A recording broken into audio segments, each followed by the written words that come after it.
6:03. I still see a few folks joining in, but we have some general housekeeping to do, so I'm going to go ahead and get the meeting started. Good evening, everyone. My name is Sarah Smadjian. I'm the Director of Recreation and Community Services for the City of Arcadia, and I would like to welcome everyone to the Community Forum on Homelessness. And I'm going to start off the meeting by introducing our team. So forgive me, I'm multitasking here, so I get used to this. Now, there we go.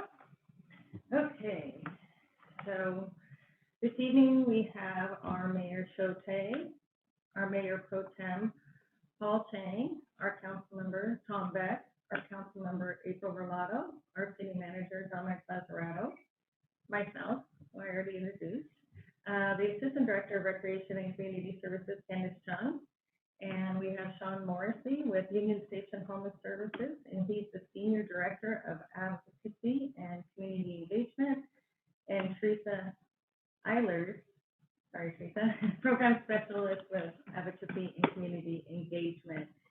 And because we have 3 or more City Council members attending this meeting, this becomes an official meeting. This is a community forum, which is going to be led by staff and our service provider, Union Station, and we're here to inform and listen tonight. And the City Council will not be voting on any items this evening. Their attendance here is to hear our conversation, but because there's 3 or more individuals who are on the council, I have to officially call the meeting to order, and I'm going to do that at 6:04 p.m. for the record. And will the City Council please acknowledge their attendance by saying here after I call your name. Mayor Chote? Here. Mayor Pro Tem Paul Chang? Here. Councilmember Tom Beck? I think Mr. Beck indicated that he was calling in on the phone line. So if he's here, I think he's in the general attendance. Okay, we'll go check that phone line. Thank you, Dominic. And we have Councilmember April Rolado. She just indicated she is also here, but having trouble with her phone as well. So we do have 4 council members attending the meeting. And thank you for that. For the housekeeping. So there is going to be opportunities in this meeting to participate and ask questions, obviously. And so we're going to show this slide again at the end of the meeting, so don't feel like you have to get this information down unless you want to ask questions as we go along. I'm sure we'll be answering some of those questions as we go along. So you'll type your question in the Q&A section, and all questions will be read and answered. They can't hear me. Sorry. The volume's all the way up. Sorry, I understand some folks are saying they can't hear me.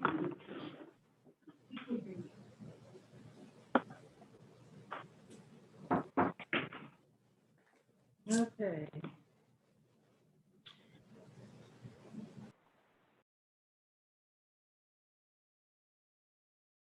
I understand some folks are having trouble with my audio.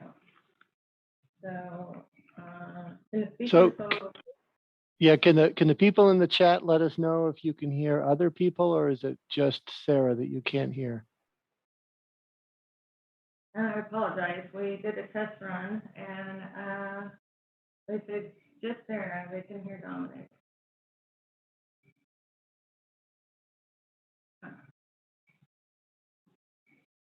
Let me see here.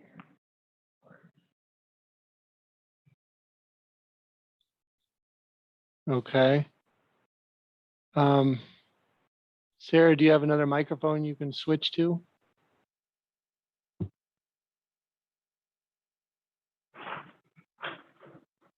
Trying to work that out.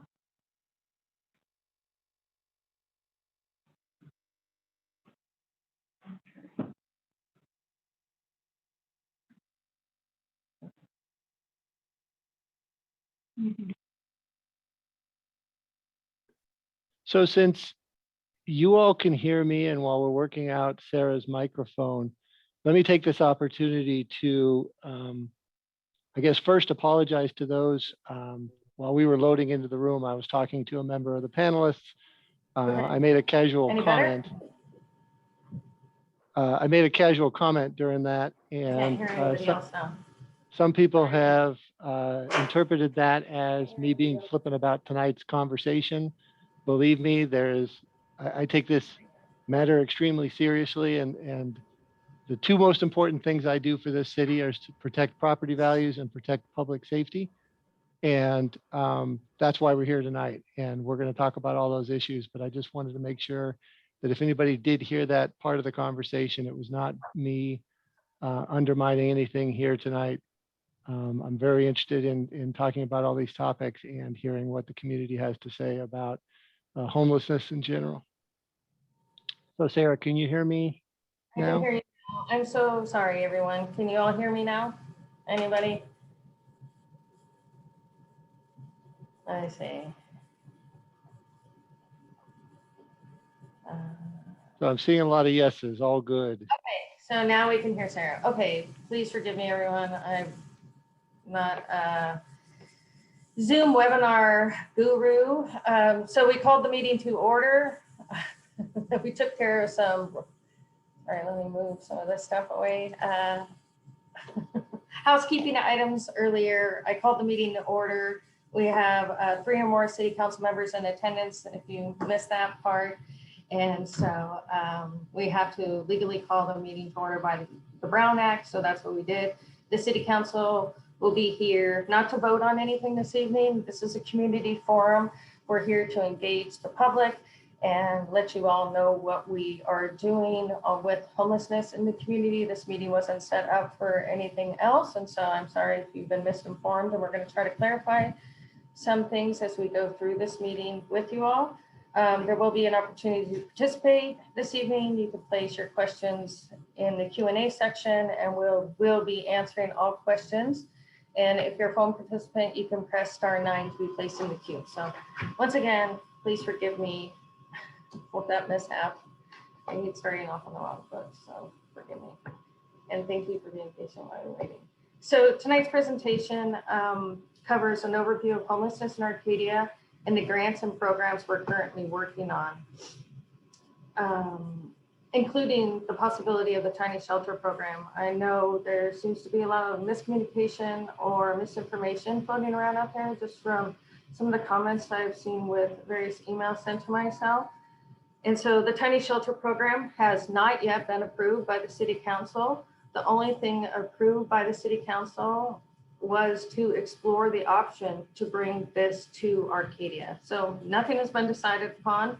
And that is one of the reasons that we had planned this community forum actually tonight, was to talk about the possibility of the tiny shelter program and what that would look like in Arcadia. So moving forward, we're going to talk about some of the other programs and grants and services that we're providing, as well as our service provider Union Station, to talk about homelessness in general and how it is affecting the community and what's to be done about it, right? And so now I'm going to turn the presentation over to my colleague or community collaborator, Teresa Eilers from Union Station. And Teresa, I'm going to be maneuvering the slides for you. So if I go too fast or too slow, please just let me know. Thank you so much, Sarah. It's a real pleasure to be here. I'm presenting with my colleague, Sean Morrissey from Union Station Homeless Services. I saw that we're having some audio issues, and so just want to make sure, can people in attendance hear me okay? Hopefully the audio is working, and if not, we'll figure that out. Union Station Homeless Services is the okay, good. Looks like folks can hear me. It's the largest homeless service provider in the San Gabriel Valley. And so it's a real pleasure to be able to talk about our work. If you could go to the next slide, please. And so I wanted to start off this conversation talking about context. It's really important that we understand the scope of the magnitude of homelessness in our affordable housing crisis. And so I wanted to go over some figures and set the stage. Can you go to the next slide, please? And so here are the number of individuals experiencing homelessness in Arcadia. I did see one question in the Q&A asking about this data, and it is available on LAHSA's website, lahsa.org. And so every year in the month of January, we do a point in time count where folks literally go out into the community and they count the number of people experiencing homelessness. And as you can see, there's been a dramatic increase in the number of our homeless neighbors in Arcadia, and the numbers were fairly consistent, 2016, 2017, 2018, and then we saw a huge rise in our neighbors experiencing homelessness in 2019, and then another huge bump in 2020. And because of the COVID-19 pandemic, we were not able to do a 2021 point in time count, but we can only assume, and we can also see that the number of unhoused folks continues to grow. Next slide, please. And this is unfortunately in line with what we're seeing nationwide and what we're seeing throughout the state. However, we do see that within the nation, California does house the largest number of unhoused folks throughout the nation, and within California, LA County has the highest number of folks experiencing homelessness throughout the state. Next slide, please. And so here's a map of the number of regions throughout LA County, and able to see the increase in homelessness throughout areas. And so in LA County in 2020, we saw that there were over 60,000 individuals experiencing homelessness, which was a 13% increase from 2019. And the San Gabriel Valley has a small chunk of that 60,000, a little over 5,000 individuals experiencing homelessness in the San Gabriel Valley. That's that region all the way on the east side of the map. And that was a 1% increase from 2019. And we can see that other regions, specifically South LA and the Antelope Valley, saw the greatest increase in homelessness from 2019 to 2020. Next slide, please. And so you wonder, well, why is this? What is being done? What's happening? And something that's really important to talk about is daily throughout LA County. We have in 2020, we saw 207 individuals exited homelessness every single day.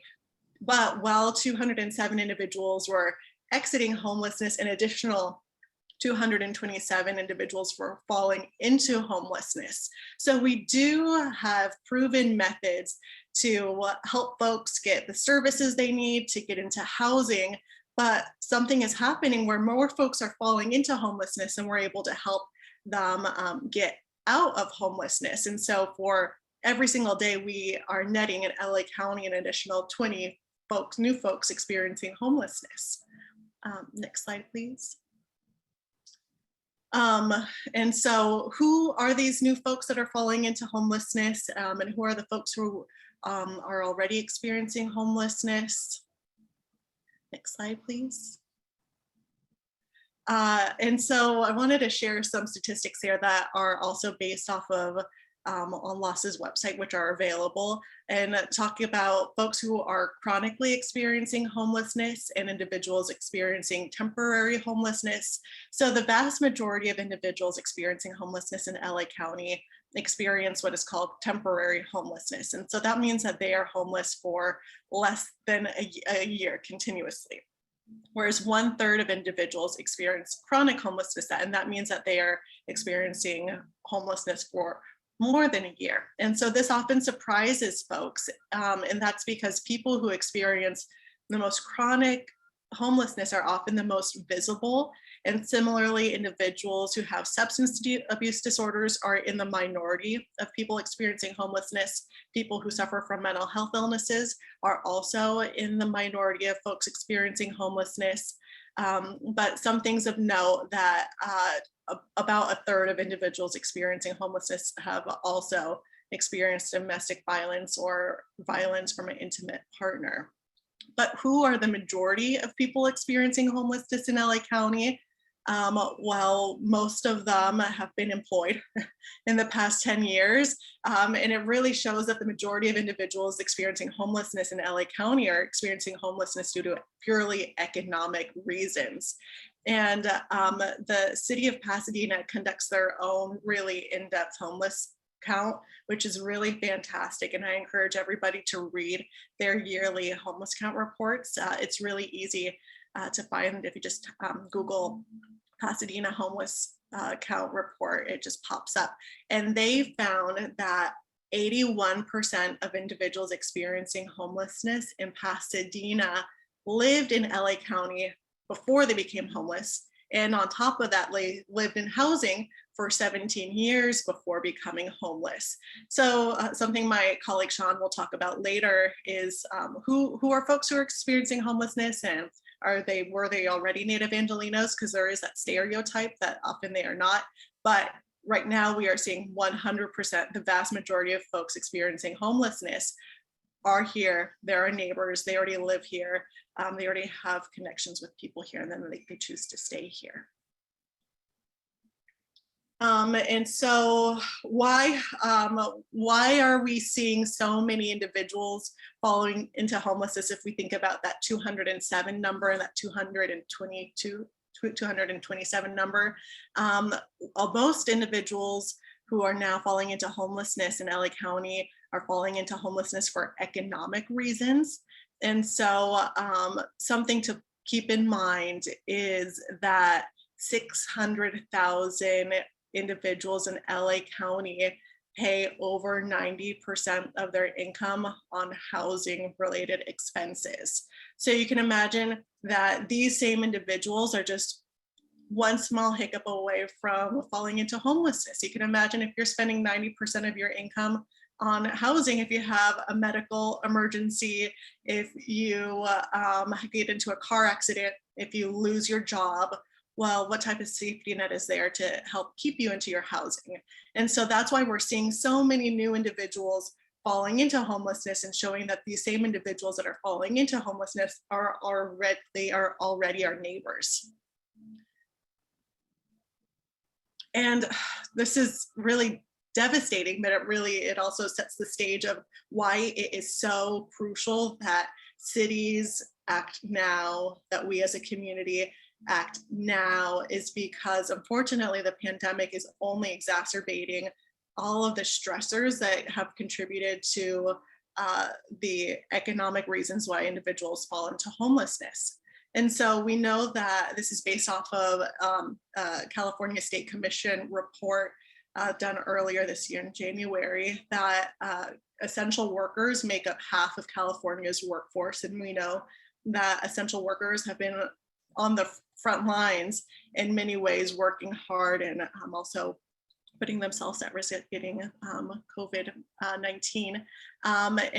So something else that was really interesting in this report is that 1 in 6 tenants in the state have fallen behind on their rent, and 1 in 10 individuals have fallen behind on their mortgage, which again is really stressing the economic peril that individuals face in falling into homelessness. Because similarly to those folks, that 500,000 individuals who are on the brink of falling into homelessness, the COVID pandemic has exacerbated that risk. And realtors project that there are going to be 60,000 foreclosures this year because of the pandemic. And something that is so important to mention is that 80% of tenants who are at risk in the state are people of color. And this also goes hand in hand with looking specifically at the number of African Americans experiencing homelessness in Los Angeles County, and African Americans make up 7% of LA County's population and about 33% of the folks experiencing homelessness. And you really have to peel back that onion and look at all of the historic ways that our nation has disenfranchised folks who are African American, and looking at redlining and the lack of ability to purchase homes and the lack of investment in communities of color, and realizing that so much of homelessness is the result of systemic building blocks that we have laid out as a foundation for decades. But now that inequality is really catching up to us, and we're being able to see the folks at the bottom are really, really falling through the cracks without any type of safety net to protect them. Next slide, please. So I think we can all agree that we are experiencing an epidemic of itself with homelessness, and also with our housing crisis. That I don't think there's anybody on this webinar who disagrees that we are not experiencing a homelessness crisis. But where there is a lot of debate is, how do we solve homelessness? And there are some great tried and true methods that have been implemented throughout the nation, and often they are actually global strategies. And so that's something that I wanted to share with you today also. So let's talk about it. How do we solve homelessness? And how do we solve it sooner than later? Something that has eluded us for decades, folks that work in the homeless systems sector, is well, actually homes and homelessness. You know, it's something that my colleague Sean Morrissey says. It's taken a long time to realize that if someone is lacking a home, well, what do we do to help get them off the streets? It's like, okay, well, there's a model called Housing First, and we've really been able to see, if we get individuals into housing, well, then we're able to solve homelessness. And part of what we all know is we are experiencing a housing crisis and a housing affordability crisis. And just to share a little bit about me is that, you know, I currently live in a garage in Rosemead. I'm from South Pasadena. I went to, you know, a good four-year college, but the housing crisis is just extreme, and it really is pushing everybody to their limits. And so we need more housing, and we need more types of all housing. If you could go to the next slide, please. So here's a little bit, a cool diagram of how Union Station performs our work. And so we do really intensive case management throughout our whole process. And so we'll do we do outreach. We go out into the community and build relationships with individuals experiencing homelessness, learn their names, learn their stories, learn where they want to go, what barriers they're facing. And some individuals are facing different barriers. As I mentioned, 2/3 of individuals who are experiencing homelessness in LA County are experiencing temporary homelessness. And those are often the folks who have lost a job, been through a divorce, or they might have had a medical emergency. They were, unfortunately, had some bad luck. They lose their home, are sleeping on couches of friends and family, end up sleeping in their car, and then eventually will find themselves on the streets. And some of those folks, maybe it just takes some help building up confidence, getting a job, sprucing up a resume, some case management, and then they're able to pick themselves back up on their feet. Other folks need quite a bit more intensive support, and you can imagine, say, like a veteran who has PTSD. And so our outreach workers really gauge, well, how can we help you? What do you need in order to become successful and get into housing? Because all individuals who experience homelessness, at the end of the day, they want housing, and they want housing that suits their needs. And so we do outreach, we do an assessment to figure out who they are, what they need. And some folks will go into bridge housing, temporary housing, and an example of that is motel voucher, or I'm sure a lot of you are familiar with Project Room Key. And then also these tiny homes are an example of bridge housing, where you get someone into shelter for 30, 60, 90 days. You help give them the resources that they need. And then the end goal is to help someone get into their own permanent housing. And there's different types of permanent housing that you can get into. There is helping folks get back employed, back in the workforce, or even helping people get into housing and say, sure, I'd be willing to co-sign with you as you're applying for places to rent, and getting them into market rate housing. You can also be using vouchers to get into housing and building relationships with landlords and getting folks into market rate rent, but then using Section 8 vouchers to help folks get into housing. And that's actually something I really encourage any of you on this call. If you're a landlord, oh my goodness, we have hundreds of outstanding vouchers that need to be used, but sometimes we have a hard time finding landlords. So that's a really easy way for any of you on this call to participate in the process of getting folks off of the street. There's also affordable housing, which is a federal government term, which means you just pay 1/3 of your income on your rent. And then there's something called permanent supportive housing, which means that there are on-site intensive wraparound services offered for individuals. And so throughout this whole process of outreach to housing, Union Station does intensive case management. We really make sure that we're meeting people where they are, and we coordinate with other organizations and cities throughout the region to make sure we're doing the best job possible. Next slide, please. And then I just wanted to through this slide up here. It's I saw this one of our allies, Habitat for Humanity in the San Gabriel Valley, made this, and I personally love this graphic just because it talks about the housing ecosystem, and I really want to hit home again that the answer to end homelessness is more housing. I heard someone mention the other day that she's been working in the homelessness sector since the 70s. And she said, well, in the 70s and 80s, we had individuals who experienced homelessness, but the difference is if they were evicted from a unit in the morning, there was enough housing to get them back into a different unit by the evening. And today we do not have that option. Everyone is experiencing a housing crisis, no matter what your income level is, like I mentioned, myself included.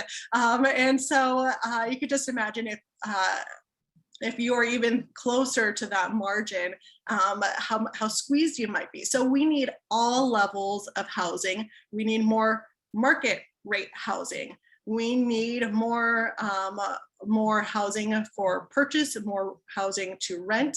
We need housing that is affordable to own and housing that is affordable to rent. And two ways to get there is you can do like an inclusionary housing ordinance, which the cities of Pasadena, South Pasadena, Alhambra, and Claremont have all implemented. And that means for every market rate development you bring in, you automatically build a certain percentage of units that are affordable to the community, where they spend 1/3 of their income on rent.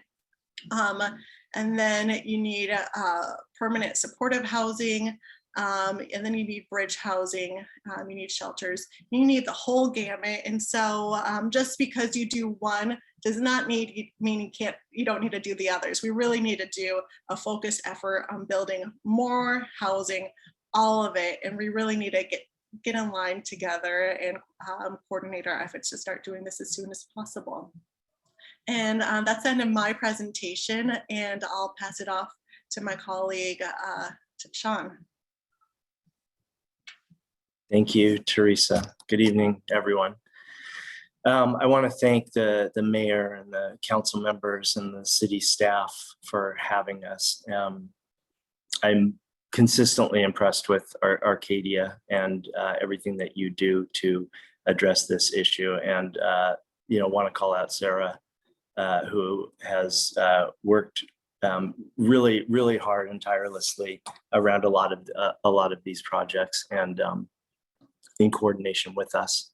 So we're honored to be here. I also want to commend everybody who's on this webinar, because I'm looking, there's over 500 people here, and I know that people are here because they deeply care about their community and this issue, which, as Teresa said, is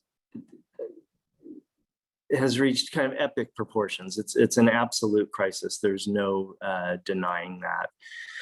So I want to talk about the type of work we do and why we do the work we do in the way that we do it, and how it's changed from how, for decades, traditionally homeless services worked. So Sarah, if you could give me the next slide, please. Our philosophy is meant to create lasting solutions to homelessness. It's all based on evidence-based models and best practices, which is something that in Los Angeles County, we've only been doing for a fairly short period of time, if you consider the history of homelessness. Next slide. I'm going to talk about the three kind of arms of strategy and best practice we work under. Teresa talked about Housing First, which is a newer approach to homelessness. I've had the opportunity to work in this field long enough where I worked under both models. One was the old kind of shelter and compliance model, and I'll try to explain a little bit about what that looked like. People were made to jump through hoops. There were a lot of preconditions set on who could kind of pass through the doors and be eligible for housing and who could not. A lot of these hoops were really tough to jump through if you were, forced to sleep outside, didn't have access to a phone or transportation, had all of your belongings with you. The old model made folks come to us as service providers. Oftentimes they had to prove their own homelessness, and the type of help that was offered were basically three things. There was emergency shelter that you could be given. Most of that was on Skid Row. So if you were living in San Gabriel Valley and you were homeless and you wanted shelter, basically you would get a referral down to Skid Row. The other thing that would be offered was drug and alcohol treatment. And having worked in a homeless access center during that period, God forbid that anybody actually asked for that, because it was almost impossible to access. It could take up to 6 months to get 4 to 6 months to get a treatment bed. It hasn't changed that much in 2021. If you wanted to get in front of a psychiatrist, because that was the third thing that would be offered. If you had a mental health issue, that could take 3 months to get in front of a psychiatrist for medication. That's basically the same situation today.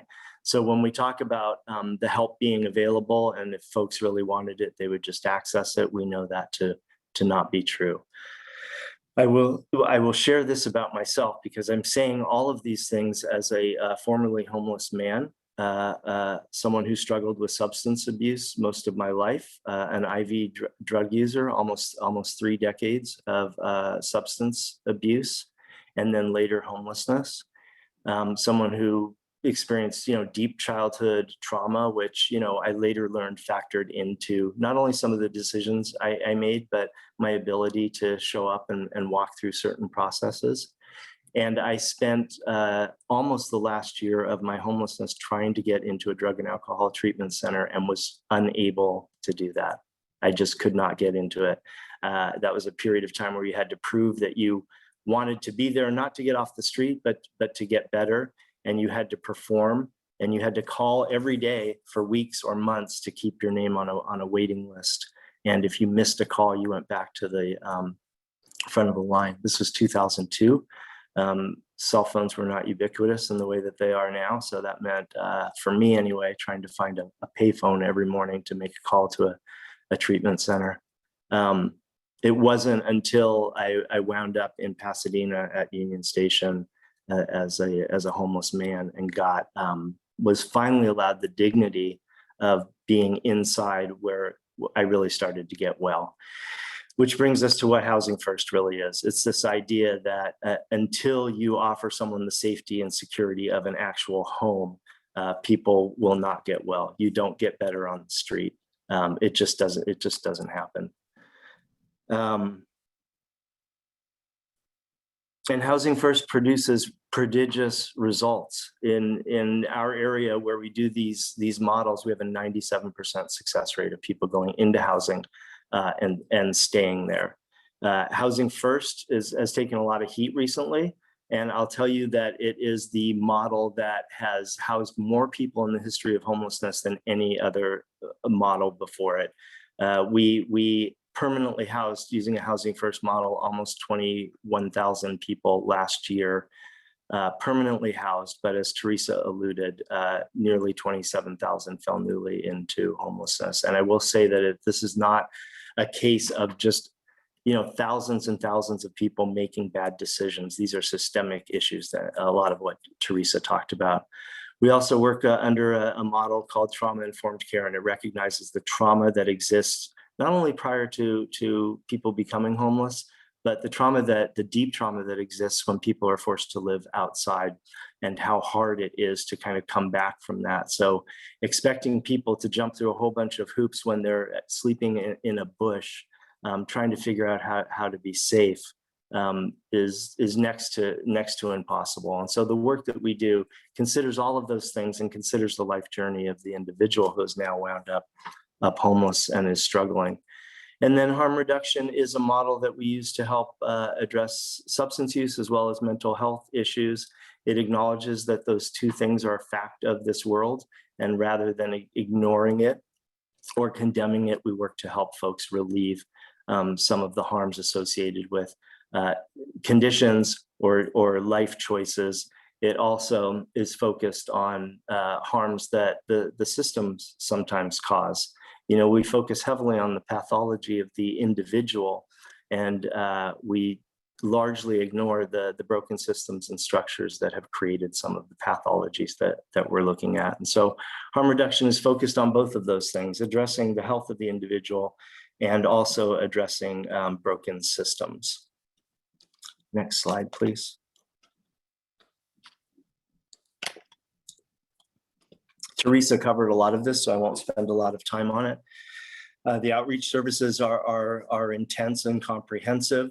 The idea is to get people off the street into bridge housing, and then permanent housing. And Teresa mentioned several bridge housing options. We have several of them in Pasadena.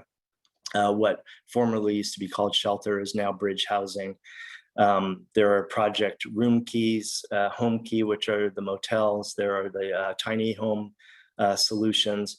Anything that will get people in to help them stabilize. And what we do know about these solutions is that they are a fraction of the cost to the community that it costs to leave someone on the street. It costs tens of thousands of dollars more to walk by someone homeless on the street than it does to help them into bridge housing and then help them into permanent housing. Even with the wraparound services and the subsidy, it's still tens of thousands of dollars cheaper to house someone. So not only is it humane, but it's extremely cost effective. And then of course, the intensive work goes around addressing all of the needs of the individual, including employment, community integration, health enhancing services, substance use treatment, effective mental health treatment. All of those things are worked on. So the individual, it's a holistic approach, like Teresa talked about. We take the individual human, we figure out what it is they're struggling with, what they need, and then we help them close the deal on all of those things. Again, a 97% success rate using these models. I've watched people that you would think would never be able to get off the street, who are living for years now in housing and thriving as a result of this model. It's unlike anything I've ever seen before. And so I'm passionate about it. I've been watching it work since I've been in this field since 2004. I've been watching this model work since we implemented it in 2010. And it's nothing short of miraculous.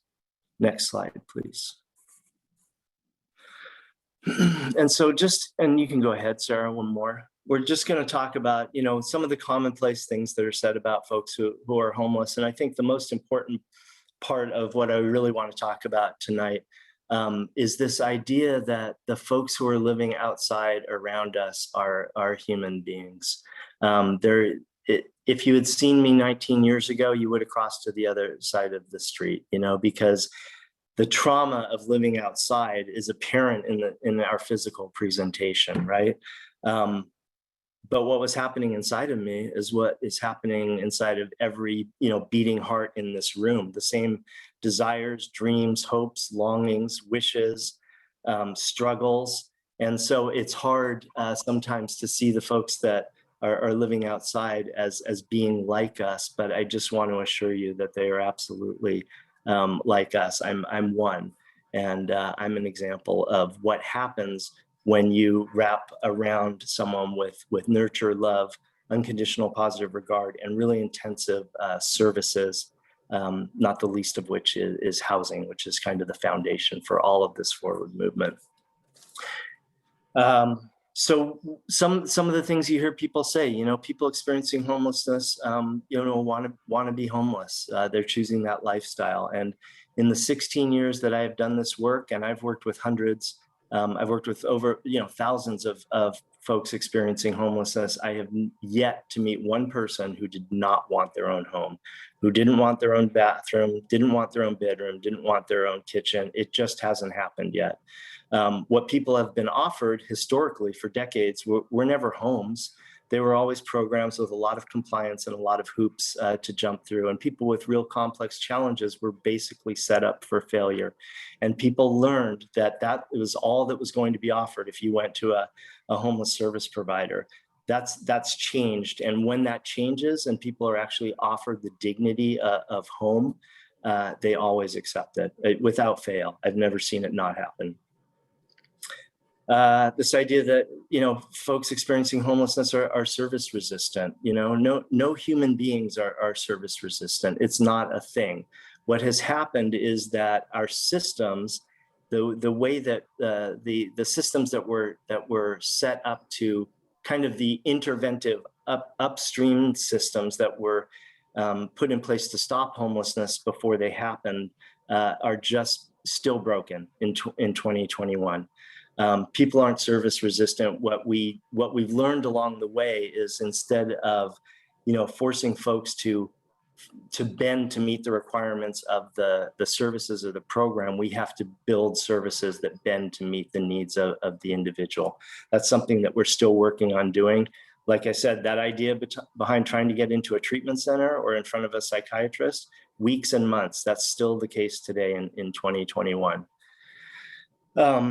People experiencing homelessness are not all drug addicts or individuals with mental illness. Do people who are homeless use drugs? Absolutely. Do people who are homeless have mental illness? Absolutely. But in no greater numbers than those who live in houses. In fact, the largest number of untreated alcoholics and addicts and the largest number of untreated folks with mental illness live in homes currently, have never been homeless. And the only reason that those things have not led to homelessness is either because of money or resources or family. Again, the systems that are supposed to stop this from happening before it ends or winds up in homelessness are still largely inaccessible. We talk about, this country has an addiction crisis. We have an opioid epidemic. We have an overdose crisis. It's impacting the people who are living on the street, but it's also impacting citizens across the United States who have never been homeless. People are dying in untold numbers in their homes from these same issues. We don't make people who live in houses jump through all of the hoops to remain in housing that we make the folks who are living on the street jump through in order to get into housing. And what Teresa covered, the majority of people experiencing homelessness are from here. I think one of the statistics is, 5% of people may be from other areas. It really is an anomaly. Statistically, people who are homeless in our areas are from those areas. People stay in areas they're used to. They either grew up here, worked here. In a lot of cases, more and more, because seniors are becoming more and more the demographic who are becoming homeless. They retired here, and so people tend to stay where they feel comfortable, where they have family, where they grew up, where they might be receiving services. That was certainly my case as well. And then lastly, this idea that we can arrest our way out of homelessness. That idea, along with the old model of compliance and making people jump through hoops in order to earn their housing is what largely grew the problem into the numbers that we're seeing today. Punitive measures have never accomplished anything. It is only homes that will ever end homelessness. In 2010, when we started doing a Housing First model in LA County, we were at the on the other side of this recession. It was a renter's market, and people were going into housing every day. About halfway into it in 2015, 2016, everything slowed down, and we have hundreds of people who are on the street who desperately want to go inside, but we don't have the housing. We have people who are holding housing vouchers who are losing them because we don't have the housing and can't find the housing. Bridge housing is what's really crucial right now and what's really needed to help people get off the street into a place where they can start receiving more intentional, coordinated services. And what we find when that happens is communities get healthier. And when people move into housing, you never hear people complaining about like someone who was formerly homeless that is now living in housing. It just doesn't happen because people get better in housing. So the idea is, let's get folks off the street. Let's get them into the housing, give them the services that help them grow and gain health and wellness. And once that happens, people are good to go. Again, I just want to call out that 97% success rate. These are the models that we know work. This is the way we're going to get out of this situation. And as Teresa said, we need an array of solutions that are happening all at the same time to help people move forward. Do I have another slide?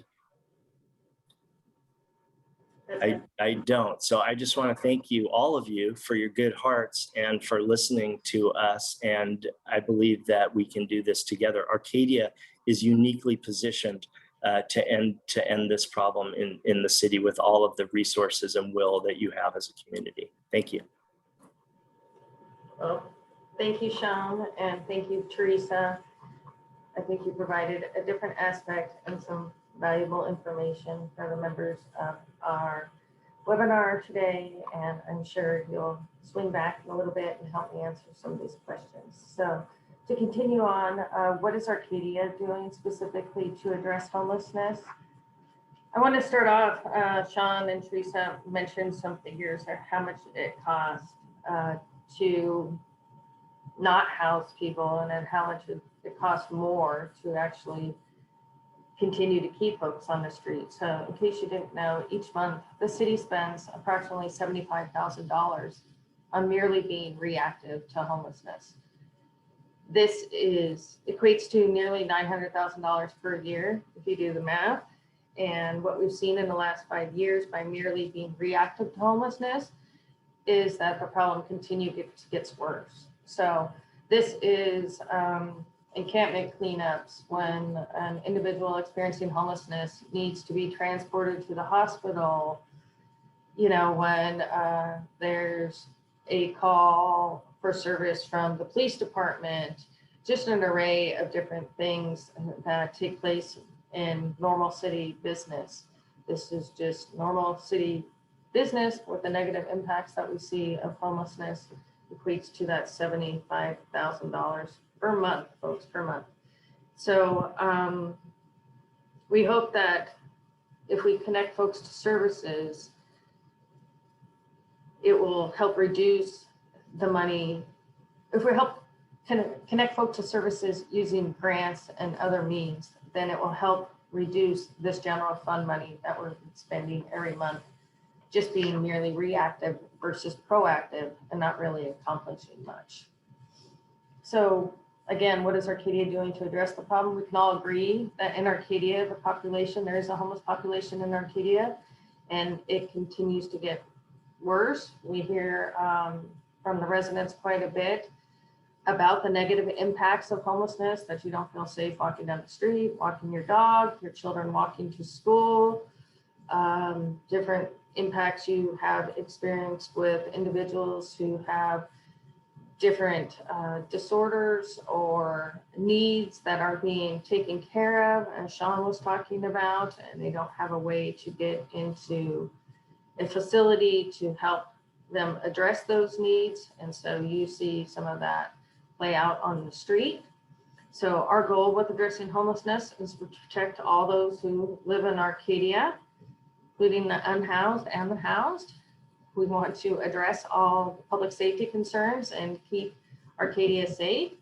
We want to maintain your property values and the Arcadia way of life. And with any issue in Arcadia, this needs to be addressed, and we can't just ignore the problem and have it go away. So I guess we can't arrest a way out of it. You've heard that as well. We can't just relocate folks who are homeless and who are living here in Arcadia. It's not as though we could just take them to another city.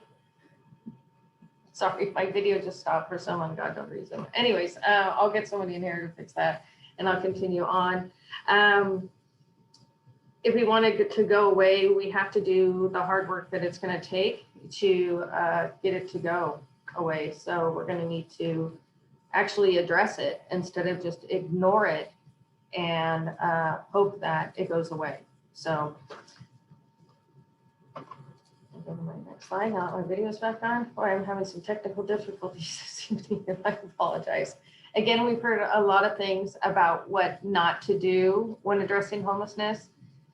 Let me ask you this. Would you rather the city does nothing about the issue and we continue to have these negative impacts and the individuals who are experiencing homelessness on the street, fending for themselves, left to their own devices to find those services that Sean was talking about, to find their own housing, to find their own food, to find their own restrooms, to find their own connection to treatment centers? Or would you rather the city use grant funds and have trained staff working with these individuals, trying to connect them to these services and housing navigators, and to navigate this very complex problem and to get off the street?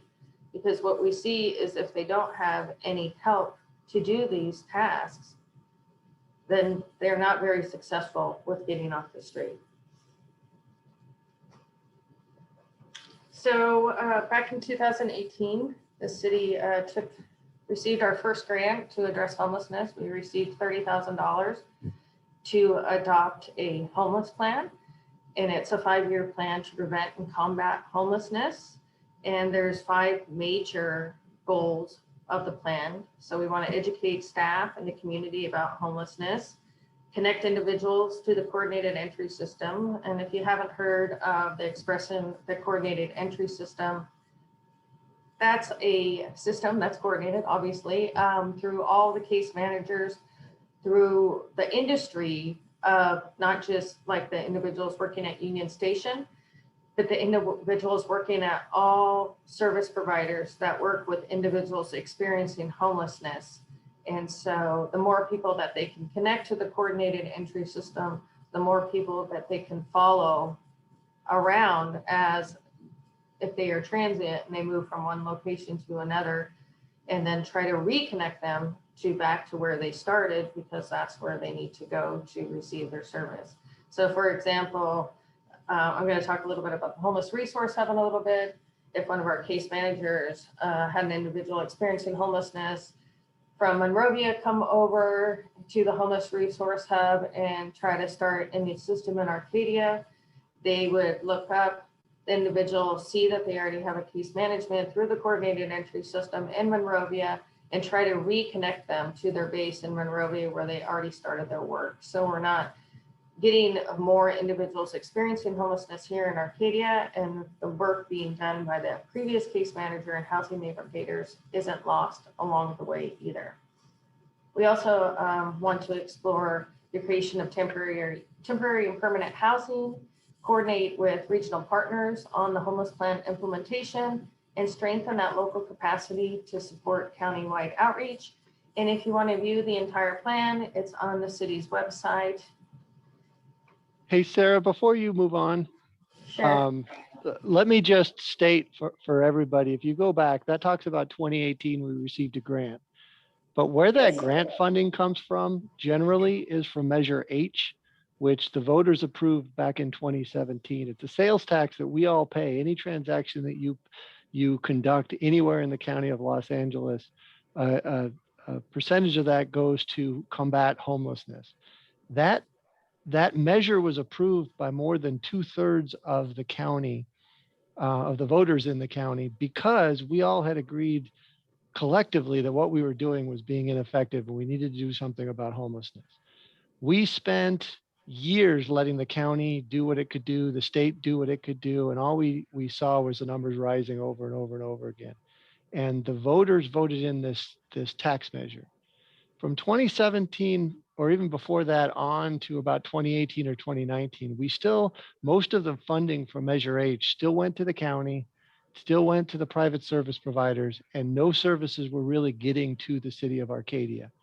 So we for a number of years tried to talk to the county about the problems we were having with rising levels of homelessness in Arcadia. You know, when the Gold Line opened, we saw some more people show up, and we said we need some resources around safety and getting people back into houses.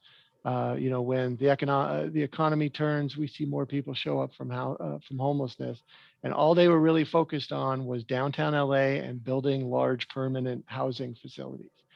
And we tried to get their attention on the small cities in the San Gabriel Valley, and that ultimately ended up with the county looking for these regional homeless plans or city by city homeless plans to redirect housing efforts to local communities where they could do the most good, because everybody ultimately identified that waiting for the county to help Arcadia was never going to solve the problem in Arcadia. And that really is our goal of why we're doing anything. Sarah asked, would you rather ignore the problem or would you rather try to fix the problem? And for decades, we ignored the problem, and it's only grown. And in the last 10 years, it's grown much faster. And again, like I said at the top of this presentation, our goal is to protect safety, protect property values, and ignoring the problem is damaging economic development. It's damaging to property values. It's damaging to safety. And it's not good for the people that are living on our streets. We want to house the people that are living on Arcadia streets. We want to get them into houses either in the city or somewhere in the regional coordinated entry system, but we don't want to leave them on the street, because leaving them on the street is not good for them, and it's not good for your property values and your public safety. And that's why we went forward with that plan and everything else Sarah's going to talk about. So go ahead, Sarah. Thank you, Dominic. So first, we can't talk really about homelessness and the state of it without talking about this historic case. It's Martin v. City of Boise.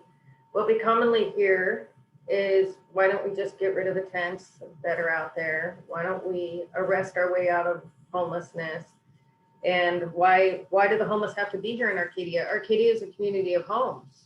Arcadia is a community where the neighborhoods are affluent and they value their housing. But because of this case, we can't just remove tents, or you can't just arrest those who are homeless, because first, homelessness is not a crime. And so we can legally move the tents out of the area unless we have shelter beds for all those in the city who are currently experiencing homelessness. If you remember at the beginning of the presentation when Teresa spoke, Arcadia's number back in 2020 was over 100. So that technically would mean that we would need 106 as of 2020 shelter beds to accommodate all the individuals from our point in time count before we could legally say that someone couldn't put a tent here unless we had a bed to give them. The government cannot criminalize the indigent homeless people for sleeping outdoors on public property on the false premise that they had a choice in the matter. And the government may not criminalize conduct that is an unavoidable consequence of being homeless. So this is a historic case. There's a lot of text on the slide. I don't plan to read it all. I just wanted to make you aware. So if you hear this, Martin v. Boise, this is the case that they're talking about, starting all the way back in 2018 and going up to the Supreme Court in 2019, where they bounced it back. And so that's kind of where it all stems from. And then shortly after, in February 2021, the city of Arcadia did adopt an ordinance 2374 to provide guidance on where individuals can camp within the city. So just a quick overview of our ordinance. No person shall camp between 7 a.m. and 10 p.m. except during rainfall. No person shall obstruct access to public property or the right of way. So for example, like on a sidewalk where they would be blocking ADA access. Camping will be prohibited in specific areas around the city, such as City Hall or at the museum. And if there's a violation, the city will give that individual a 24-hour notice to remove their encampment before there's any infractions. And if the city does have to remove it, then we will go in and tag the area and notify the individual about where the items are going to be moved. And then we have to store them for the individual for 90 days for them to come and claim them. So who are we serving and where are we from? And Teresa and Sean again touched on this. And I hear quite a bit, like the individuals here in Arcadia who are experiencing homelessness are not from Arcadia. But what we found through our service providers working with Union Station and LASA and other service providers is that these individuals are from Arcadia. They have some tie to the city, and that's why they stay here. They're vulnerable. There are a lot of people who are seniors. There's those with disabilities. There's a lot of survivors of trauma, as Sean has mentioned, and they have some contact here. I think Arcadia is a beautiful city, but believe it or not, folks want to be where they seek services close to where they live and work, or they do, some of them do work and have some other ties. There was a gentleman named Mark. He would come into the community center. He was a senior citizen during the day, and he would come and hang out at the community center. Sometimes he could afford lunch. We have a discounted lunch rate for seniors, so he would purchase lunch. And we tried to get Mark connected to housing, but because of the lack of vouchers in this area that were being accepted, and I'll talk a little bit about our own experience with that, Mark was really apprehensive to go somewhere else because his doctors are here and his family base was here in Arcadia. And we had months and months and months of convincing before we got Mark to go into an assisted living facility. And then from there, he's bounced around to a couple other facilities, but he still calls and checks in with us. So we consider him one of our senior success stories. But we have helped residents who are homeless get assistance with some basic services. So reconnecting with medical providers, refilling their prescriptions, setting appointments, referrals to mental health services, as Sean said, referrals to employment or assistant applying for financial benefits, replacing vital documents, connecting to interim and permanent housing resources, and connection to legal resources. I often hear, if someone's homeless, why don't, they're lazy. Why don't they just go out and get a job? Like, what's wrong? Like, get up and stop sitting around all day and go and get a job. But you think that you can't get a job without a social security card, and you can't get a job without a valid identification card. And if you've had all your stuff stolen and you've been beaten in the middle of the night, or you don't have those means to do that, then something that seems like such a simple process for us as functioning members of the society is really overwhelming for those who don't have the means to be able to do it. So we help those individuals with those tasks to start building those building blocks to help them out. So when they do get into housing, they can apply for housing because after that bridge housing, because they have a valid ID. A lot of times they can't even get into bridge housing or beyond bridge housing. You can't fill out a housing application if you don't have a valid identification.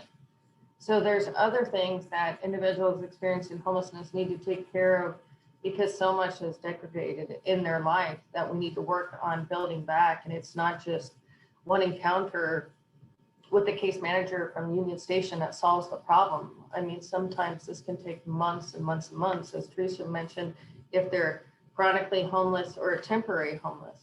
So it's a complicated situation. We don't pretend that it's easy. Going back to some of the funds that Dominic's talking about from grants and Measure H. Dominic, do you know off the top of your head how much money Arcadia puts into the Measure H funds? Do you recall? I know how much it was for some other figures. Yeah, it's a half cent. So it's about $6 million leaves Arcadia every year. Okay, so Arcadia is dropping $6 million into the bucket every year. So we received $30,000 in 2018.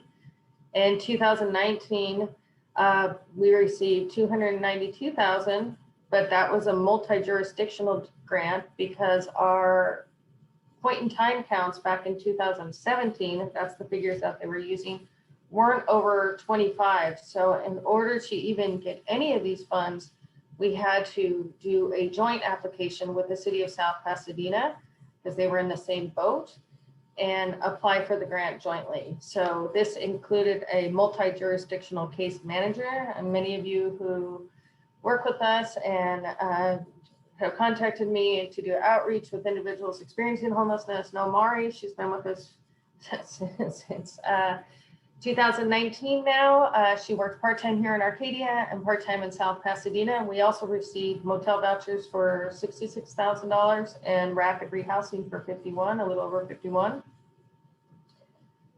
With the motel vouchers, we just recently reallocated some of that money because, as Teresa was mentioning earlier, even though we have the money for motel vouchers, there was no motels in Arcadia or the surrounding area, maybe Ontario, maybe one in Rosemead, that would take the vouchers. So we have this money sitting in this pot.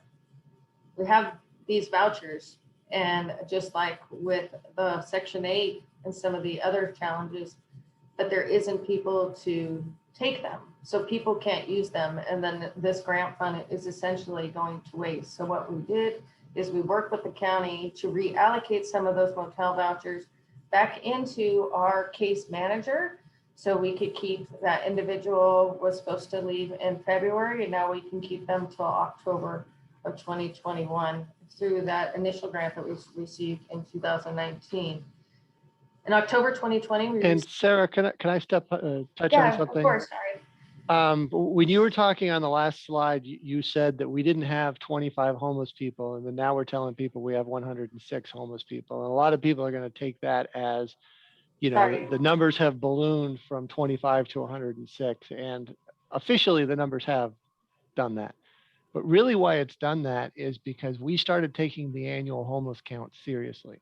That we used to do as little as possible, not encourage anybody to do anything, because our hope, again, because we were ignoring the problem, was just to not play along with the annual count. Then when we realized we had a problem, and 1 year we had the number officially was 3, and we had more people than that in front of one of our council members' offices, right? And everybody knew the count was wrong. So we decided that if we're going to understand this problem, we have to have good data, right? Garbage in, garbage out, all of that. So the last 2 years where you really see the spike, it's because we put police resources, recreation department resources, public works department resources to pre-identify places to look for homeless where we know that camps tend to be and all of that, and to do a more faithful job of counting our homeless community. So we actually identify the camps that are out there right now versus only looking at what you can see from the street. And so, yes, in the last couple of years, it's gotten a little bit bigger, but not 4 times bigger. A lot of that's because we started taking this thing seriously. Thank you for making that clarification, Dominic. That's absolutely true. And we also have been utilizing volunteers to help with the point in time count. Of course, we couldn't do that in 2021, but there is that opportunity every January.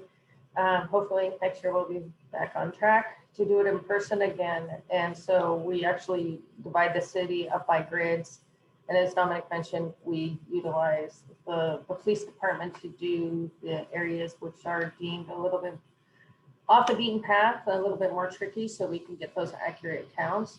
And then we divide the rest of the city up into grids, and then we use the public actually, volunteers to go out and to do that count for us. So So back into October, let's see, October 2020, we received 380,000, and a little bit changed in the process from the years prior. So now the county started allocating the money instead of us applying, meaning Arcadia, instead of Arcadia applying for the funds through the county and the county having to deal with 88 cities. They started allocating the funds to their local council of governments, where there's about 30 or so cities in each local council. And so that makes it much more intimate and easier for the application process and to answer questions. And I think a better regional approach, because what's happening in the San Gabriel Valley isn't necessarily the same thing that's happening in other areas around the county. So I think it was a good move, and it's been more productive with the grants. And since the local San Gabriel Valley Council of Governments, or the COG as they're called, receive those grant funds to start allocating to the cities. So back in October 2020, we're putting $6 million in, got 380,000 out. That's a pretty significant amount compared to some of the other cities in the San Gabriel Valley. These funds have a specific application process and specific uses. I receive a lot of questions about why don't we just rent apartments for folks, or why don't we do these different programs and services. We have to remember these are all grant funds. I can either do it through the grant or kind of do it through general funds.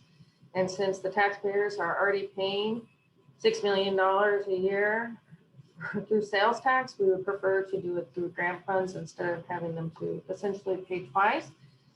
So in this case, we applied for $186,500 for implementation of our homeless plan. So we talked about the homeless plan that was adopted back in 2017, I believe I said, or 2018. Now I'm getting my numbers a little mixed up, so forgive me there. And so we are allocated a full-time case manager, housing navigator. Again, we're working with Union Station for a partner for that, to provide that service.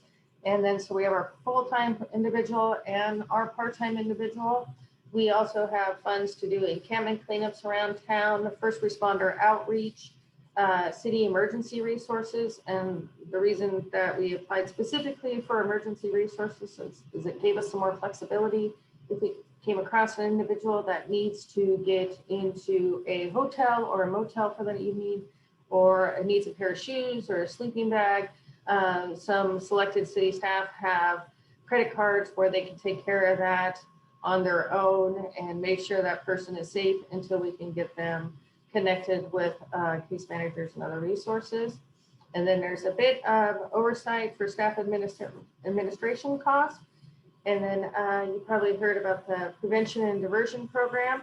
This, again, we're partnering with Union Station, and this is to help individuals from becoming homeless. So if you know anyone who is having trouble paying their bills, short-term rental assistance, they could pay for security deposits, housing application fees, someone who uses their car and they need to get to work and are having problems with car troubles.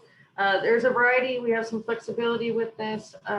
We also partnered with the city of La Cañada Flint Ridge for this grant, just because the city with the greater need can use more of the funds, and La Cañada is looking to start getting involved with homeless service programs.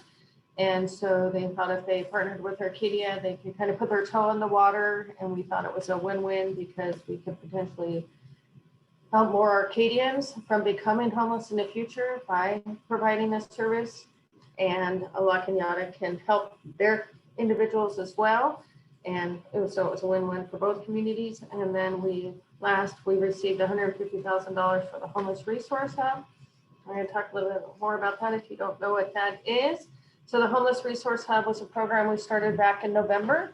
This is a picture of the Homeless Resource Hub when it's in operation. We operate on Thursday, so we operated today from 9 to 3. It's in a fenced-in area with security cameras. And we have a shower trailer with 8 showers, a washer and dryer with 6 units of each, a porta potty. We have the 2 Union Station housing navigators or case managers there doing work on site. We have a fire department medic providing wound care to hopefully stop small issues from becoming bigger issues and getting infected and then ending up in the hospital. We work with different organizations to donate food, water, and clothing each week. We have Wi-Fi and charging stations for folks, so if they need to follow up on appointments or vital documents, they have the means to be able to do so. We also, because it's COVID, we have hygiene kits. We've been able to give out flu shots, do COVID testing, and give out COVID vaccines. We've also been working with the neighborhood to do Santa Anita Wash Trail cleanup more frequently, and put an adjacent trash can down in the area. And then recently we've been working with the Foothill Development Workforce, and we just also added job training as one of the other elements that we're providing at the Homeless Resource Hub. Here's some pictures of what it looks like in operation. We have folks that come in and register. We have temperature checks, of course. We have hand sanitizer, so folks get taken care of. You can see some outreach with the case manager. One of the individuals receiving some wound care from one of our fire department medics. We have what lunch looks like that's donated from Foothill Unity Center, and then some clothing on the bottom right hand that is also donated from a variety of different organizations, but want to thank some of the local thrift shops that donate, and one of the local service providers just did a t-shirt drive. So we're very grateful to folks who want to help us out at the Homeless Resource Hub. You can see what this trailer looks like to do the laundry and what the shower trailer looks like. And again, some different outreach with the case manager with pets as well. And on the bottom right, you're going to see down here what the operation of the Homeless Resource Hub looks like when we're not there. It's completely fenced in, closed off. This is actually taken from one of the security cameras, and there's not people hanging around down there or in operation when we are not there. And Sarah, before you move on from that, somebody in the chat asked a question about what we do with the wastewater at this facility. Can you speak to that for a second? Sure. I know that it seems like when you look at the picture of what is there, you see a porta potty, you see 2 trailers, and you don't think that it took much to get this site up and operational. But there is quite a bit of infrastructure, as we call it, needed to operate this site. So we had to rent telephone poles and pull electricity in from the electrical poles in the surrounding neighborhood and our par 3 golf course, because if you don't know where this is located, it's located on city property on our par 3 golf course's parking lot. It is a short-term program that was scheduled to run through May. And then the water comes from our par 3 golf course, and the dirty water or the gray water goes out into an LA County manhole or a sewer.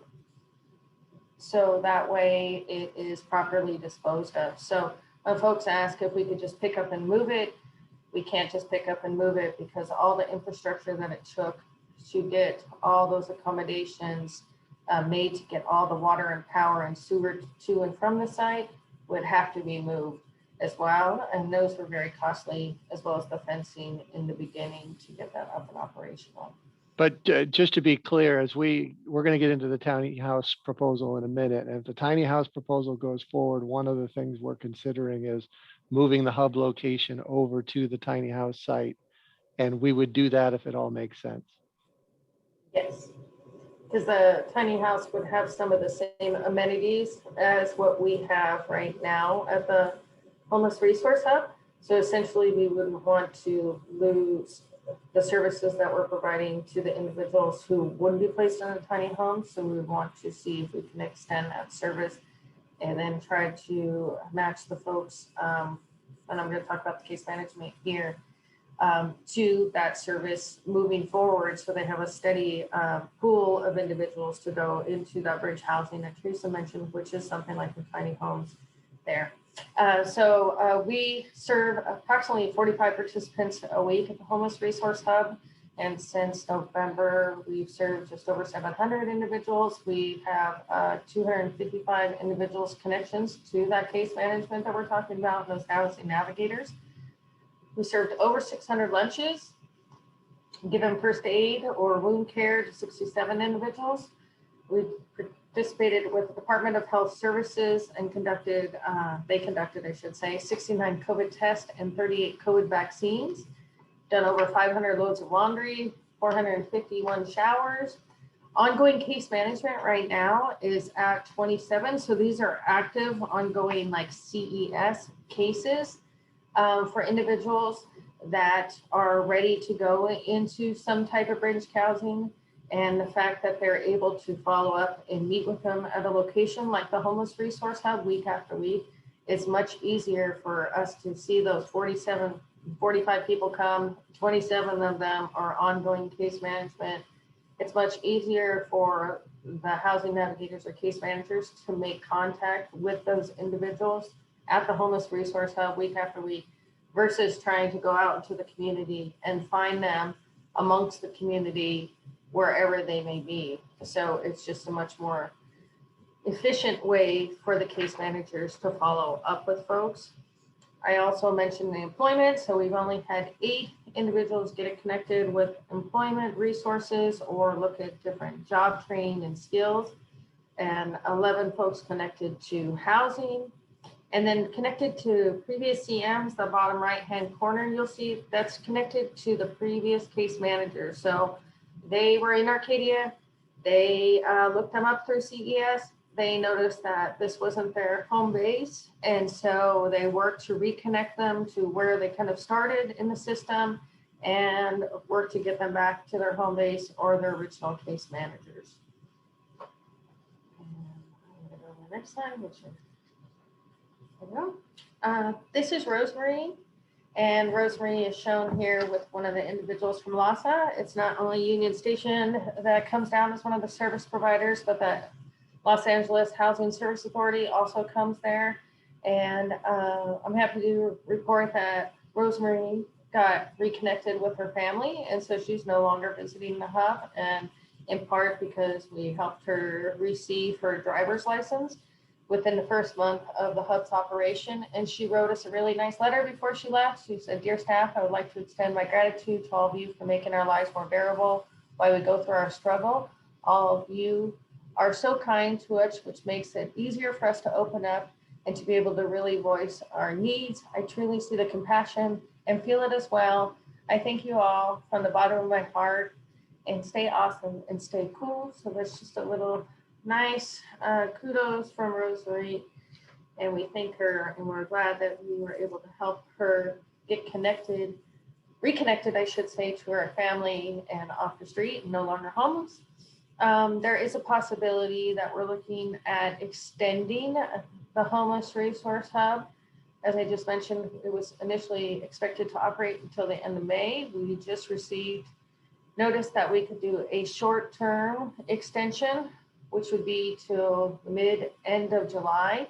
And so we're expecting to apply for that extension, short-term extension, and kind of work out all those details for the financials to see if it would end the mid or end of July, because the billing is for all of the necessities that go into the hub is only 28 days versus our regular day. So there is a possibility of the short-term extension from the grant, and we should hear by the end of this month, which is going to cut it really close between finding out if we apply for and receive that extension to operate until mid or late July. And one of the key factors about the Homeless Resources Hub was that it is a pilot program, and the tiny shelter proposal would really be the same thing, that Yes. we put this out here trying to use the resources we had available to us as quickly and effectively as possible. And we got it out there. We wanted to test it. We wanted to be able to adjust it quickly if needed. And if it was an absolute disaster and all the people's fears came to light, that it worsened the problem, that it ended up impacting the neighborhood negatively, or any of those things, we could shut it down and walk away if it happened. And really the opposite has happened, which is we've had pleasant surprises every single week that other service providers are showing up and volunteering there and connecting people to resources and services.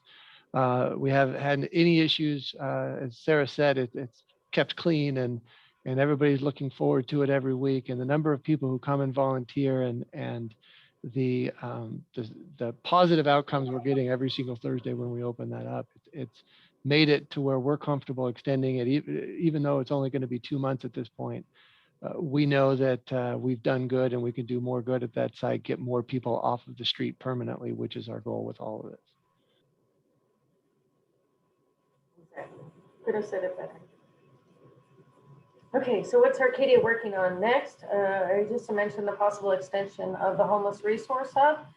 We're looking at extending a multi-jurisdictional grant with South Pasadena for additional case management. I know I mentioned how we reallocated some of those funds earlier from the hotel or motel vouchers to the case management. Earlier this week, we just received an email about the possible extension of the multi-jurisdictional grant. So we reached out to our partner, South Pasadena. We reached out to our service provider, Union Station, to get all those ducks in a row before we have to apply by the end of this month. And so we're working on that currently. We're also working with our police department's help team. That's our homeless engagement and liaison program for a more coordinated response to addressing homelessness. The help team has a very good working relationship, and they're caring officers who know we can't arrest our way out of homelessness. Of course, if someone is breaking the law, that's another story. There will be they will implement laws and do what they need to do there. But they also have a kinder, gentler approach with working with homeless and want to try to get individuals connected to service. So we have been meeting with our Union Station case managers / housing navigators and working on a coordinated approach to teams going out together and trying to connect folks to services. And that way, if the police encounter somebody in the middle of the night that needs help, they know how to call or try to get them into a hotel for the night and follow up with the case managers and vice versa. So one team can pick off or the other team leaves off. So we're working on that all the time, and just started that coordinated outreach just a few weeks ago, and we're trying to work on it every day actually and try to smooth out the different cases, because every case seems to be a lot different and complex. And then lastly, we're working on exploring the possibility of the tiny shelter program or project. So what is the tiny shelter project? On February 16, 2021, the city council voted to submit a letter of intent to examine the possibility of tiny shelters in Arcadia at the Peck Park Access Road site. Excuse me. They did not vote to proceed with the project. I just want to make that clear, because I think there's been a lot of misinformation out there from some of the emails that I've received saying that the city council already voted for this project, and how could they do that when initially on February 16, 2021, they voted to examine the project.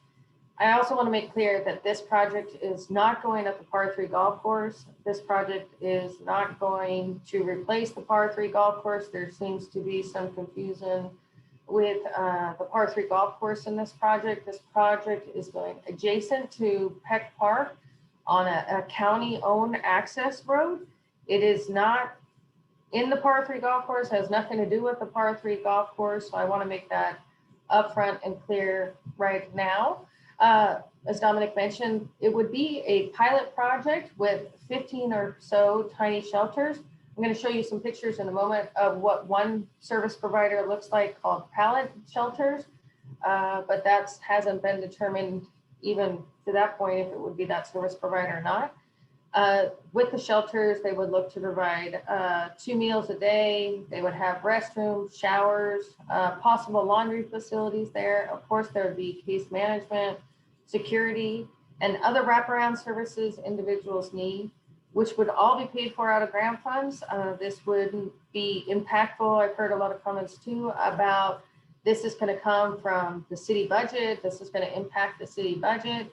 Again, this would be coming through the grants, through that taxpayer money that Arcadia is already paying in. So no city funds would be used for this project. One other thing I've heard a lot about is if the grant funds end, what's going to happen to the tiny homes? Well, we know with the pilot programs how long the project is expected to last. So if we are able to proceed with this project, we would know, okay, it's for 9 months, it's for 12 months.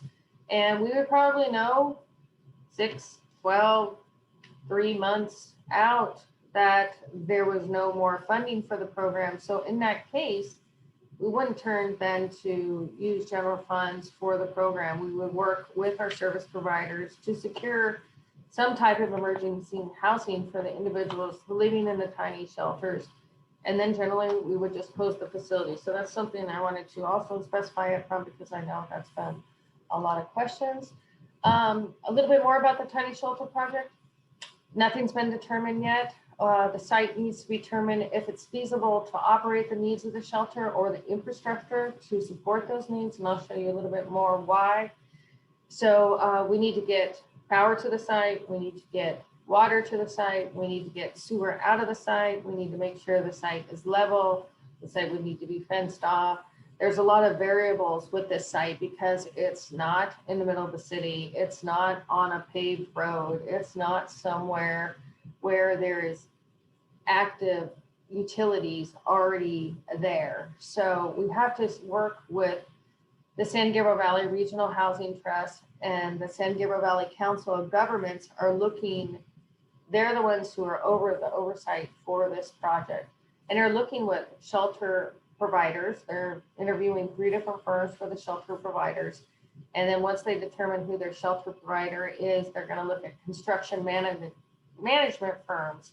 And then the construction management firm will go out to the site that the council has indicated that they want to examine. And then they would see how much it would cost. The construction management firm would tell the San Gabriel Valley Council of Governments and the Regional Housing Trust how much it would cost to get that site up and operational. It could cost $500,000. It could cost $30,000. I don't know. And since we don't have that information because it's not our property, it's county-owned land, we have to kind of wait and see what's happening with that part of the process before we can determine if we want to move forward or not, because and see if it's a viable project or not. And Arcadia is not the only site that's being considered. The San Gabriel Valley is also looking at 3 to 4 other sites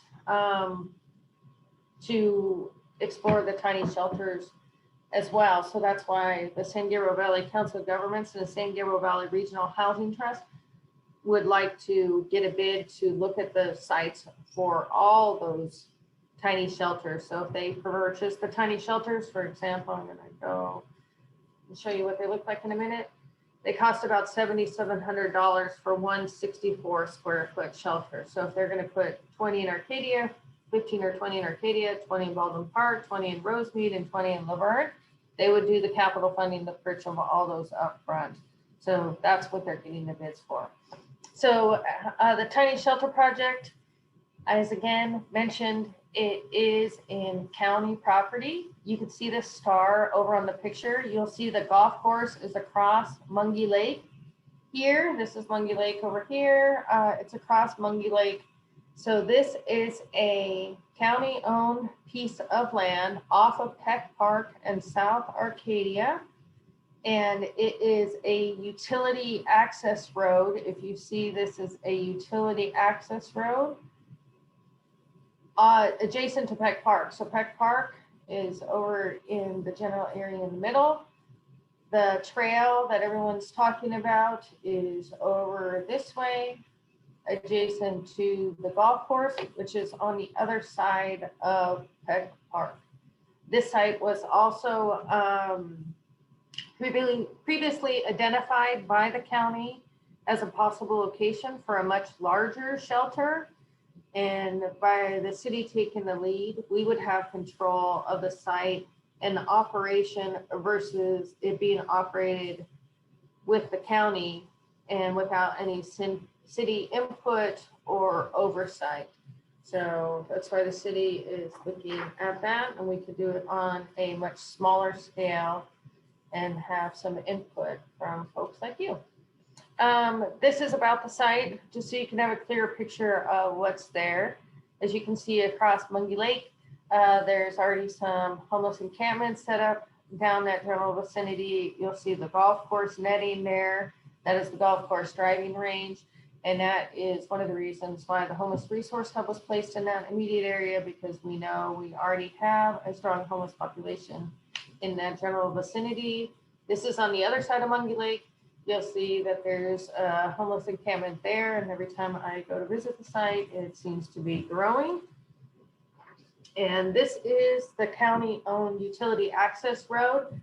The first picture on your left, you'll see what it looks like. I'm a little bit through the gates there, so Peck Park would be to my back.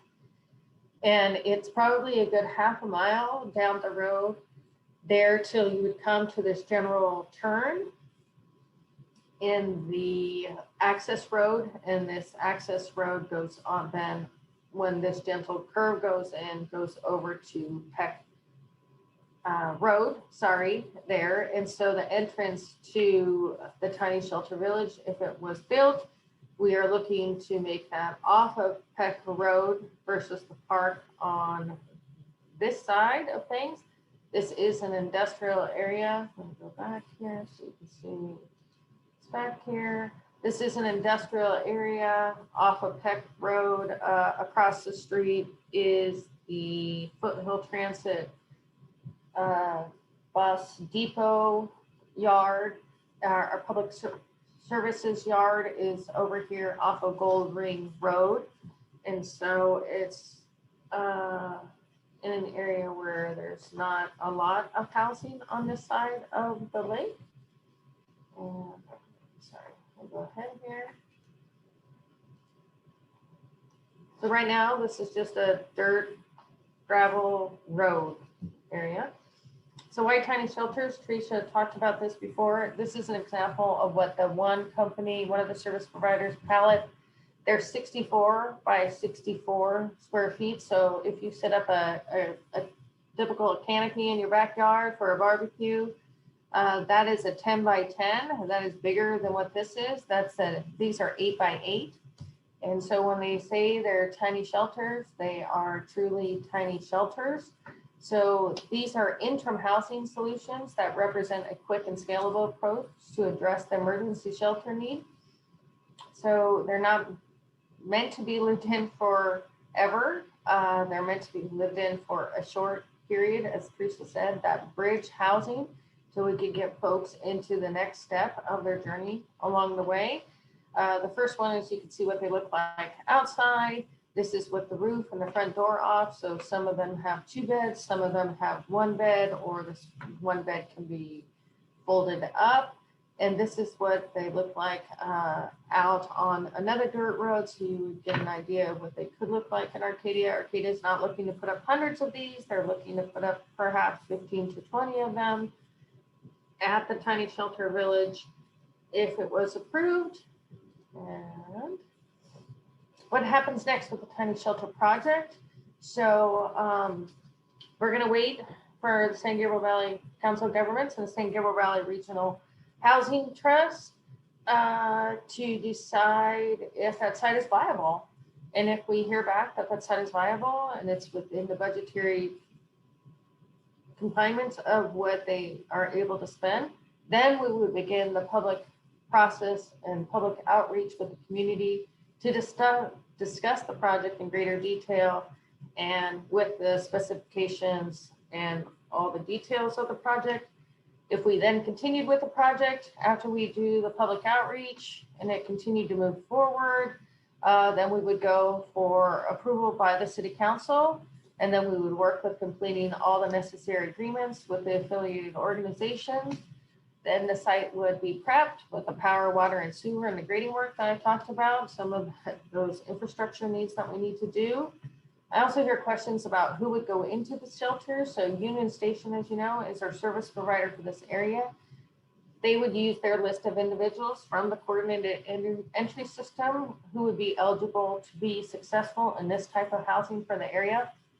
So these shelters wouldn't be like someone would line up outside every morning to see who would get a bed in these shelters. These are very specific types of housing. And so through the coordinated entry system, part of the system evaluates one's acuity level. That's one of their lingo that they use to determine what type of housing is a good fit for the individual based on where they are in their journey. And so they would determine that this type of housing would be a good fit. As that gentleman, Mark, he wouldn't be a good fit in this one. He needed to go into an assisted living facility. That was a good fit for him. Some people need to go into a substance abuse facility. That might be a good fit for them. So it's not a one size fits all type of housing. They would have to be determined that this housing is a good fit for them. And we also hear like Arcadia would get new homeless individuals or increase the homeless in the cities if these shelters were built. The data has shown that is not a accurate statement because of the way the coordinated entry system works and how they connect people or reconnect people with their base of where they're from. That would be the same for this program. So once an individual would be placed into the tiny shelters, the case manager would work them to get them placed into a more permanent housing. And so once they got into this, as Teresa said, it would be a bridge. They would continue to work with them on a variety of different needs to see where they are in their journey. And then hopefully get them into permanent housing so they would no longer be considered homeless. And I want to have ask a question for you all to ponder. I'm going to go back to the map here where you ponder this question. So, oops, sorry, went the wrong way. I am going the wrong way. Okay, sorry, my arrows weren't showing up. So if this location isn't a good fit for this type of program, where is? That's the first question I want you to ponder. And I want you to ask yourself, would it be better for individuals to be in a controlled setting with on-site case management, security, food, restrooms, and those other wraparound services that they need to be successful? Or would it be better to leave folks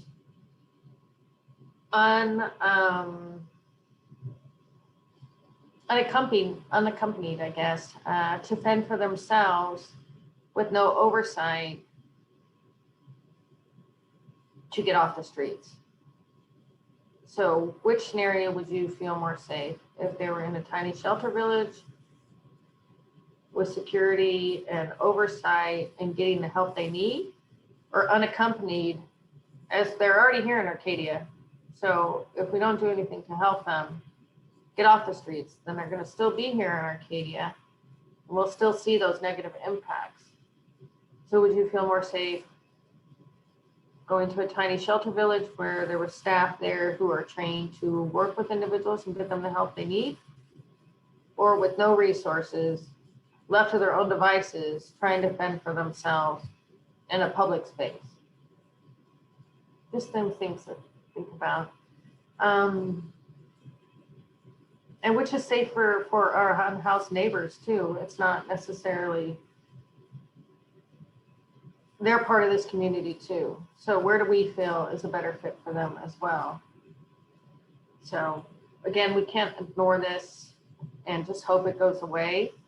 We're responsible to do something to help get individuals housed. And if it's not a tiny shelter project with 15 to 30 people as a pilot program to start, then what is it? What do you think would be successful here?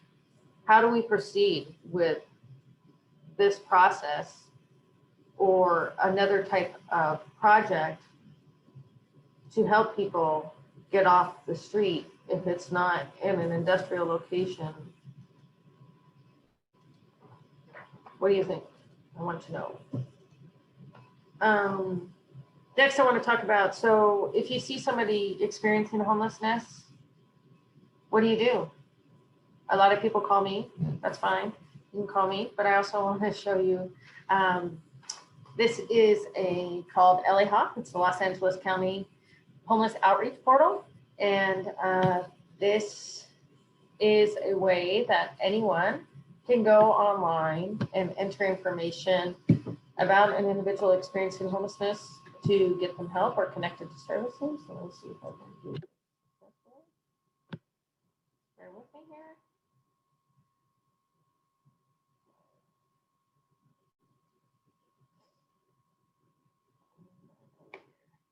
So we have the outreach portal. So if you wanted to, we're going to go back here. If you want to make a request, you're going to go, learn more and make a request. So you would go in here and enter your name, your company or organization, and per se, if you had a business, how would you describe yourself, email, phone number, and then you would continue on. And then it will tell you just acceptable formats and different information to enter. But before we proceed with that, so you can remember LA HOP, you can download the app, but I want to share this video with you. Oops, it's already running. Perfect. We've all seen people experiencing homelessness all across Los Angeles County and right in our own communities. We want to help, but sometimes we're not sure how. Now, there's a new online tool so you can join the movement to fight homelessness and help our homeless neighbors get the assistance they need. It's called LA HOP. That's la-hop.org.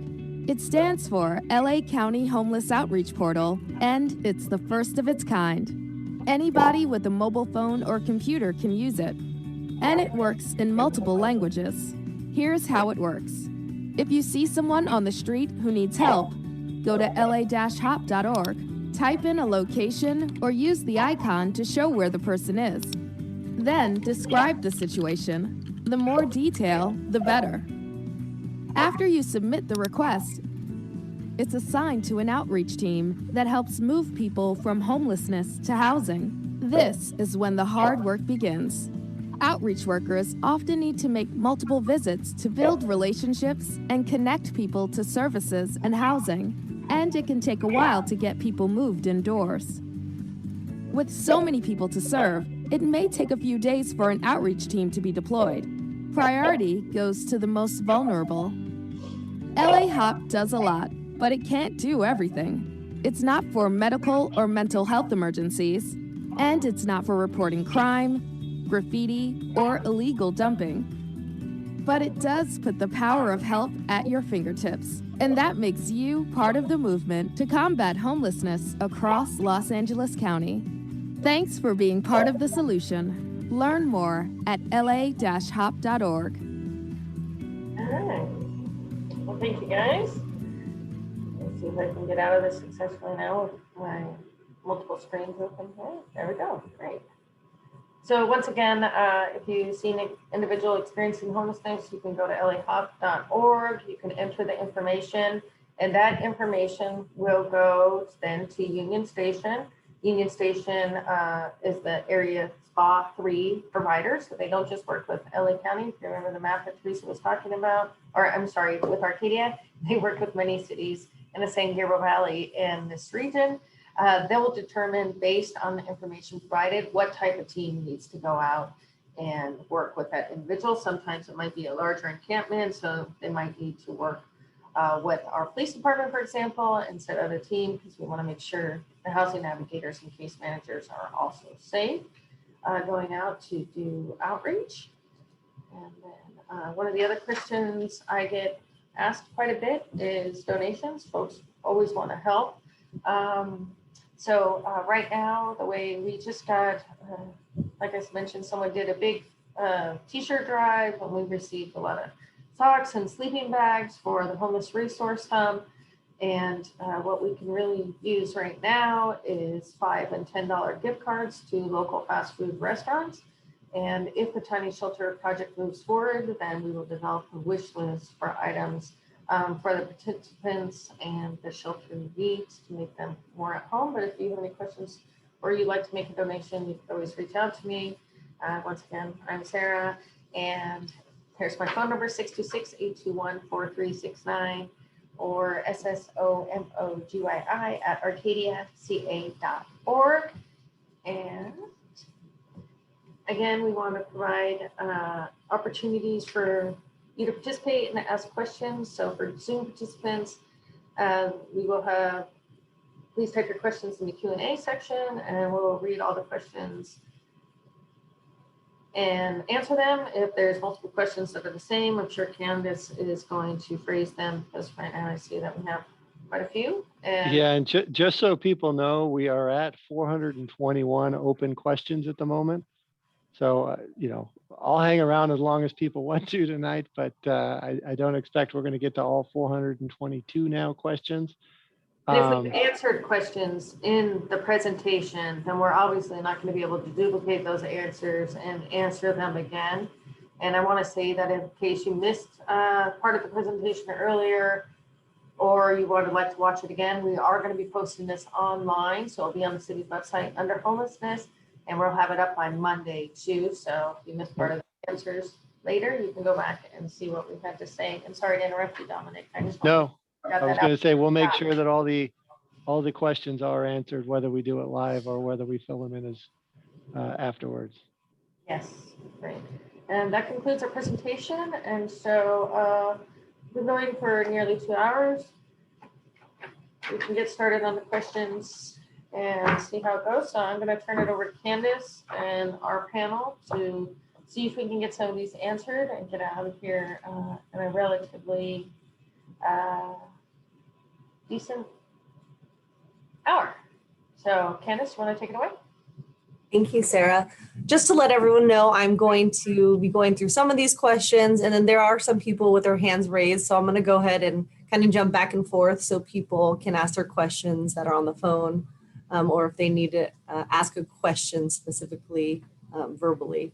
But the first question is, how did we make this homeless project transparent since 2018? I'll go ahead and talk about that. So the homeless project, again, it has been a public process. We took our plan to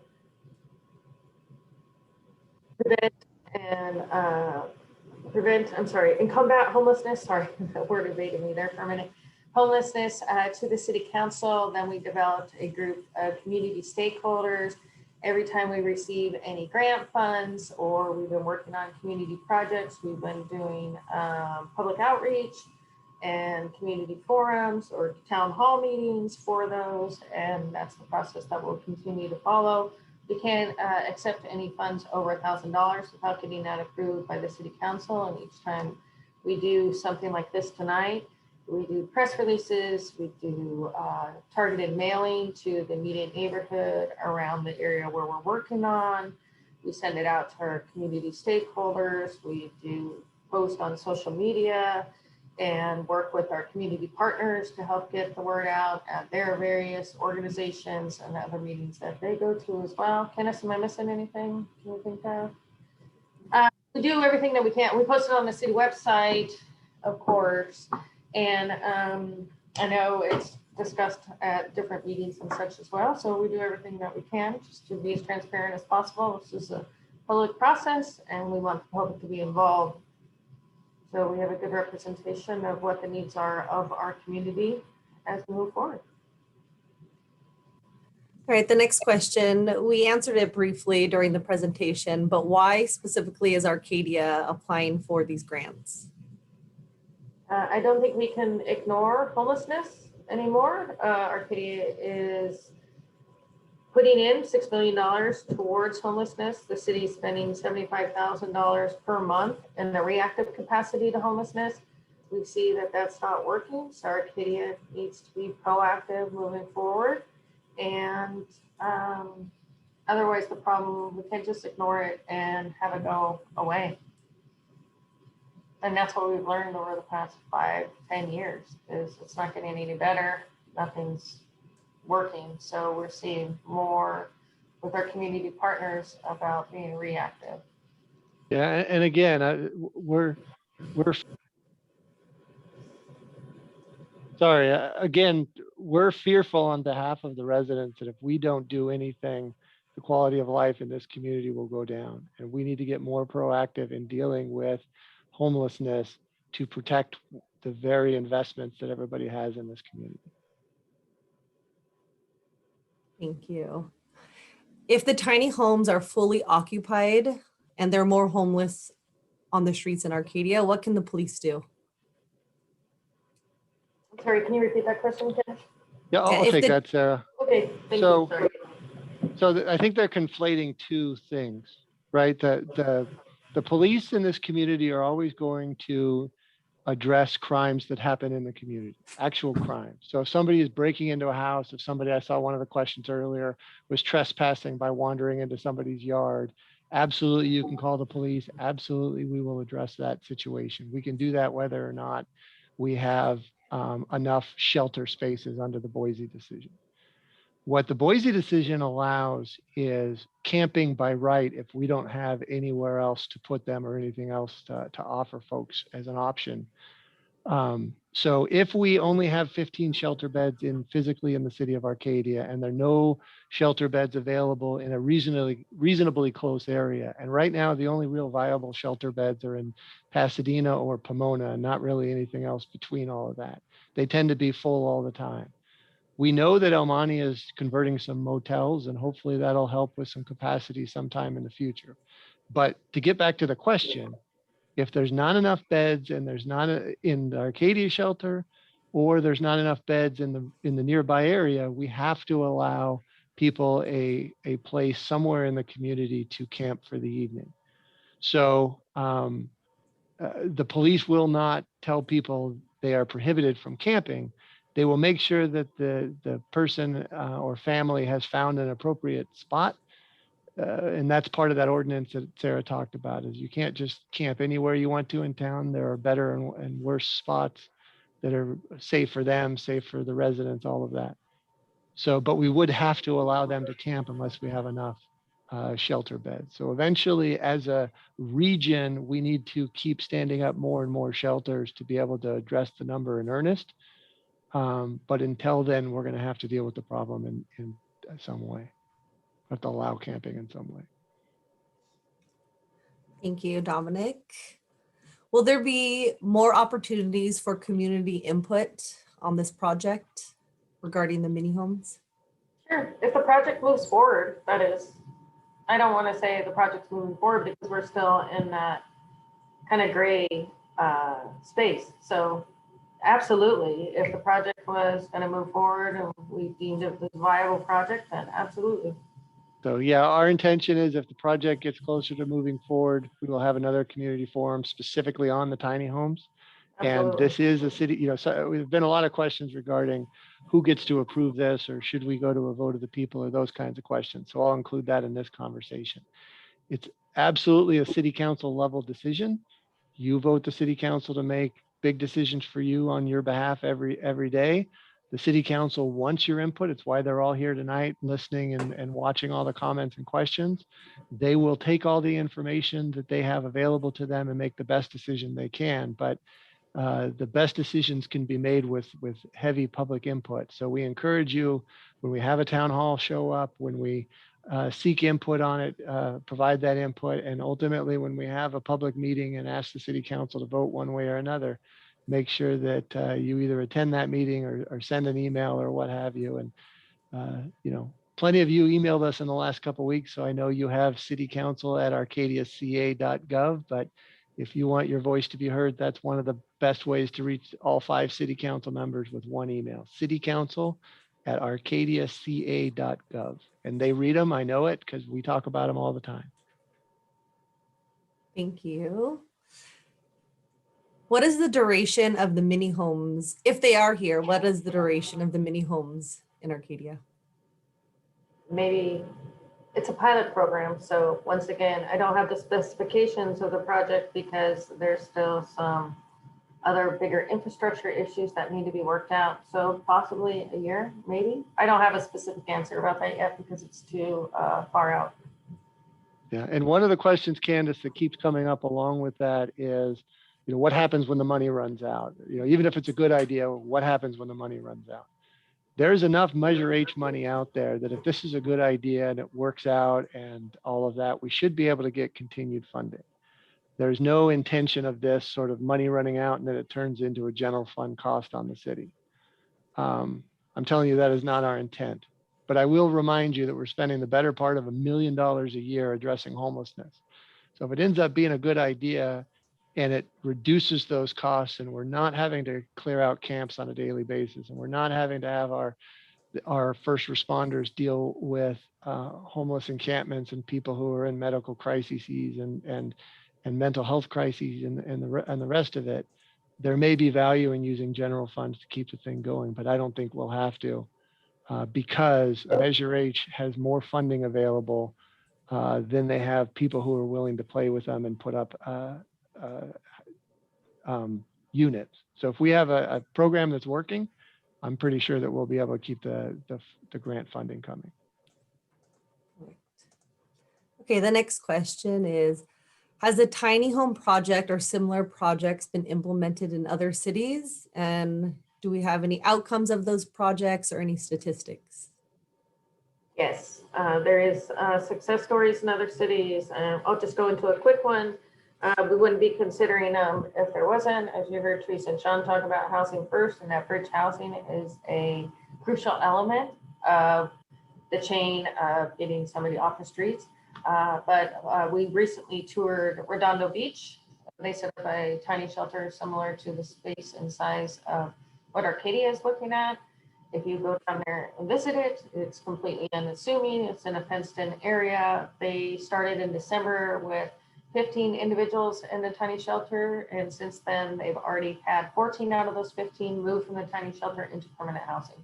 So that's just one example. If we proceed with this project, obviously we would talk about more stats, but I don't need to get in the weeds of something that's not necessarily might not happen or may happen. But yes, we wouldn't be examining this if we didn't think it was going to be a success.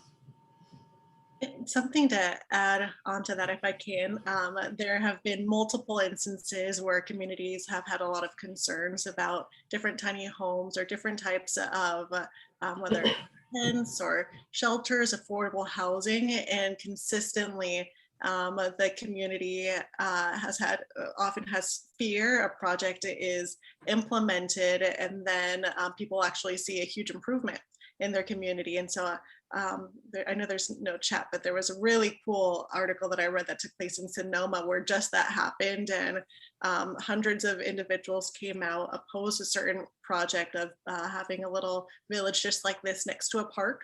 And then after the fact, multiple residents then reached out to council members. They're interviewed in this LA Times article saying, I misunderstood how well the city would actually implement such a program, and now I'm really happy it's been done. But I do empathize. There are lots of questions at first, and so I'll try to find someone's question to post this article to in the Q&A so you can review it. Thanks, Teresa. Okay, I'm going to take a caller. The first caller is Jianchen Q. I'm going to go ahead and allow you to talk. Jianchen, are you there?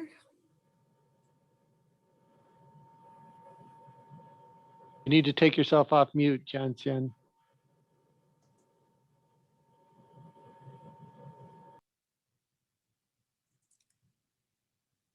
Hey, Candace, let's move to the next caller while Jianchen figures it out, please. Yep, I'll go to the next caller. The last 4 digits is 7130.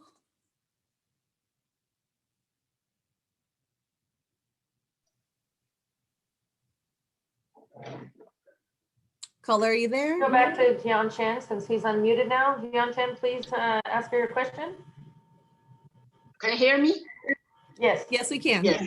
I just want to know, of course, it's good to help the homeless people, but I just want to know how long is the project? Forever or just temporary? How many years? Are they going to stay in Arcadia always or what? Because I'm worried about the safety problem.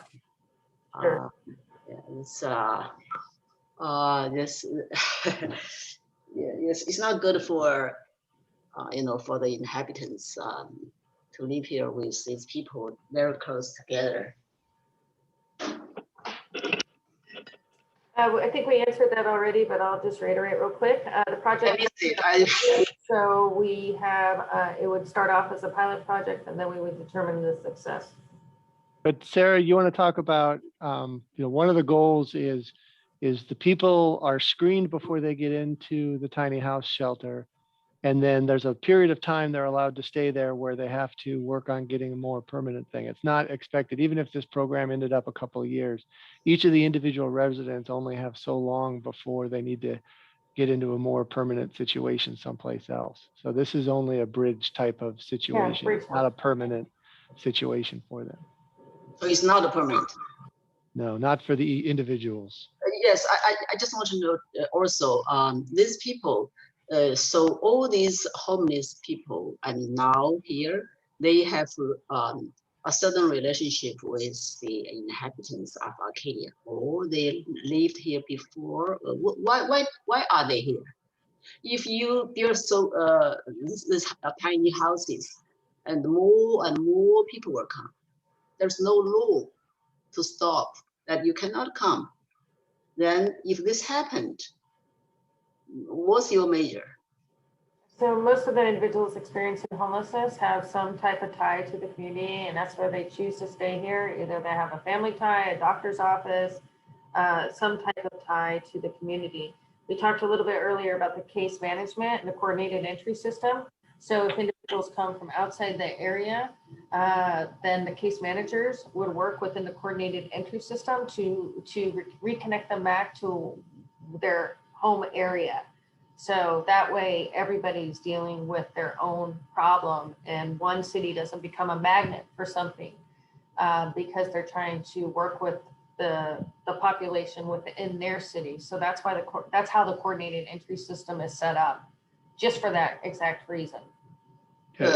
Candace, we might want to go on to allow somebody else to go on. Yes. But the other thing is a lot of times we forget, but folks experiencing homelessness oftentimes have jobs and they may not be a job that is enough to provide them shelter on a permanent basis, but a lot of times they pick a location because they know that's near a bus line that'll get them to wherever they're working and those types of things. The next caller I have is William H. Are you there, William?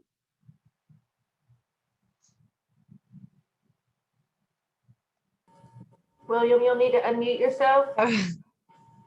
Or we'll go Right, to the there he next is. caller in the interest of timing, because we have quite a few questions here. And please, questions already been answered earlier in the presentation for the sense of timing and redundancy, because we have nearly 500 questions folks want answered. We will hopefully not be reiterating everything that we already spoke about earlier. It looks like William is there and unmuted. William, are you there? Yep, I'm here. Thanks for inviting me for the speak. So basically what I'm concerned is about the safety for the community. And also, will I bring more homeless into the area?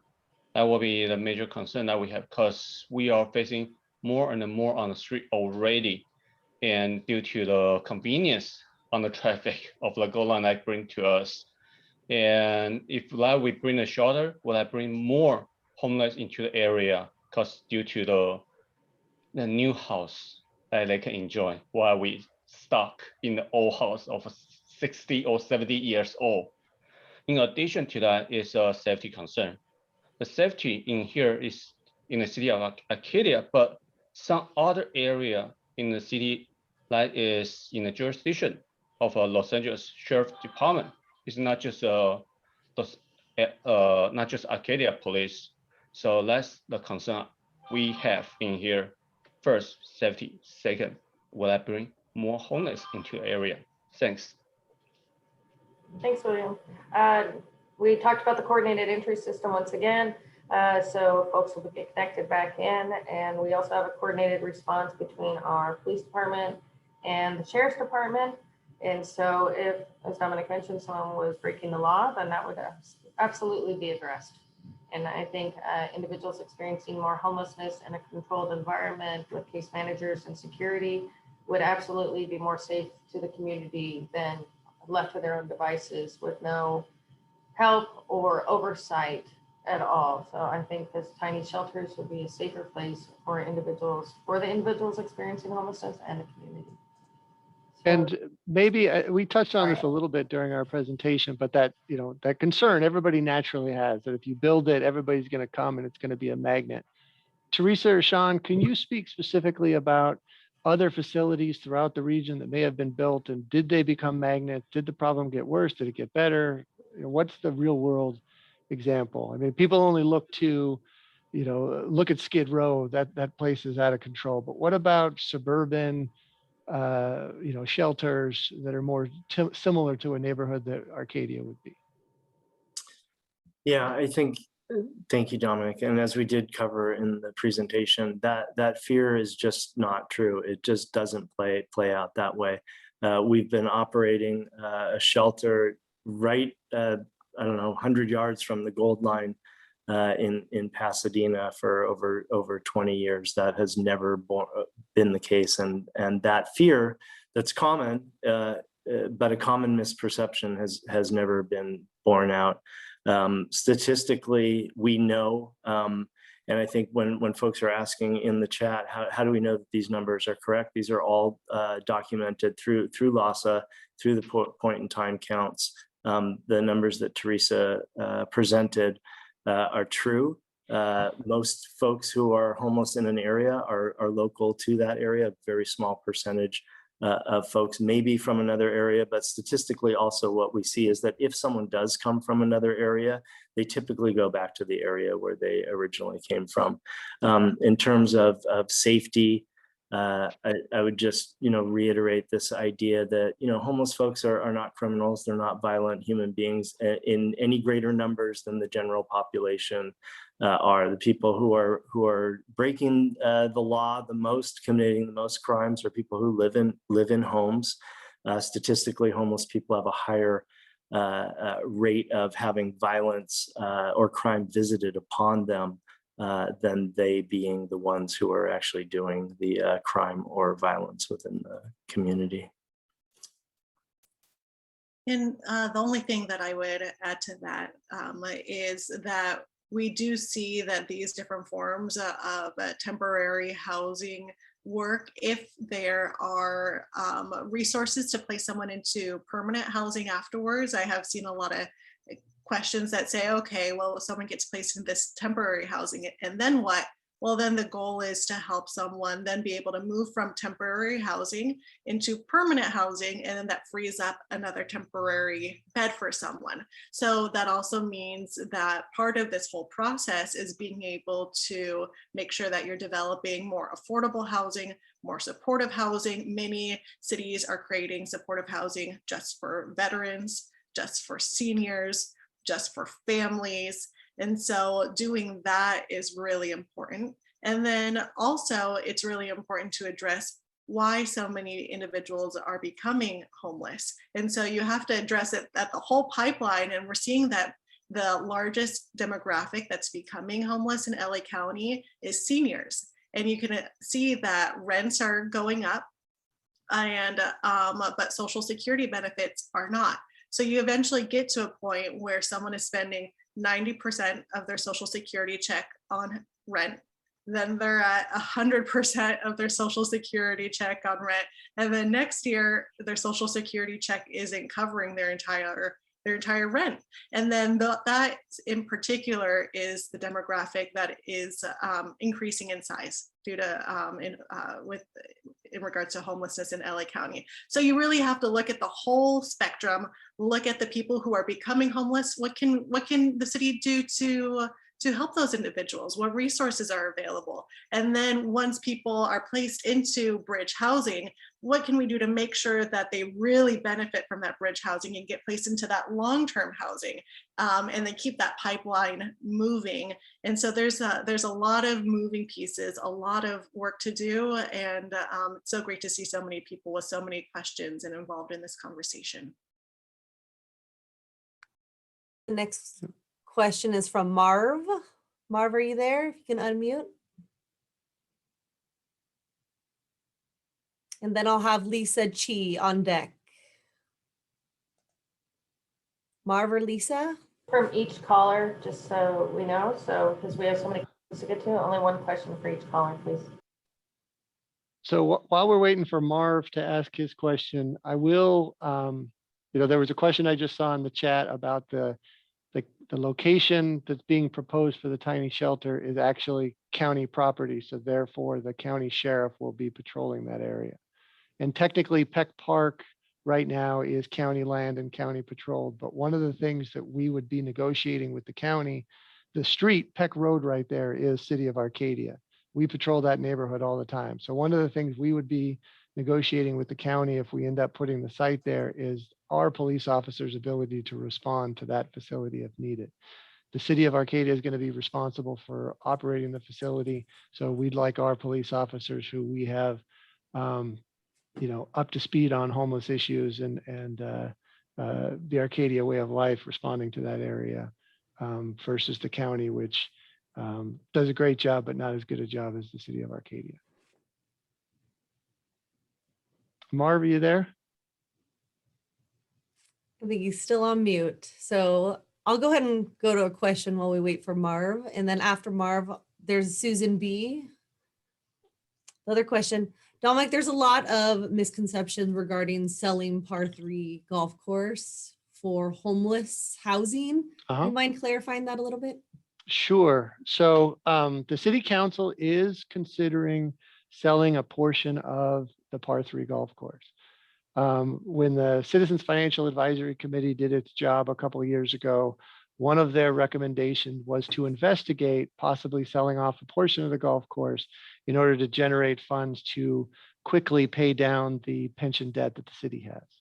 So the city has started a process to seek developers to see what would be possible if we wanted to do that. Anytime under state of California law, you're talking about a local government selling off open space, the law requires that you first offer it for affordable housing purposes. Doesn't mean you have to sell it to affordable housing developers, but you need to consider any offers, and you have to have good faith negotiations with affordable housing developers. So the council took that step about 90 days ago now to declare the project surplus, or the property surplus, to begin that negotiations process. Nothing says we have to sell the property at the end of this process. Even if we negotiate with a market rate developer eventually, we could walk away and leave the golf course intact. But the city council is interested in looking at its options. So first we talk to affordable housing developers, any proposals that may come in. Now, let me be clear about what I mean about affordable housing, because there's a distinction between affordable housing and homeless housing. Affordable housing can be anything from 120% of area median income down. And there are different categories between low, very low, extremely low, and then to homeless housing at the other end of that. 120% of area median income is nurses and teachers and those types of folks in a community. It's people just out of college and all those things that you talk about. And so part of the question for the council is, if we do housing there, what kind of housing should it be? What mix of price points should it be? Because we all identified that part of the reason people are ending up homeless is because Arcadia in the last 30 years has done a great job of building luxury units, but hasn't really met its need for mid-priced units or lower priced units. So one of the options available is to sell it off for mid-price housing or a mix of things. So I think it all got conflated with the tiny houses, and it's sort of in the same area, and the hub and everything. Everybody thinks that the tiny house site is the 3-par site. tiny house site is not the 3PAR site. But again, like I said earlier, stay involved in the conversation. We've heard from a lot of golfers who want to keep the golf course. We've heard from folks who throughout the years that said, isn't there something for my kids to buy in the city or a place to rent in the city? Because if I'm not a millionaire, there's no place for me in Arcadia. So the council's weighing all those options along with its long-term expenditures and trying to find the best solution. So that's that process they may be hearing about. And there is on our city website a little page we're developing about what's going on at the par 3, and we'll build more frequently asked questions, and we'll keep people updated on that. So go to the website and put in 3PAR golf course, and you'll start to see information about that as we go forward and have those conversations. Is the homeless project only open to homeless in Arcadia? And how do we know that they are from Arcadia? So the professionals working in Union Station would vet the individuals. An individual experiencing homelessness doesn't have to prove they're from Arcadia. They would have some ties to this community, and that's why they're here in the first place.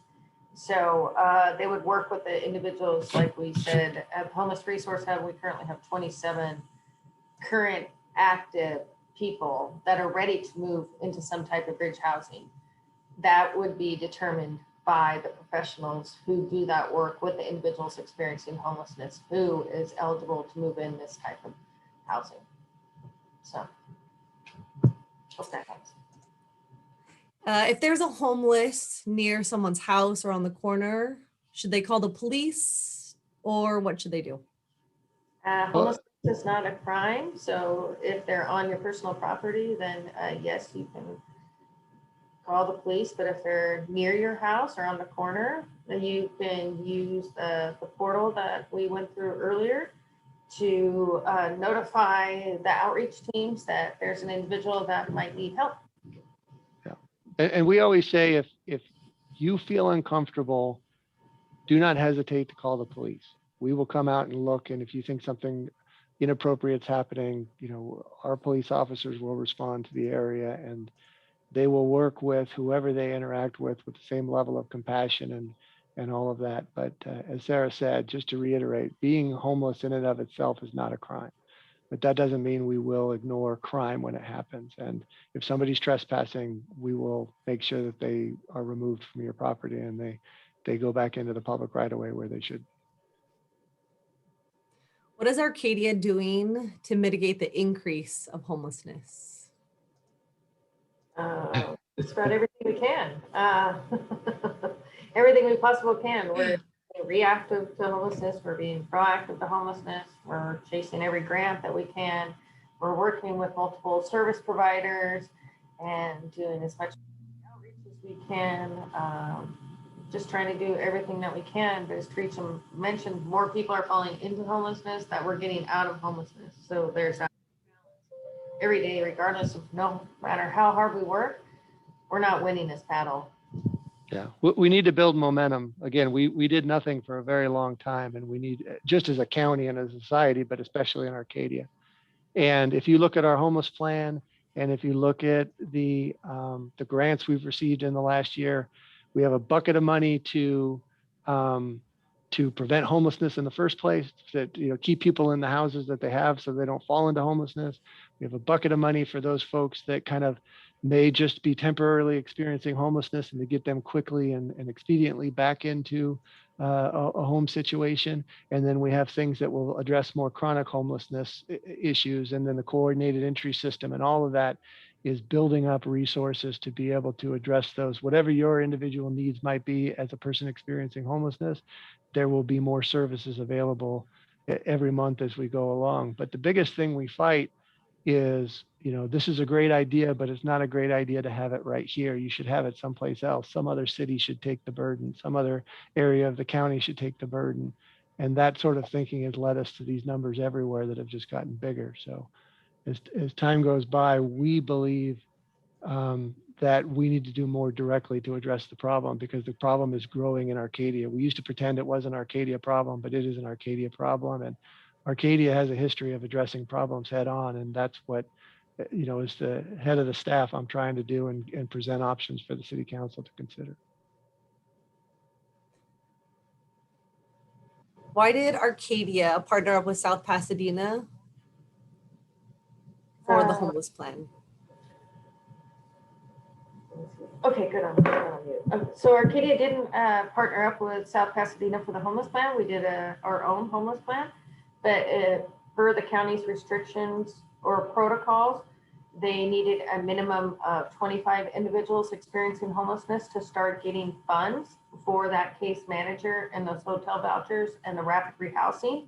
And at that time that they were using the point in time counts, Arcadia only had 13 or 14, and South Pasadena only had 13 and 14. So neither city would have qualified on our own. So we had to work together, and then we have funds each separate in our own cities, and the case manager spends 2.5 days in Arcadia and 2.5 days in South Pasadena, but we're not sharing individuals experiencing homelessness. They have their own protocols and methods and programs, and Arcadia has our own things that we're working on. So they're mutually exclusive in that aspect, but in order to get the ball rolling and start doing something, we couldn't do it on our own, just with our own homeless count measures, because that was the measure that they were using in order to qualify for those grants. Great. And Susan B is unmuted. Go ahead, Susan. Yes, I wanted to thank you for the opportunity to really share the concerns that we have regarding the hub at the Arcadia Par 3, especially now that schools are reopening. And I feel tonight that I just wanted to come as more of an advocate for what we feel is the most vulnerable and the innocent in our community, and that is our children. What we've seen in being a part of the pilot program is a little bit different than what we are hearing tonight. What we've seen is that the number of homeless have been drawn to the hub, and they're remaining here. And so this is a safety issue that we feel right now for our children is one of our biggest concerns. Really, up to now, we've been relieved that the schools have been closed since the hub has been open, because many of you know that the hub has been placed at the Par 3, which is sandwiched in between two residential areas. And it's also next to the trail, and it's at the school crossing. And this school crossing is used by Rio Hondo Elementary, Rio Hondo Prep, and the Arroyo High use this for school daily. And so now that the schools are reopening, we feel that this is really a concern for everyone who knows about the hub, and that we've lived in the midst of this the past 6 months. And we feel that when we only are giving more of one side of the homeless situation that we're seeing and not bringing the full picture, then we're going to be putting our children in harm's way. The other issue that we're really seeing is the issue of mental illness and the substance abuse among the homeless. And we're seeing it firsthand from our homes and from our locations. We're seeing, and we've been reporting it month after month, we see the serious mental illness, we're seeing the erratic behavior, the substance abuse, those welding knives, we've seen the half dress, the yelling, the aggressive behavior. And just most recent, last month, one of our neighbors shared that his 14-year-old daughter was approached by the police and asked if she saw the naked person on the trail. And this is the trail that the Arroyo High School track team runs every day. So there's many other reports out there as well. LA Times, Doug Smith, we've been corresponding with him, UCLA, the US Housing and Urban Development. And their reports show and confirm more what we're seeing. They're going and saying that it's 67% of the homeless population that is in this, that have these difficulties and these challenges right now. And so we really want to not turn a blind eye or a deaf ear to this part of homelessness. It would be irresponsible, to say the least, because this is a reality that we're living right now. And it's a major concern for the safety of our children. Just the other day, I was driving home and I saw two of the young girls from Rio Hondo Prep School. They were in their uniforms, And at first, when I saw them on our crosswalk, I was smiling because I thought the kids are back.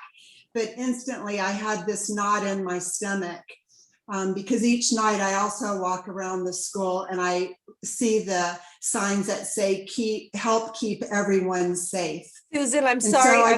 Susan, thank you for your comments. I'm sorry to interrupt, but if you just a few more last few sentences to wrap it up, we just want to get to all the callers and all the questions. Okay, sounds good. So I just took it upon myself the last 2 Mondays to just show up at the hub to see what our kids might experience. And what I found from the 7:45 till 8 o'clock, and we're not even in full swing yet, there were 4 homeless right directly in front of the hub. And so my point is we don't want to subject our children, if this is the avenue they take to school, we're really putting them in danger. And if we don't tell the parents the whole story and the principals at the school of what we're experiencing, we're not going to be able to keep our kids safe. And so that's what I would like. And I'm sure your cameras are showing what's there. So we just want to keep our kids out of harm's way and let the parents know so their kids can be aware. Thank you so much for your comments. The next question, what is the average length that someone experiencing homelessness is homeless? John, you want to take this one? It runs the gamut, anywhere from a day to years, really, depending on the person's situation. Thank you. Sarah, can you explain the encampment cleanup a little bit more? Absolutely. So individuals experiencing homelessness often don't have the means or have too much goods to use a trash can. So as you all know, one of the negative impacts of homelessness is trash, feces, needles, whatever. And so encampment cleanup funds are used to send in the appropriate cleaning crew to go in and clean up trails and such. And instead of paying out of the general fund for the city, out of that $75,000 that we're spending every month, we had that $20,000 allocated for the grant to help offset some of those costs. What percentage of the 106 homeless are actually from Arcadia? Do we have any statistics on that? We don't have specific statistics because remember, these are individuals who are homeless at the point in time count. So that just shows a one point in time here in Arcadia. But what we learned from the case managers, and we say it again, is that these individuals may work here, they have ties to this community, there's some reason, they have medical doctors here, there's some reason that they have chosen Arcadia to live and be homeless. Some of the surrounding areas have a 30-day voucher for those experiencing homelessness. Does Arcadia have anything like that?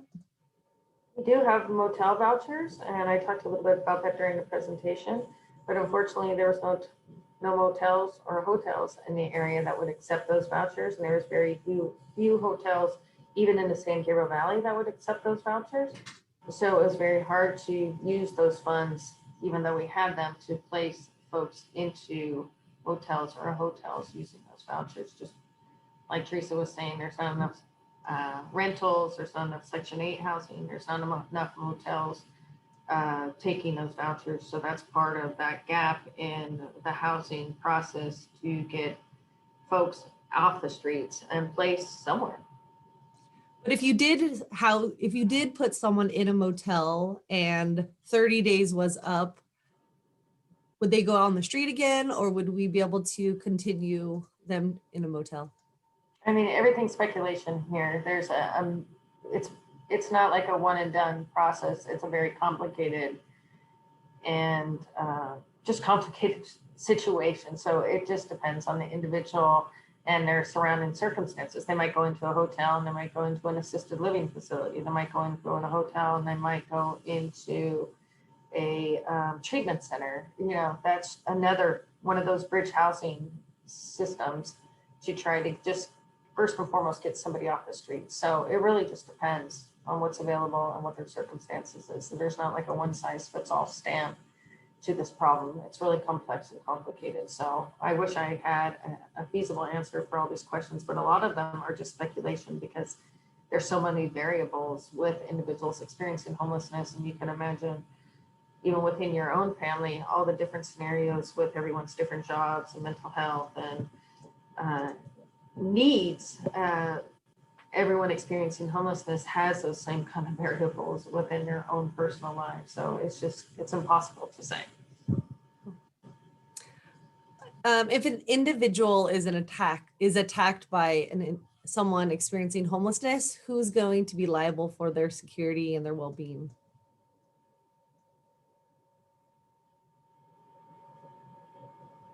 Bit of a loaded question, but again, if there's a crime that happens in the city, the person who commits the crime will be held accountable to that. So if it happens to be a person who's experiencing homelessness, they will be responsible for their actions in one way or another. Perfect. Okay, I'm going to take a few callers. I'm going to take 3 callers. The first caller will be Ibrahim Bachi. The second one will be Caesar, and the third one will be Eric.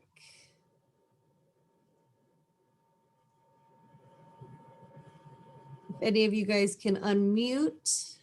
All right, Eric is here first. So go ahead, Eric.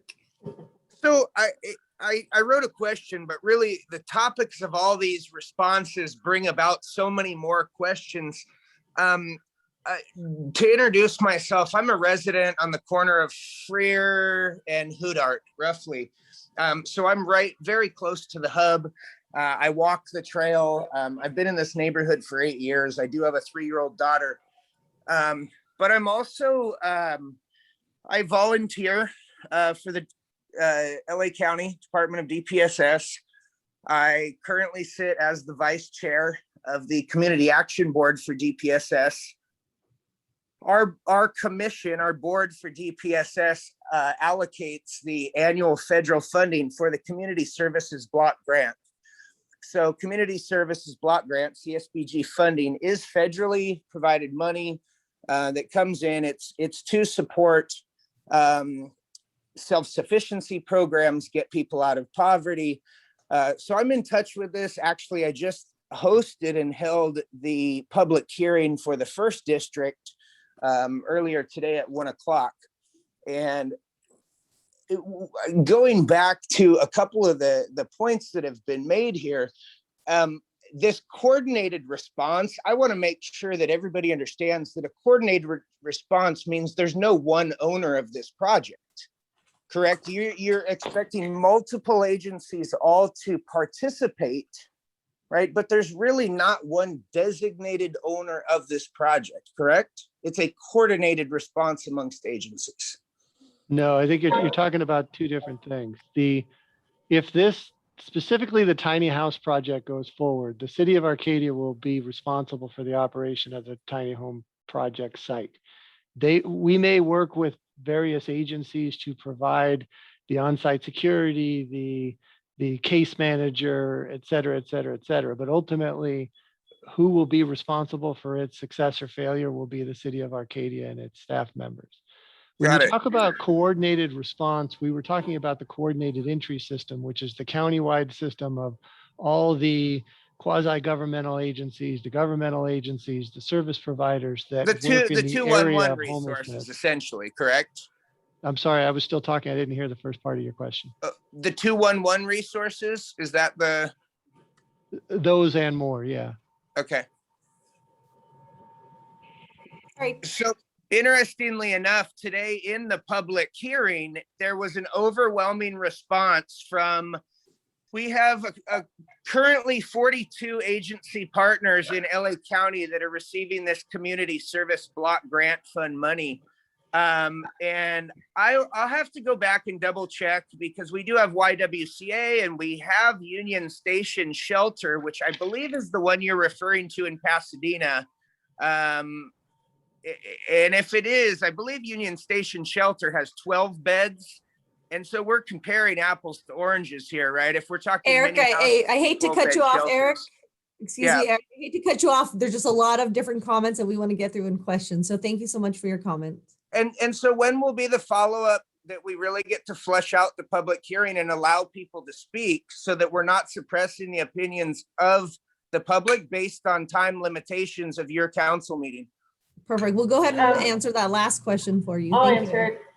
Number one, this is a community forum on homelessness. Is the council, we call the meeting to order because we have 3 or more council members in attendance. If we proceed with the project, then we will have more direct meetings specifically about this project. But since it's still in the gray area, I don't know if we're going to proceed with it or not. So we're trying to do our best to answer those questions for you without absolutely having a definite answer if we're going to move forward. We're really just introducing the item to you tonight. And I know there was a lot of misconception that the public or the council already voted on it, which they have not. Thank you. Marv, you unmuted. Go ahead.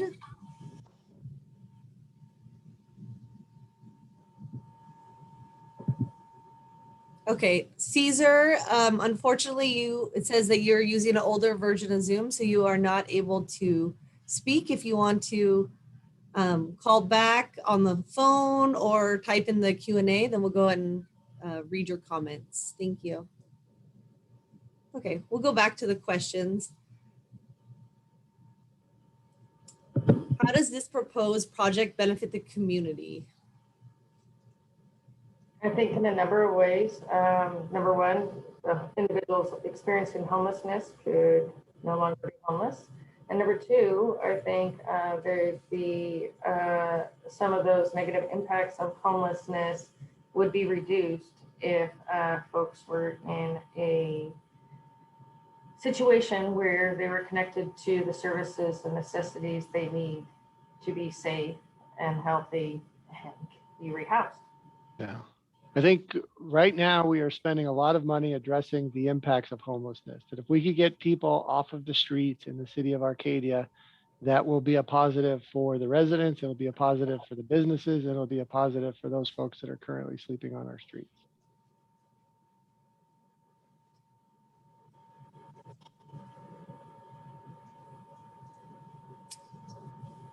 This question is for Sean. Sean, in your presentation, were there less homeless in the older model?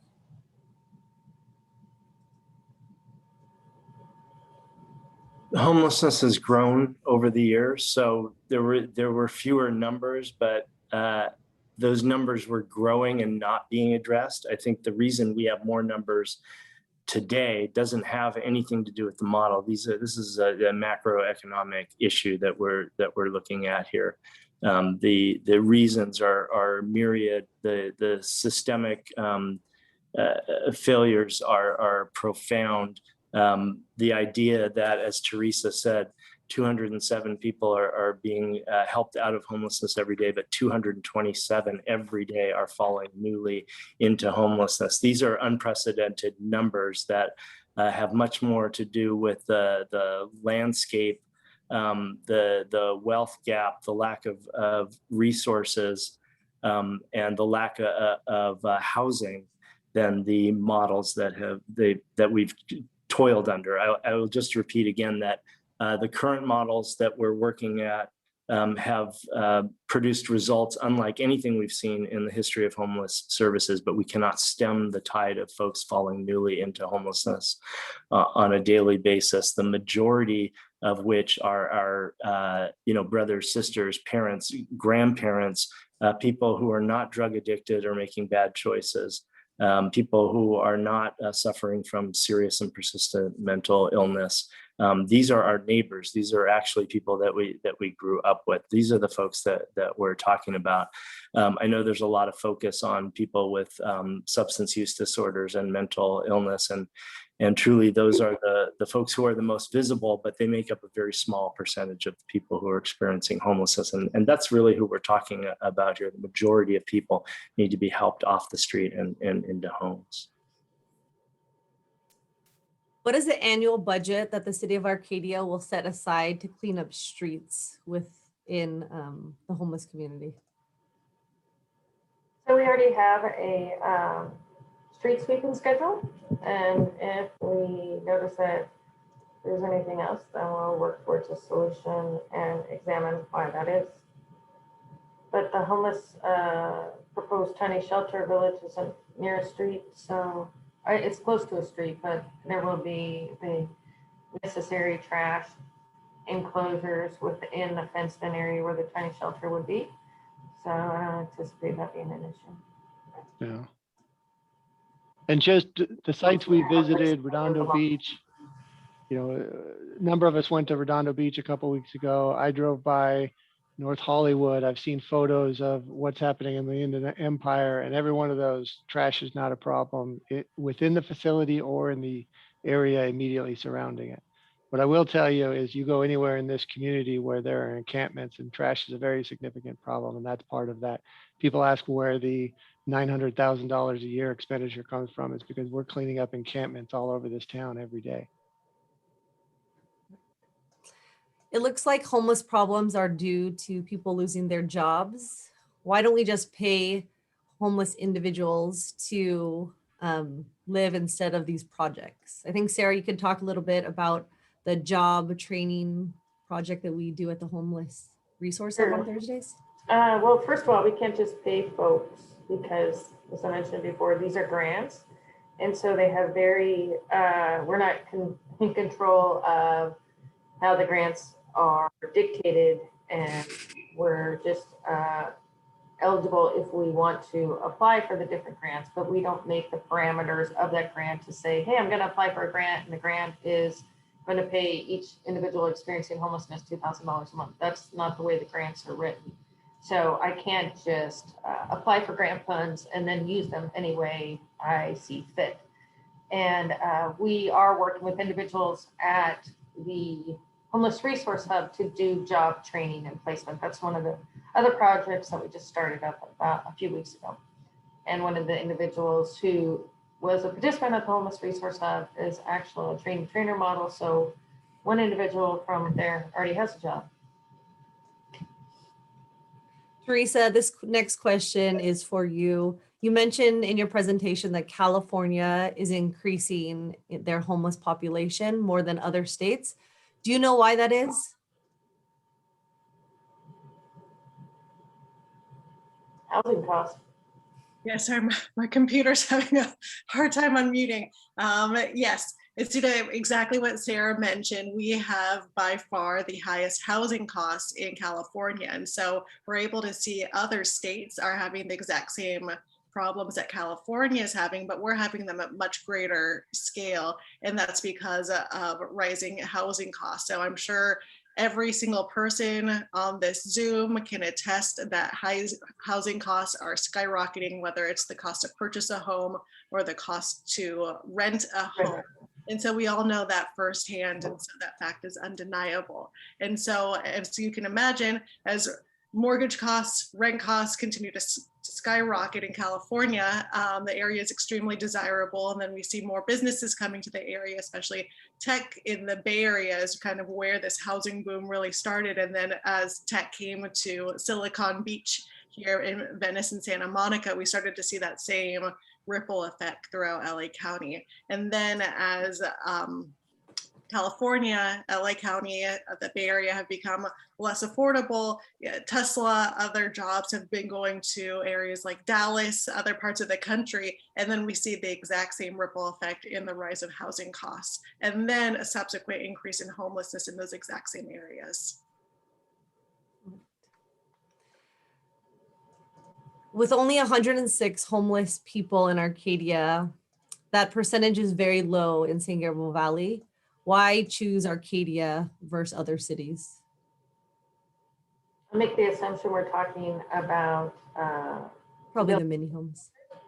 And because we still have 106 individuals experiencing homelessness in Arcadia, and we have negative impacts to the community, as a few folks have mentioned throughout tonight and in previous emails, like Susan earlier, that she's scared for the children on the trail and the public safety and whatnot. So if those 106 weren't homeless, then we would have less of that input, that negative impact.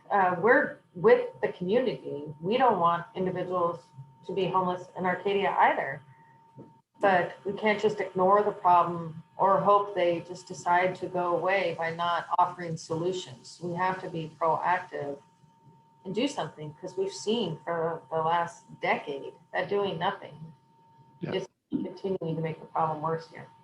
And if, for instance, Monrovia builds 15 tiny homes, Monrovia will have first priority to shelter 15 Monrovia residents, and Arcadia will be in a second position. If Arcadia builds those 15 homes, we'll have the greatest opportunity to get up to 30 Arcadia residents that are living on Arcadia streets into shelter, and get them on the path to permanent housing. And again, if we sit around and wait for everyone else to do it, first of all, there's no guarantee anybody's going to do it. In the comments earlier, there was a comment that Temple City had proposed something a few years ago. They had a public hearing for some affordable housing project, and that project went away very quickly. So, Temple City isn't doing anything anytime soon. I'm not aware of Monrovia doing any large permanent housing anywhere. Like I mentioned earlier, El Monte is proposing or has purchased some motels, but there's no guarantee that Arcadia homeless residents will be able to gain access to those facilities. The greatest chance we have of getting people who are living on Arcadia streets off of the streets and out of your neighborhoods and off of the trail and scaring the children and everything else we've heard tonight will be to give them a place to start. And that's why we think it's time to do something in Arcadia. Can homeless who come in to Arcadia with criminal backgrounds or drug addictions be shared with the public at all? No, that's all private information. It's health information, and like you wouldn't want any of your personal health matters shared with the world at large. They have the same rights. Has the city, or will the city, do a study about the impact of this project on Arcadia's property values?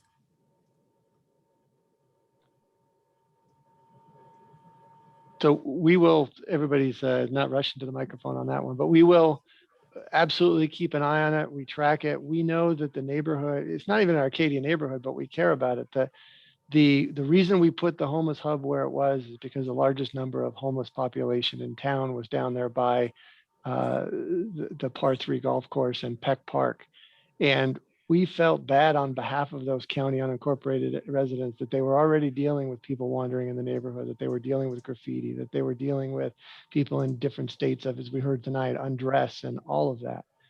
And I don't have a study that shows that those property values are being negative impact, but I know how people feel, a specific study, but I know how people feel when they go into areas that are high concentration of homelessness and trash and all of that. And it has an overall tendency to reduce property values. So if we're able to get people off the street, if we're able to reduce our overall numbers, we will see positive impacts. I can tell you that we hear all the time that people like Arcadia because we don't have some of the deep societal problems that other cities have closer to the inner city. And we're trying to stem the tide before it gets to be like that. We all move to the suburbs for the positive quality of life, and we're trying to protect that. I'd like to add on to that. There are, everything that the city manager mentioned is absolutely correct. There are multiple studies, if anybody would want to Google. So many different public, private entities have conducted studies on different types of homeless housing and the impact on property values. And it consistently, they have been able to see that the creation of any type of housing for individuals who are homeless either has a neutral or positive impact on property values of a surrounding community. And exactly to the city manager's point, essentially the community has two options. You can have individuals sleeping on the streets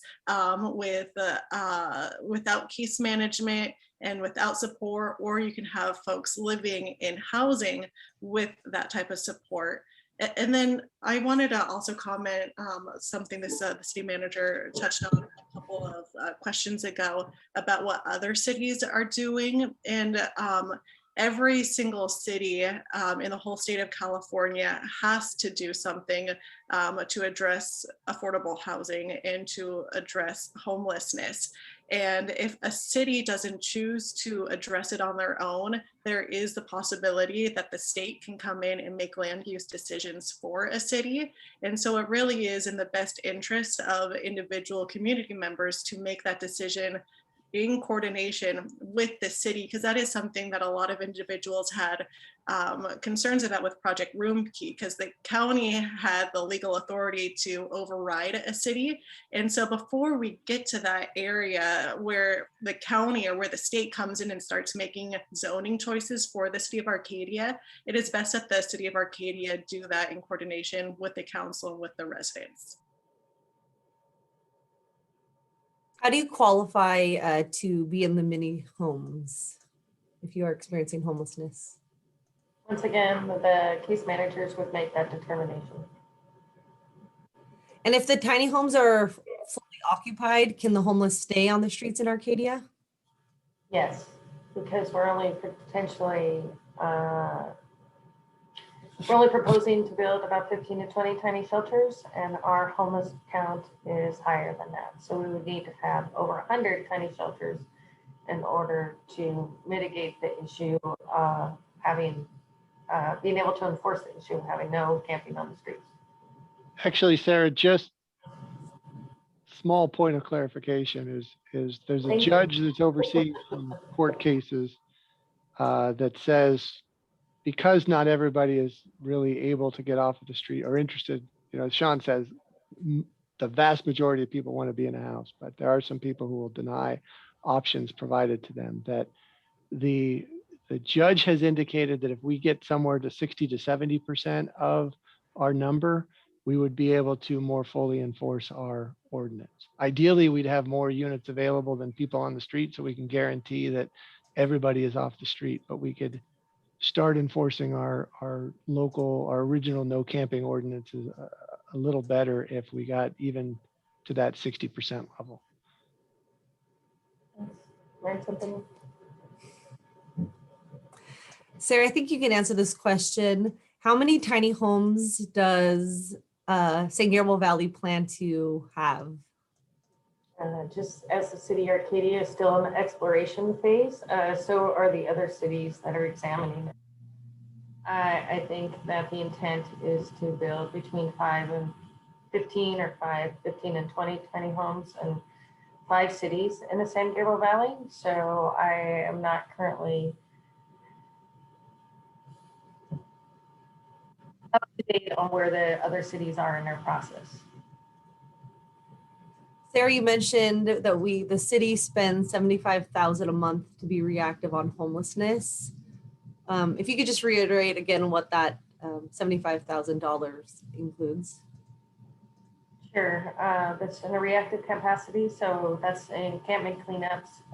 If an individual is called out for the police department, if an individual is transported in an ambulance, staff working on different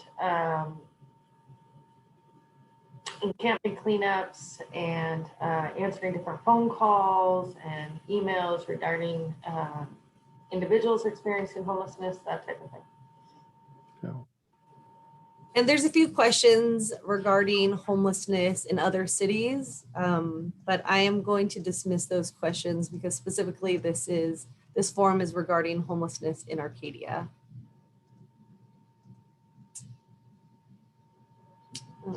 One second.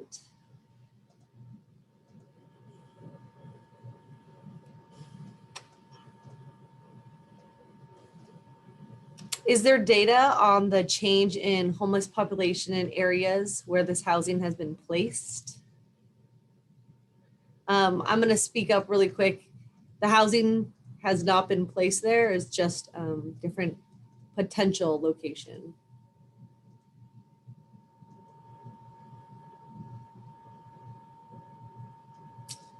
The tiny house project is going to attract more homeless to our city. What's the city's plan to help those who will not be housed in the mini homes? I think as I said before, individuals would have to be entered into the coordinated entry system. It's not a first come, first served basis if they're placed into the tiny homes. So if an individual came from an outside area, the housing navigators, case managers would work to reconnect them to where they're initially from. The city adopted the homeless plan in 2018, but why do we continue to see a significant increase in homelessness since The that homelessness year? plan is just a piece of paper until we start implementing the goals and objectives from the homelessness plan. So we have a piece of paper, but if we don't do anything to is recommended from that piece of paper, then a piece of paper is not going to create somebody from not being homeless or not falling into homelessness.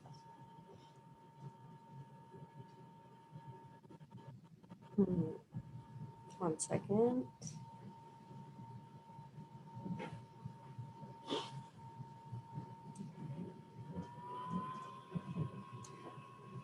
I'm going to go ahead and go to some questions from callers. I have Ming, Michelle Wu, and Gino. I'm going to allow you three to talk, and then whoever unmutes first, I'll go ahead and call you. Ming, go ahead.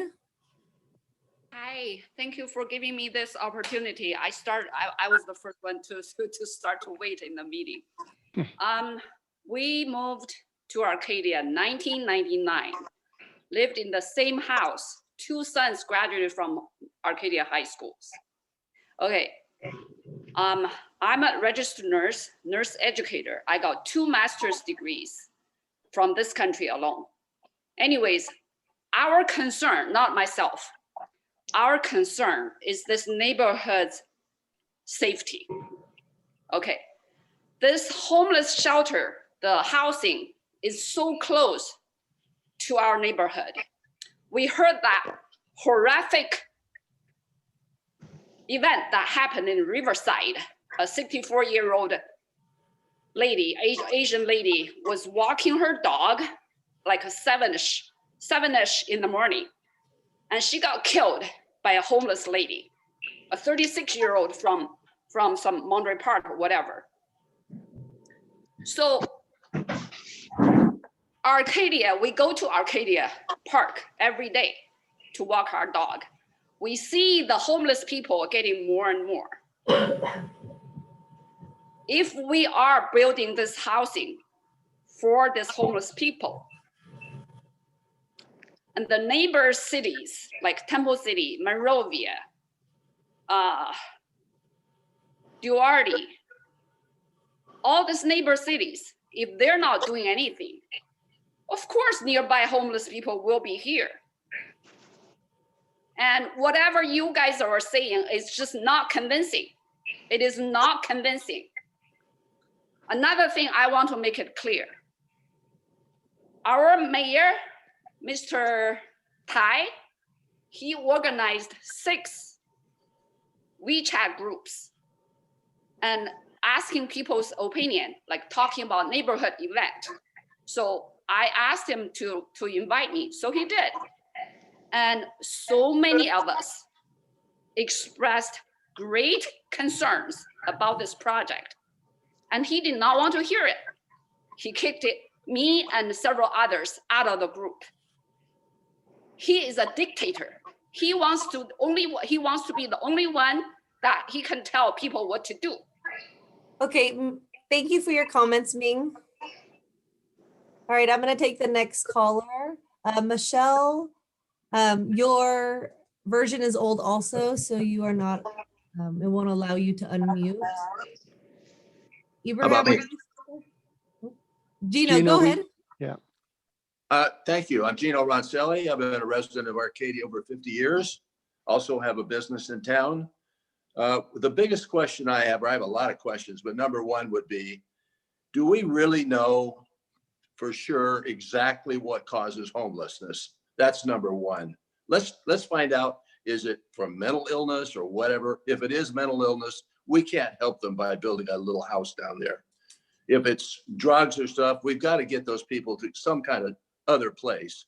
If it's like they don't have a job, we can handle. We can give a little help. Now, it's really cultural if you think about it. If someone in your family had some issues with money and couldn't afford a house, you know, the family would take them in. That's the way our culture is. We take care of our own, right? Our churches, our local community takes care of people. I mean, we give more money to charity than any other country in the world. So it's some issues that we can't help by making a little house for somebody. If you would think about all the money spent in LA County on homelessness, if you just took that money and divided it by how many people are on the street, it's a gigantic number for every person. It's way more money.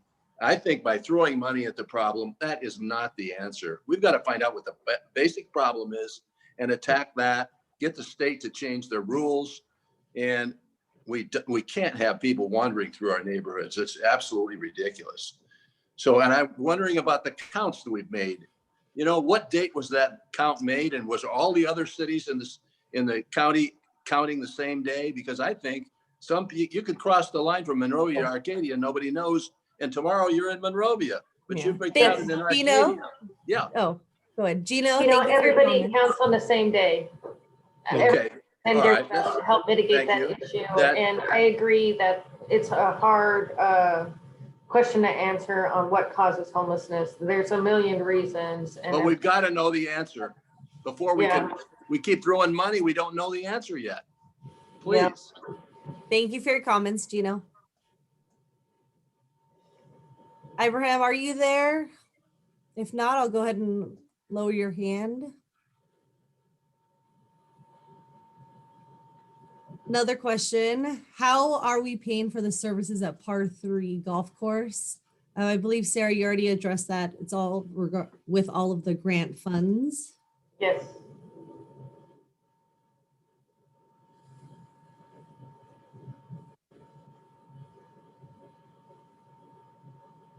One second. We just have a lot of duplicate questions, so I'm going to go through them.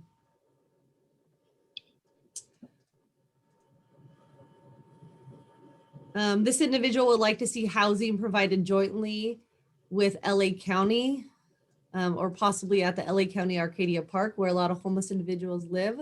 How can we as a city facilitate that? I'm sorry, Candace, can you repeat that? Yeah. That sounded a little confusing. Sorry. How can we facilitate working with the county at the LA County Arcadia Park? So I think the question is, can we put the tiny shelters or some other services at LA County Park, which is in the center of town? Where the hub, there's a lot of individuals experiencing homelessness at that park. Yeah. And I think a lot of that comes down to our outreach with the county. If there was a community-wide interest to put some sort of a facility there, I'm sure the county would be interested in doing so. Just based on, I know the county's been trying to get shelters in this part of the county. And when we identified the site off of Peck Road, they very willingly collaborated with us thus far to look into the feasibility of that site. So if this community wanted something at that park, I'm sure we could reach out to them and try to make something happen. Perfect.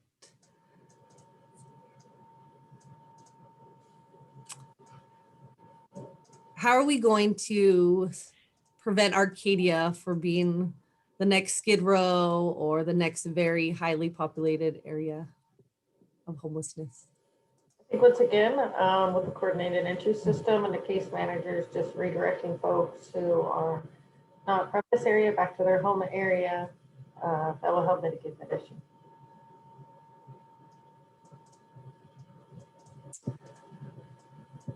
If motels are not accepting the vouchers, what are we going to do as a city and just throughout San Gabriel Valley to put individuals in a motel?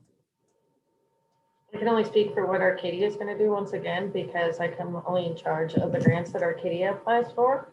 But we applied for emergency resource grant that gave us some more flexibility instead of specifically hotel vouchers to help mitigate that issue. Are there any statistics regarding police resources dedicated to homeless issues? And Sarah, I believe that's 75,000. Do you know what percentage or amount is from the police department?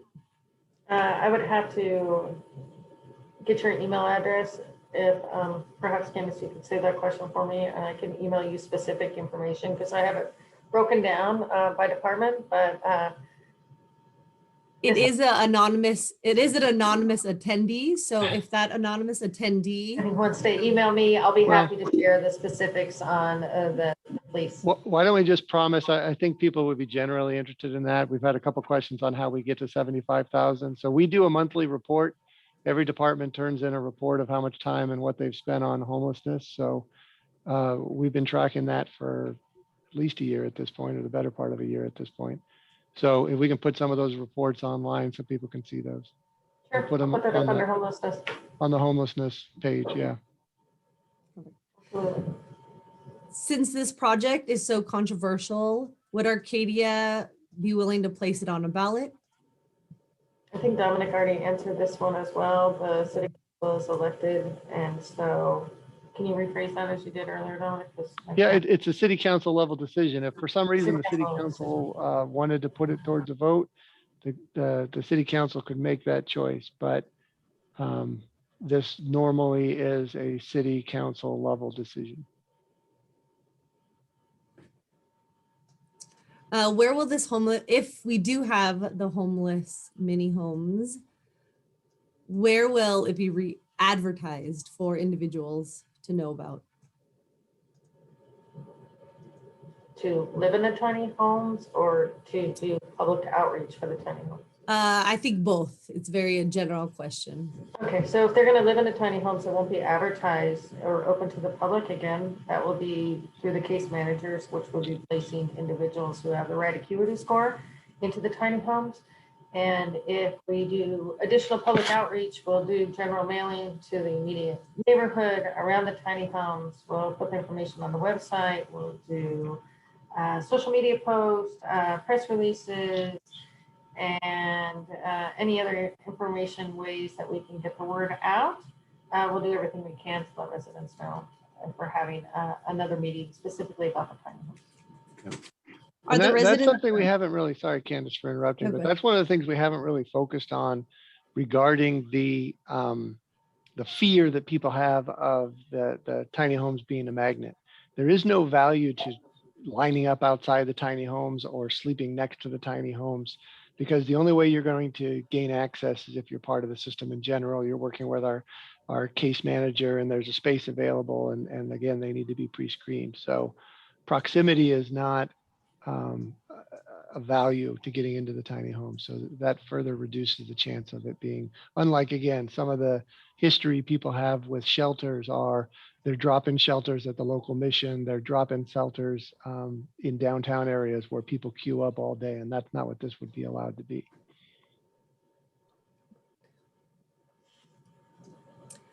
Is it mandatory for Arcadia to make this move and the proposed mini homes? No, absolutely not. We don't have to do anything, but we have to accept whatever outcomes happen if we do nothing.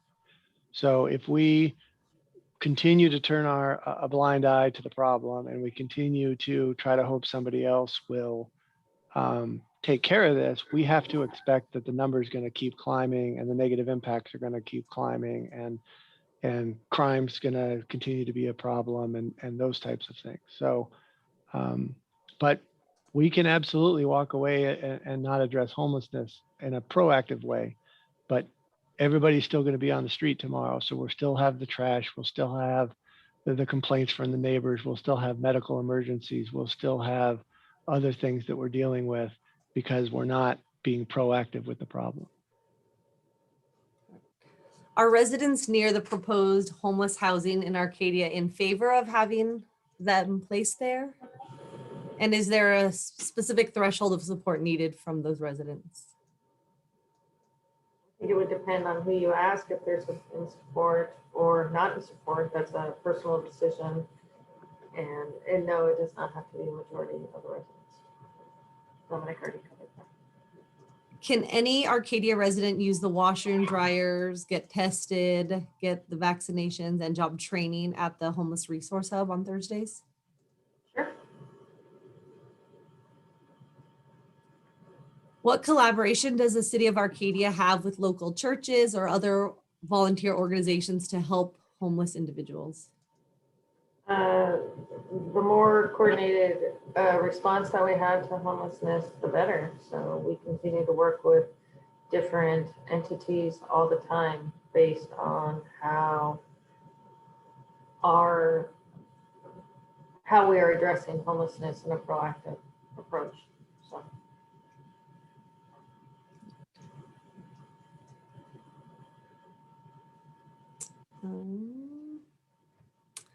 Okay, I'm gonna take some callers again. I have Mark, R, Thomas Sang, and D Nguyen. If any of you guys would unmute, and then I'll go ahead and, all right, Thomas, you're up. You can go and ask your question, or I'm gonna limit it to 2 minutes of comments. Thank you. Sure. My question is pretty straightforward. So, what will be the success criteria for this pilot, and what will be the determining factor that we decide to continue or expand this pilot into a full-scale project, and also under what circumstances that we decide to terminate this pilot? Thank you. I think that's a multiple pronged question, Thomas. So number one, how do you measure success, right? Is one individual placed in housing from this project successful? Is one less person sleeping on the street?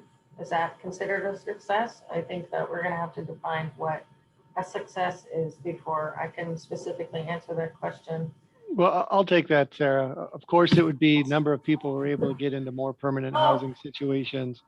We would look at, does crime increase in the area? Does the number of homeless in the area increase? Are we getting complaints from the neighbors? Are we, are there other nuisance issues around it? Basically, all of the fears that have been raised tonight and various issues, we would continue to track and identify if things are going in a positive direction or a negative direction. And if the answer is it's going in a direction, we will walk away and close the facility. All right, Mark, are you there? Yes, can you hear me? Yep. Yes. Okay, great. Thank you so much for taking my call.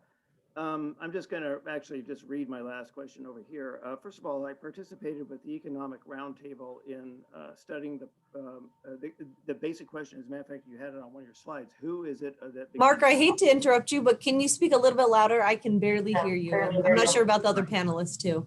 I'm not sure where my microphone is, but anyway, is this any better? Not quite. Hey, Mark, I can hear you well enough to repeat the question if you just keep going with your question. Okay. So I worked with the Economic Roundtable in order to study homelessness, specifically the question of who experiences homelessness within a year. And as I pointed out on my comments, it's actually more than 66,000 in LA County. That's a single point in count, a single point in time count. So anyway, as you pointed out, Arcadia has more or less avoided dealing with homelessness for a while, and I understand that. So to better understand the magnitude of the issue, why not conduct multiple single point in time counts within the year within the city? I think that's something that we could fund perhaps. And then that would give us more reliable or at least more believable data on the demographics of our homeless population. And I'm bringing that up because in spite of your statistics, I think the perception among citizens in Arcadia is it's not the case that the majority of people in Arcadia are from Arcadia.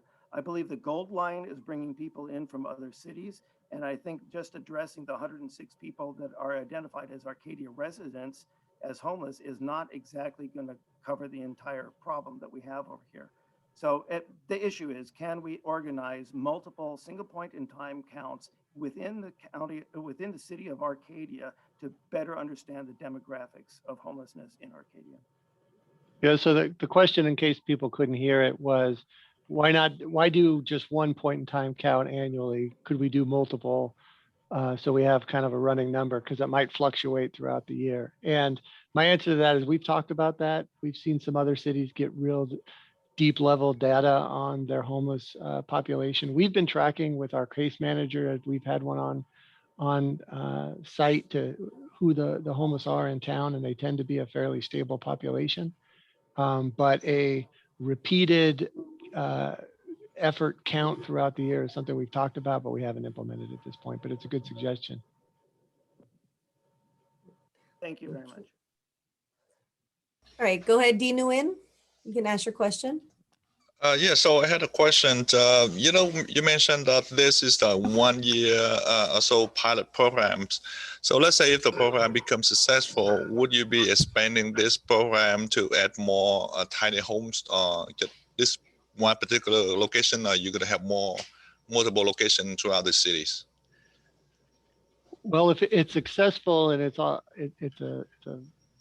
wildly positive thing, that site could certainly handle more than 15 units. So if we were expanding, that's an obvious location, but there also might be, maybe we don't want all of the temporary shelters concentrated in one part of town. So we might look at putting other facilities in another part of town, but I couldn't tell you where that might be at this point. But if it's positive and we're getting people off the streets and people are getting into permanent housing, the numbers say that we need more of this stuff, not less. So if we actually find something that works, I think you can expect it to expand. I just can't tell you how much and where. Thank you. All right, we'll go back to some of the questions in the Q&A box. Is there a way to make donations to the Resource Hub program? Yes. And once again, I'll give you my email address.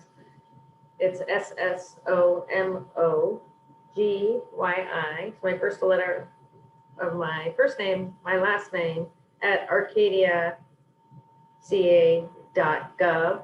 And I'll be glad to help with some suggestions, and thank you. Is the city working with local businesses to see if they can provide employment opportunities for those experiencing homelessness? We haven't gotten that far yet.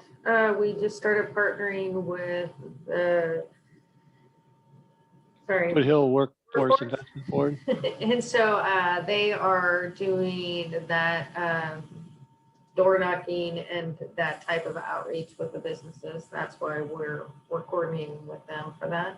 But we do have a lot of different collaborations with businesses in town for the Homeless Resource Hub and like other community-wide events. So if we get to that stage in exploration, and then we could definitely think about that. Yeah, and on that front, somebody asked in the question a while ago, why not have them pick up trash on the street or do some jobs for the city? That's also something we've talked about but haven't implemented. But we know in other parts of California, they have programs where people who are without a job get some sort of a temporary employment. And that, again, having a job, having some dignity, having a place to lay your head every night, all of that leads towards getting off the streets and getting into permanent locations. So any of that can help if we have local businesses that are interested in it, or if we have opportunities at the city. If there are issues or funding ends, is there a plan to shut down the mini home village? I think we touched base on that as well, since we don't even know if the tiny homes are going to happen in the first place yet. We would have to explore the possibility of grant funds, or Dominic mentioned if there's a decrease in general funds from that $75,000 we're spending a month, then that would definitely be something that we could explore. Oftentimes, they see individuals experiencing homelessness, smoking marijuana in public. Is it legal for them to smoke in public? This is a difficult question I don't know. because in public, the answer is absolutely not. But if a person has a tent and that night that is their domicile, it's difficult because marijuana recreational is now legal in the state of California. It's difficult for our police officers to enforce marijuana smoking in a tent that's enclosed. So if somebody, to answer the question very directly, if they're on the street smoking in public, nobody's allowed to smoke in public. So we will absolutely address that like we would any other crime in town. How can you and why would we spend money on county land for these mini shelters? This is grant funds, first of all, and so we would actually be partnering with the county to provide this service. And Sarah, will these mini homes be visible from the golf course? I know you showed the map, but specifically if you're at the golf course and you looked over, could you see them? If you have binoculars. Yeah, it's a long way, but there's a line of sight because it's across the lake and there's bushes and trees and stuff. But I think if you looked hard enough, you'd be able to see the top of the shelters. What can we do specifically to support the tiny home process? Be involved. Come to these meetings, email your council member, encourage friends who are like-minded. And the same way, if you're opposed to it, it's the same thing. Come to the meetings, participate, encourage people to participate, make sure that the city council knows how you feel.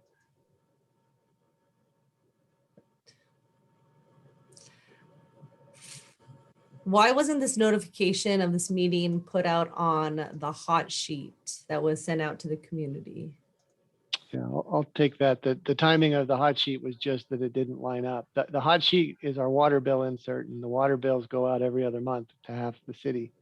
And there's a very specific time that you have to get that ready and printed and off so we can get them into the water bills. And just the date that we had this information set for tonight's meeting was too late to get it into the most recent hot sheet. Okay, I'm gonna take a few more callers. There is Julie Liu, Emily, Michael Yu. If any of you guys would unmute, I'll go ahead and. Hello. Hi, Julie. Yes, I'm here. I have some questions. Actually, I don't need anybody introduce to me about homeless. I'm a lawyer.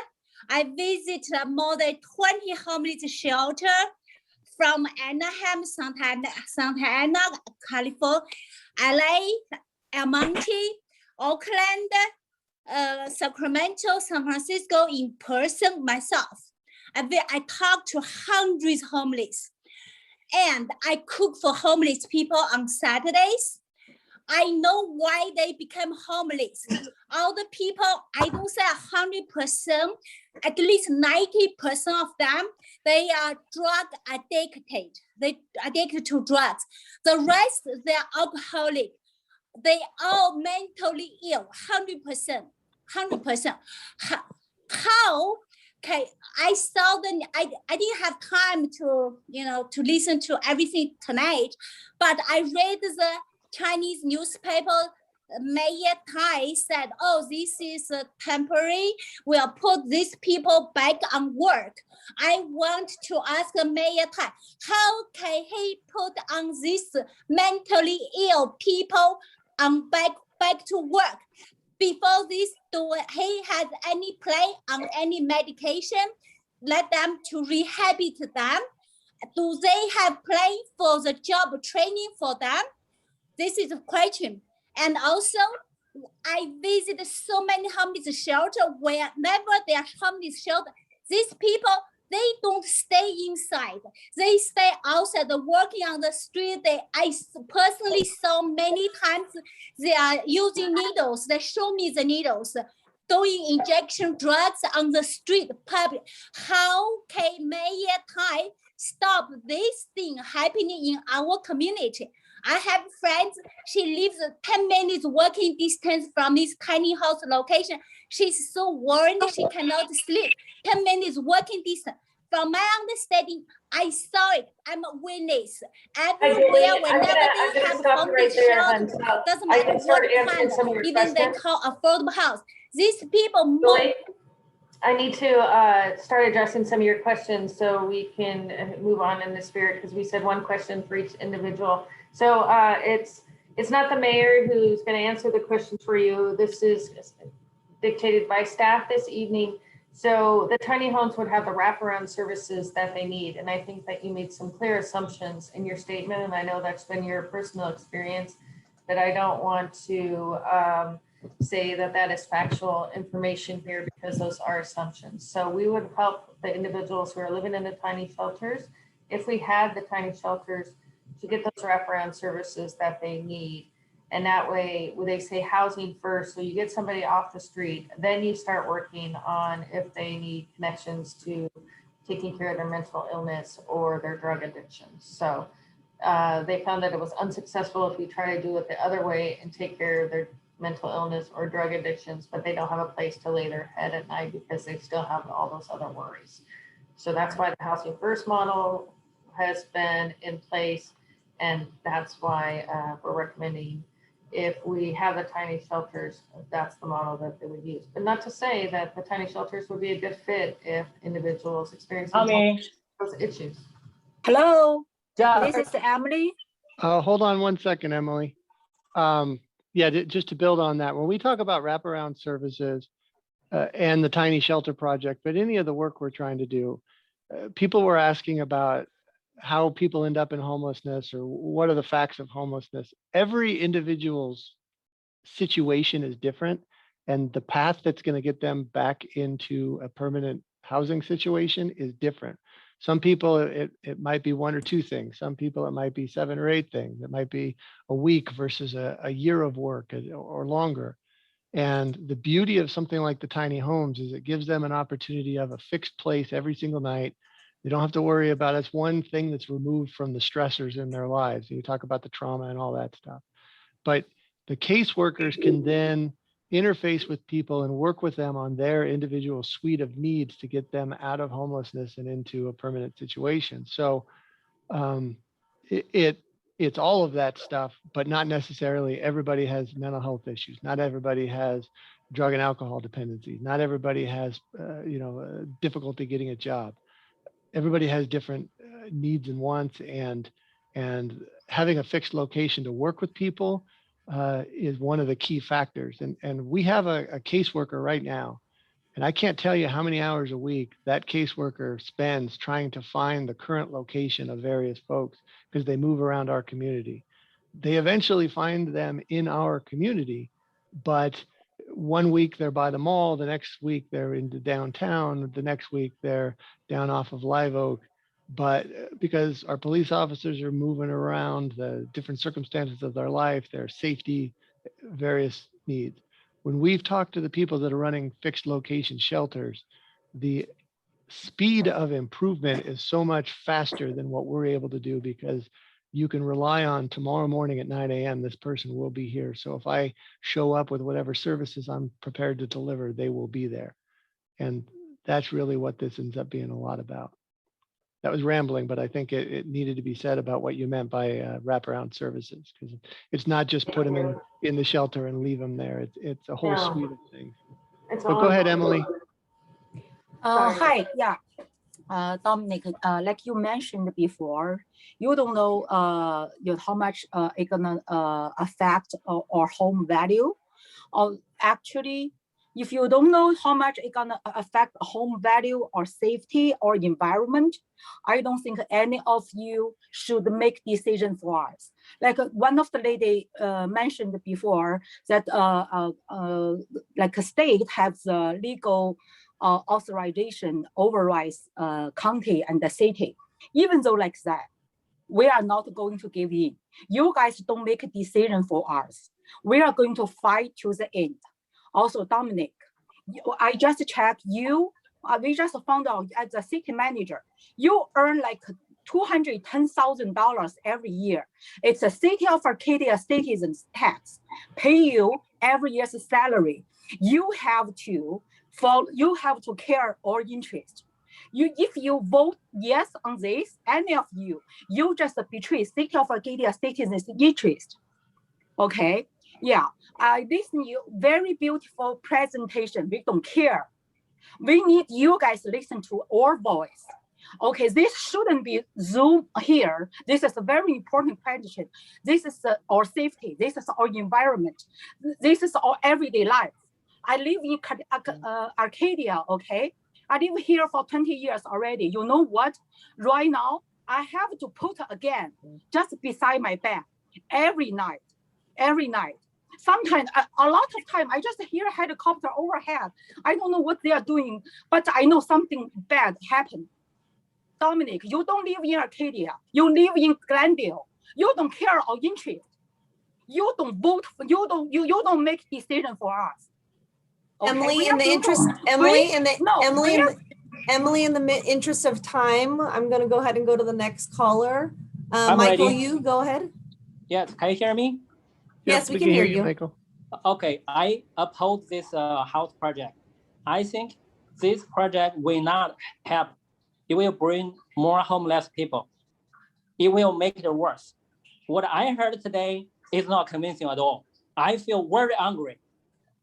Please do not destroy Arcadia. As a city council and manager, you should help Arcadia citizens, not doing something like that. If you're doing that, we are making sure get you guys out, period. Thank you, Michael. All right, thank you. Okay, we'll go back to some of the questions in the Q&A box.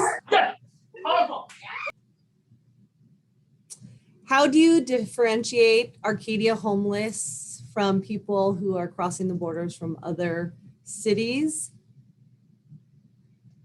And how do you through the coordinated entry system and the case managers, they monitor where individuals are from.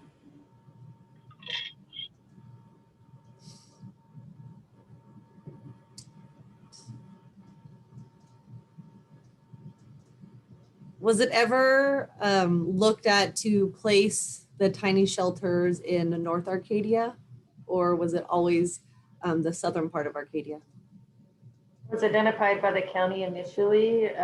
This location as being a potential fit for a much larger shelter, as I mentioned earlier. So when the council voted to explore the option, this was the site that was identified. So at this time, we haven't identified any other locations. As the Homeless Resource Hub is a pilot program and it seems very successful, how can we continue to have the pilot program and the mobile showers? If the tiny shelters were to be successful and that program is to be up and operational, some of those same amenities would be offered at the tiny shelter village. For example, the showers and the laundry, perhaps, and restrooms. And so we would move the other amenities that we're offering at the Homeless Resource Hub over to the tiny shelter village once a week to continue that work. Will there be a background check on those living in the tiny shelters to prevent sex offenders or criminals from living in the mini homes? It's not a crime to be homeless, and yes, just like the regular population, individuals experiencing homeless have the same problems a house person has.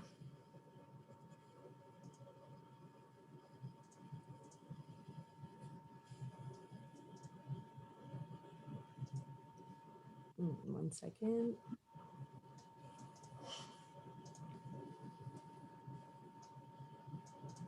Did we do any type of survey regarding the homelessness in Arcadia to see what the demand is and the demand of housing? I think the service provider Union Station has done extensive outreach with LASA and come up with those different models. And so those are the models because they are our service provider and provide the outreach here that we follow. So we're not going to do something independently that's not working for the region itself. Can you share the timeline of the mini shelter project? The initial timeline for the mini shelter project was it was a relatively quick timeline. It has slowed down quite a bit because I think the initial timeline was too aggressive, that the San Gabriel Valley Council of Governments and the San Gabriel Valley Regional Housing Trust had initially developed. So the timeline right now is to wait till they interview some different management or shelter firms and then get the construction management company on to see the viability of the project, not only in the Arcadia, but the other cities.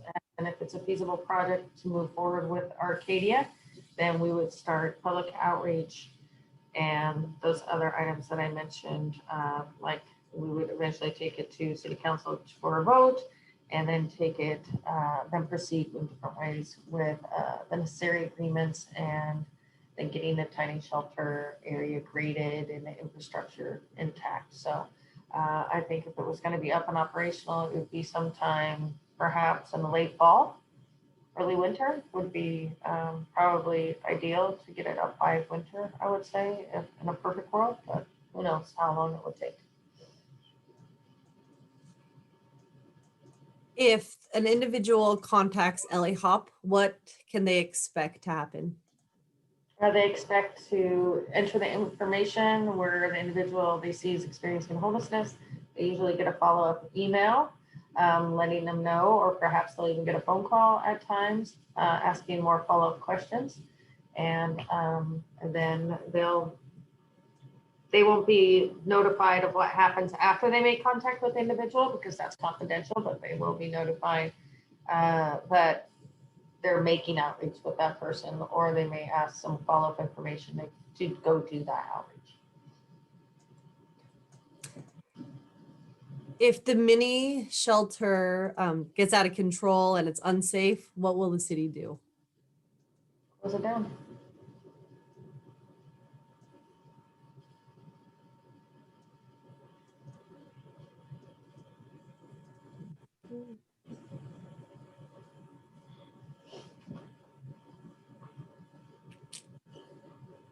Okay, I'm gonna take some callers.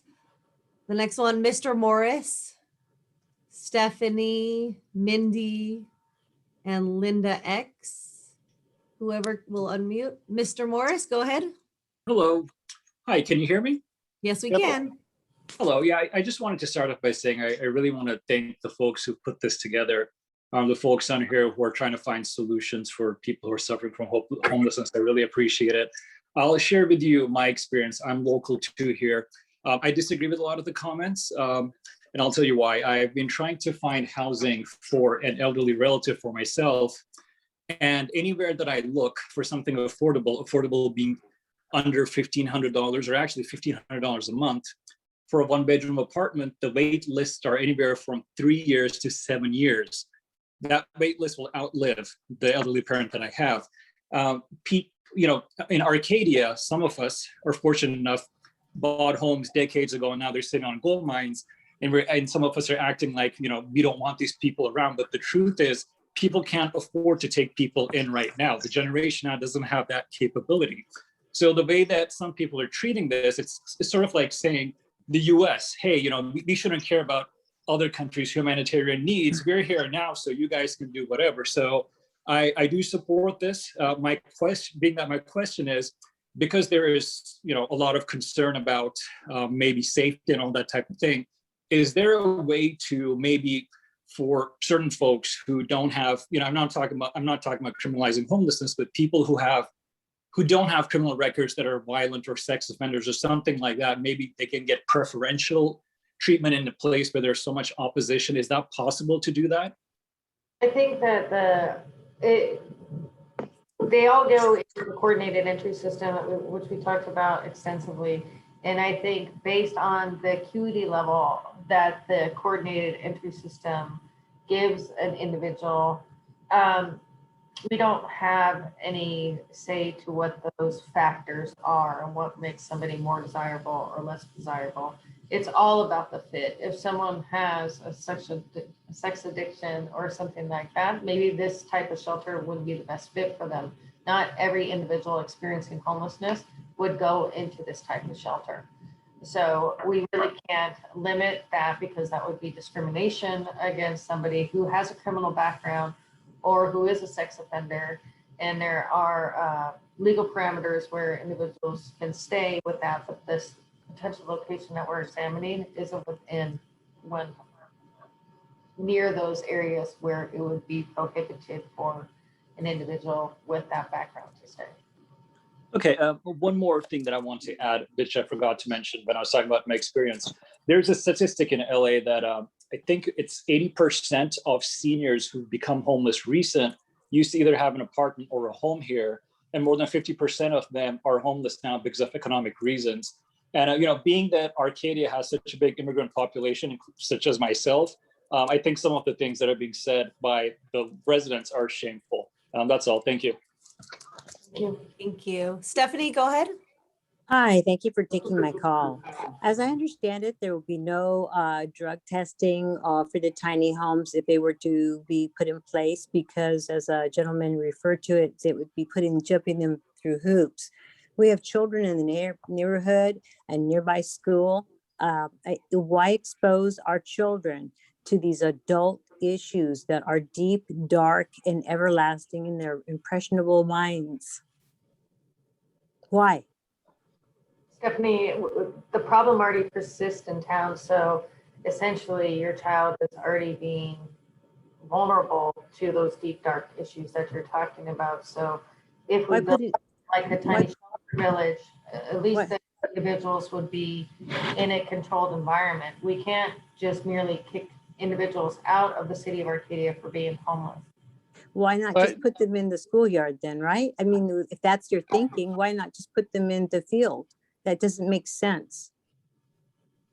So just to answer the question in twofold is the site we've selected is in an industrial area, not immediately adjacent to any residences, not immediately adjacent to any schools, et cetera. It's across the lake from all of that stuff. So in a city that's pretty residential, it's about as far from homes as you can get in any direction, or schools in any direction. What about the hub? The second thing I'll say is that, and remember that if the tiny shelter is approved, the hub, if it's continuing, will likely move to the tiny shelter site. So the hub won't be at that par 3 golf course site anymore. But what it is right now, though. Actually, Stephanie, if I can answer the first question, which now I've lost the thread. I'm sorry, it's nearing 4 hours at this point. The first question, why not in the schools? Oh, once they get to the tiny shelter, they have to commit to being drug and alcohol free. And if they are found to be using drug and alcohol while they're at the facility, they will be asked to leave the facility. So while we don't screen them for drug and alcohol in their system before they get there, one of the requirements of living there once they do get there or staying there is to get off of that. So that's all I can tell you. The children should not be seeing these people on their way to school. And that's what they're seeing right now. And it's impressionable. And if some of these kids end up on drugs, I wouldn't be surprised if that has something to do with it. I hope to God not. Thanks, Thank Stephanie. you for your comment, Stephanie. Mindy, go ahead. Hello, can you hear me? Yes, we can hear you. Yeah, thank you for taking my call. Well, thank you for this opportunity. But the tiny house program, and it sounds good at first. We don't think that we have no compassion. We do. We want to help, but this is for the community. This is for the kids. For the safety, and then for protecting the valuables of the residents. Okay. Think again. Okay. You provide these tiny houses. Okay. You think they're going to stay there and then be good and then go get rehabbed and then go out. Everybody, will think this will be the way, and I wish this is the case. But have you guys think about what happened to daytime? Okay. They are free people. Okay. They can wandering around the street. They can choose not even stay at night in the tiny house. Okay. And then this will attract more other people, from the neighboring city or even from Los Angeles. They will come. Okay.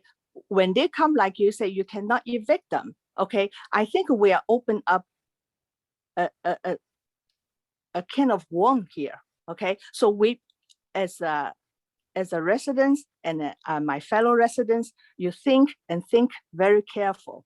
Okay. And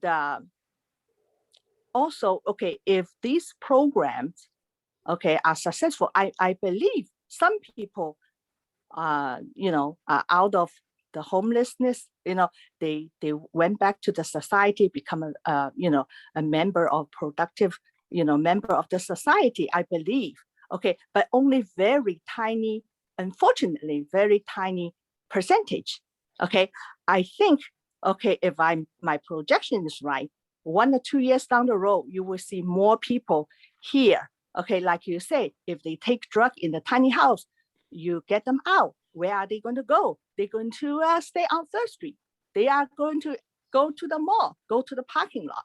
What you going to do about it? And also, okay, why don't we have enforcement of the no camping between 7 a.m. 10 a.m. to 7? Why don't we spend money on more on the enforcement of this no camping rule, and then keep them out of Arcadia instead of attracting them, give them a nest, and then they come, right? So Mindy, if I can interrupt you there, because you just asked a very specific question, and then we'll go on. But we cannot, unless we have a sufficient number of beds available for the homeless to choose to go into, we cannot arrest them for being homeless.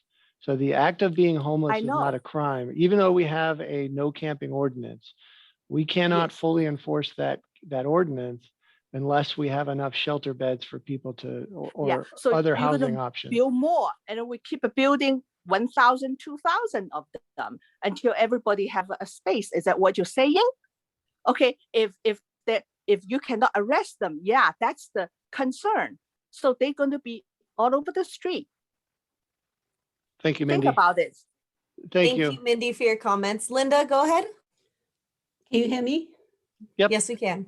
Okay. So first of all, I noticed that we almost stay here for 4 hours. A lot of people join, and I appreciate to everyone who joined this call, show our attention. Particularly, I noticed Apple and Paul as a city council member, you are here to hear our voice. So I live in Arcadia for 20 years, and I also walking Hollywood for 10 years, since 2010. I drive the bridge near 101 Highway Bridge near Hollywood Bowl every day.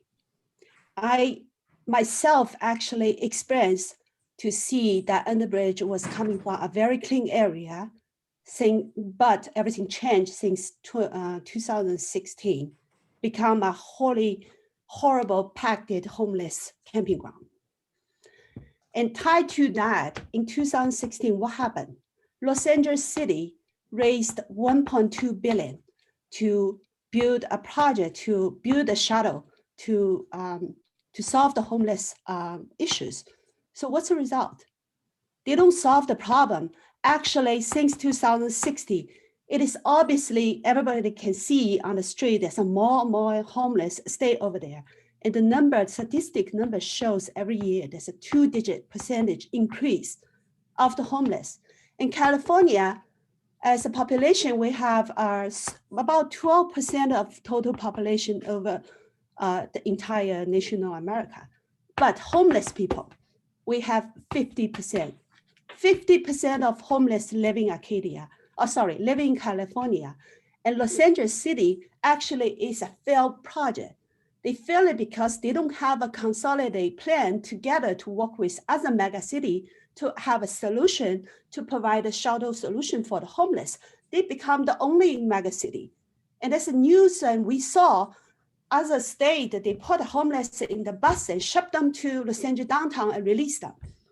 So it is be proof if you do not organize a wider union to solving that problem together, in Arcadia, if we try to be the only city in San Gabriel Valley to solving this problem, we're gonna become a magnet for attract all the homeless here. So I hear a lot of presentation, I hear a beautiful sugarcoating presentation here. What I don't see is there's no preventing, how do we stop homeless come to Arcadia? If we could stop it, we are dealing with 100 people homeless, maybe we have a capacity to solve these issues. But if you cannot stop that, Arcadia is a small city. there's a limitation this community can afford. If you cannot stop it, how could you prove this community can afford solving those problems? Thank you, Linda. Thank you, Linda, for your comments. I'm going to go back to some of the questions. Who were the community stakeholders? I'm going to Sarah, looks like Sarah just stepped out. Oh, she just got back. Oh. Sarah, if you could just share who are part of the community stakeholder. Sure. We have individuals from the Chamber of Commerce, the hospital, the school district, members of the community, the Downtown Business Association, different service providers around Arcadia. Really, if you're interested, I'd be glad to have you. Some of the individuals didn't know about the Homeless Resource Hub. When did it start and how was it advertised? Much the same way this process was advertised, and we took information to city council, we had community meetings, we did direct mailing, we have the information up on the website, social media. And then since it's been in operation, we met with service providers and have flyers out at different locations where individuals experiencing homelessness go. If this project is partially led by LA County, is the way to stop this project, should they contact the Board of Supervisors? The project isn't led by LA County. We would be collaborating with LA County because the location is on county property, and as residents, you're always allowed to contact your county supervisor. Are there any hotels in Arcadia that could be converted to supportive housing that could provide more shelter for those experiencing homelessness? None that have been identified at this time.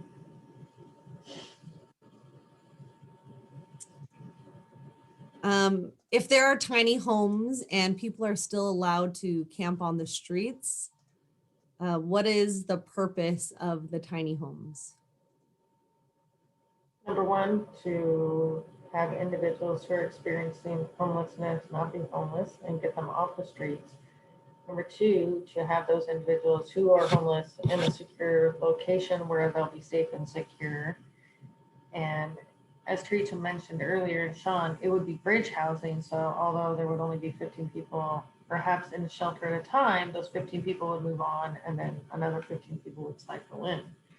So although it's not a big enough shelter to take place to end homelessness in Arcadia all at once, the idea is it would help mitigate that. As individuals fall into homelessness, we could try to help them fall out of homelessness. What is the success criteria of the program of the mini homes? I think we talked about this before, so we don't have a tiny homes program, so we can't speak to the specific success. But if we look at other cities that have it, and I'll just use Redondo Beach as a quick example, they opened up in December. They had initially 15 people placed in the tiny homes. 14 out of those 15 have already been moved through into permanent housing and are no longer considered homeless.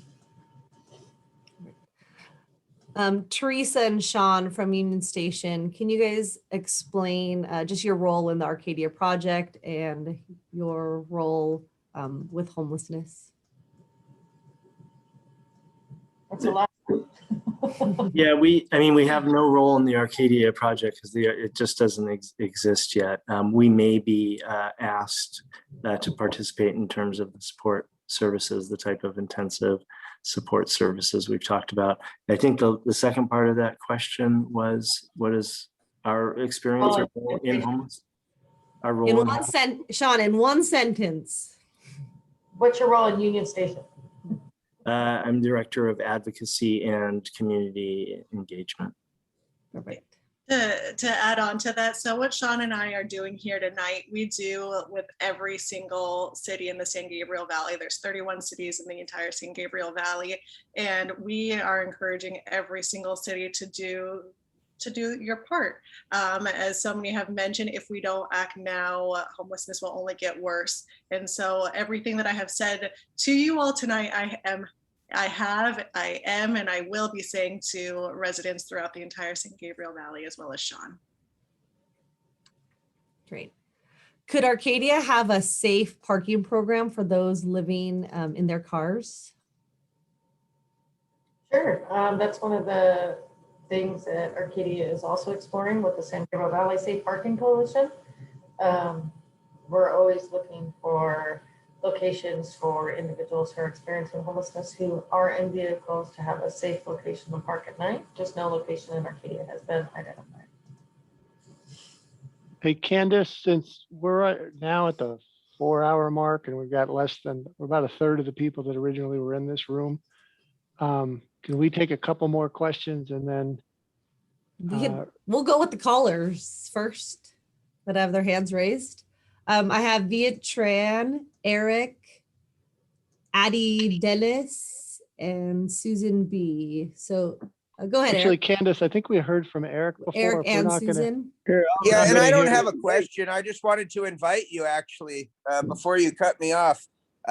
Next Thursday, May 13th at 1 p.m. is the Los Angeles County Department of Public Social Services public hearing for the 5th District. So anybody that's on this call, I would encourage to listen in. This meeting talks more specifically about homelessness, the causes of homelessness, the organizations that are fighting against homelessness. So if we really want to educate ourselves on the issue, start with the true experts, and those would be the organizations working like Union Station. I believe they're a recipient of CSBG money. Attend that public hearing and learn more about the root of homelessness before Thank you, Eric. on the Thank topic. you, Can I Eric. talk now? I've been waiting. I heard Eric's voice earlier already. Thank you, Eric. Thanks. Is it okay We're if ready. I talk now, Candace? Go We're ahead, ready for you, Viet Viet. Tran. Okay. So my name is Viet Tran, Major Viet Tran. Actually, you guys probably saw me. And I thank Sarah and Teresa for explaining a lot, because I heard a lot of you guys talk. And I also hear was it Dom, right? Dominic? Yeah, you talk a lot too. So, for Sarah and Teresa, I understand you guys are woke and you guys love what you're doing. I can respect that. And, you guys don't live in our area, so you have really no stake in this area. Now, as far as Dominique, I can't believe that you're getting $200,000 a year for doing what you're doing. And you're not really representing Sierra Arcadia, and you live in Glendale. I have a lot of friends in Glendale, okay? A lot of Persian, a lot of Armenians live there. They're my friends. They don't put up with this stuff. So why don't you try that over their place? See how they act, right? Mr. Tran, I'm going to put us back on track. Mr. Tran, do you have a specific question for us? I'll go back on the issue. So the issue is Dom, he's pushing for that's going to be a positive win-win situation for Arcadia. For Sarah and Teresa, I understand what you guys are doing because that's your job. You're getting probably $100,000 a year, whatever. I can understand that. But I'm talking about Dom specifically. He is supposed to be our representative to protect our interests. Okay, and I'm telling you, Dom, what you're doing, you're not helping us, and it's not going to look good in the next election. I tell you that right now, and that's all I have. Thank you. I agree. Can I be heard? Am I being heard on this thing? My name is David Dennis. I'm the Addie Dennis. Listen, Thank you. I'm David Dennis. I'm a lawyer too. I live in Arcadia. I love Arcadia. It's a beautiful place. I'm so proud of our residents coming through and trying to put a stop to this. This program cannot go forward. The residents are against it. I'm against it. This place did not have a homeless problem. It's starting to creep in. It's because of these programs. I had to kind of wake up and see what was going on. How are these homeless all of a sudden coming in, getting into the parks? The park was a great place to hang out, to bring your family. It was safe, and homeless started coming in. Tents are coming up. It's because of these programs. You're drawing them in. Do not compare yourself to LA County. I work in LA County. I'm there every day. I can't stand it. There's homeless everywhere. They defecate in little corners. This little 15 house project is not going to solve the problem. When you come back and say, listen, we're wrong, it didn't work, you're going to have homeless here. You're not going to be able to have them leave. You're afraid to arrest them. You're afraid to do all this stuff. What you need to do is come up with a solution to make it difficult for them to be here, and they will not come. You know, I used to exit the freeway. I never see panhandlers. Fortunately, I don't see them now, but with your programs, with your ideas, they're going to go try to raise money. They're going to start begging. They're going to start going to businesses. They're going to do hustling people. We don't want that here. And I'm shocked. I really thought the city council were people that lived here and care about our community. If you guys are not from this community and have no stake in this community, please don't destroy this community for your own whatever political agenda or whatever. You heard everyone in this resident except that one guy that said, oh, he's ashamed of us. Listen, we'll put the little home things in his property and pay him a ton of money. Let him supervise that. If he's for it, let him do something, not just speak. Those of us that live here, we don't want it. We made it clear to you all, we don't want it. It's not the right solution. It absolutely is not the right solution. I know you took 4 hours of badgering from us, but we can't make it more clear to you. You know, people with such emotion, whether accents or no accents, came forward and spoke from their heart. They don't want this. Please do not destroy this great city of ours. We love this place. I had no idea this was going on. I don't think a lot of the residents knew this was going on. And when we found out about it, we're coming forward. Please Addie back Dennis, off. thank you. Yeah. Addie Dennis, thank you for your Thank you. comments. And please heed us because we're going to do Thanks, Dennis. petitions. So to speak to a couple of things Dennis said, just to be perfectly clear, all 5 city council members are elected by the residents of the city of Arcadia and live within the boundaries of the city of Arcadia. I, Dominic, work as an employee of the city of Arcadia. I'm not lucky enough to live in the city of Arcadia. Boy, would I like to.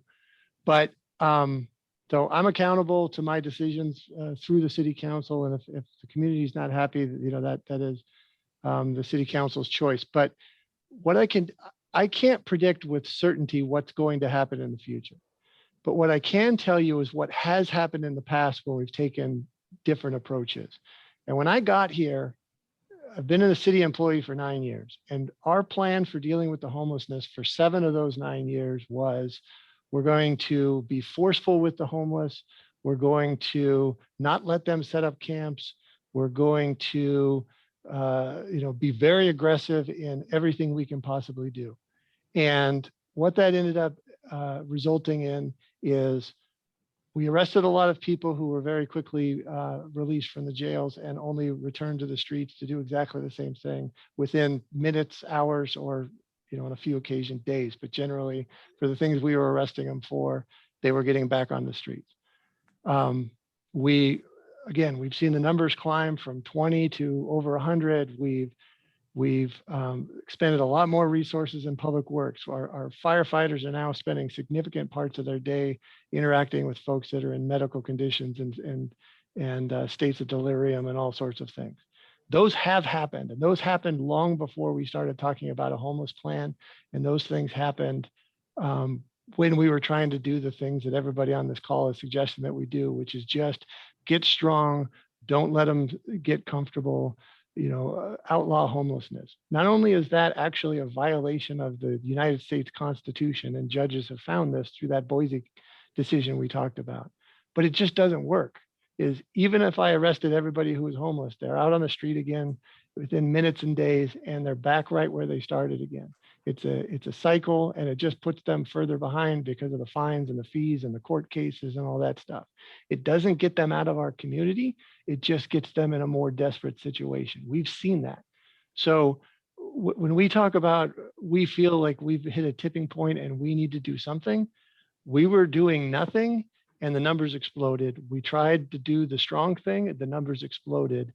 The laws changed in 2006 where it made it very clear that we can't outlaw homelessness and enforce our camping ordinances. So I'm trying to protect your community and your way of life and your property values and all of those things. And the best idea that we've come up with is trying to offer housing and supportive services to go with those housing services. If anybody has another idea, we'd love to hear them. But all we're hearing is don't do this. And if we don't do this, my fear is we go right back to the numbers exploding and us doing nothing about it. And you're going to come to my door just as quickly and say, because I get the calls every day, why are these people sitting in front of my business? Why are these people sleeping in front of my home? Why is this person wandering on my lawn? Why? When are we going to do something about it? And we're trying to protect your community. So please know that whatever you think of the actual idea, we're trying to help and we're trying to make positive impacts on the community. And if you have a better idea, all ideas are welcome. Please email us. We'll investigate anything. We'll look into anything. So go ahead, Right. Candy. There's Jessica, Tom, and Tara. If you guys could unmute one of you guys. All right, Jessica, you're up. Go ahead and ask your question. Yeah, thank you. So first of all, I'd like to thank you all for organizing this workshop and staying up late. I know it's very late, so I appreciate your patience and everything. So for me, I just have a suggestion, that is to keep this process more transparent. And so I can sense a lot of people's angriness and frustration. And I think part of it is because we learn about this plan from the news, from the mayor's speech, and we sense that the decision was already made.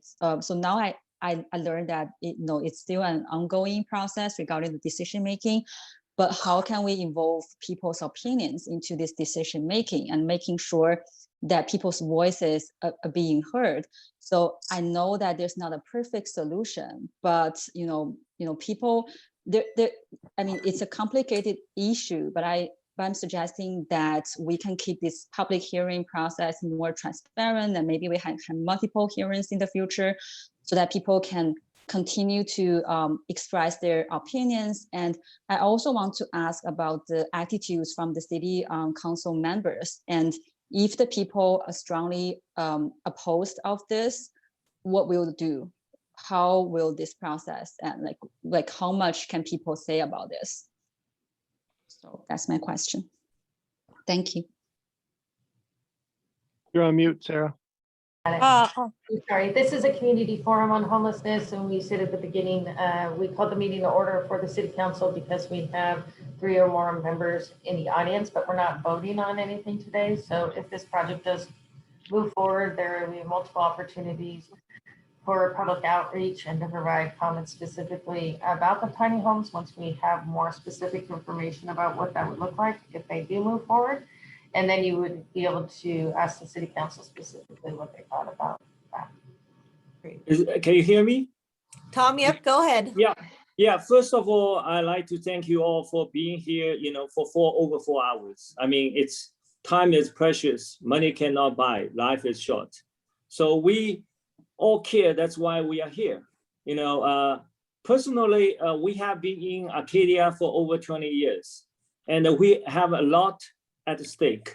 That's why I sit through 4 hours. I mean, normally I don't even go to my boss meeting for 4 hours. I was remind him to stop because it's not good for your health. Nobody should sit there for over an hour. You should walk around. And that's why I say big thanks to all of you and all the residents of Arcadia.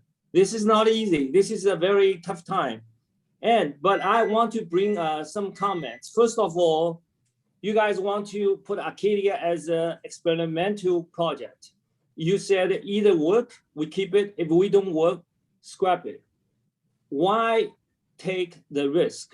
Because let me say this, for 15 units, you will not change the landscape of a national crisis. I mean, you take 15 people off the street. If you raise a flag and say Arcadia is now homeless friendly, or we welcome all, whatever you want to say. I mean, I guarantee you with the TV coverage, news report, I'm pretty sure News 98 tomorrow will be, first news will be Arcadia is debating this homeless issue. I mean, more people will come to us. I mean, even the city manager, they say he does not live in Arcadia, he doesn't care or whatever. I believe he should care because he paid by Arcadia taxpayers' money. I mean, sincerely, I think he cares, but we have to say that this problem, if you can solve it, you can run for the governor, you can run for the president. Even the White House cannot solve this problem. Let's be clear. I mean, if we do experiment, if we succeed, what should we do? We make it 1,500 small units or 1 million units? That's not the way to solve the problem. I can tell from all the previous people, they all have certain kind of input. Like the lady said, she worked with a lot of homeless people. They have different reasons why they don't want to stay put. A lot of people, they move around. That's why it's a homeless is a kind of lifestyle. So for us, it's too complicated. We can sit here 24 hours. We cannot fix our solution. What I'm trying to say is, being in Arcadia for over 20 years, I care about my neighbors. They don't speak very good English. They want to say something. They ask me to do it. I don't even speak very good English, but I volunteer to speak out their opinions. Thank you, Tom. Thank you so much for your comment. Let me wrap up real quick. One more thing. Mr. Mayor Tai made 6 WeChat groups.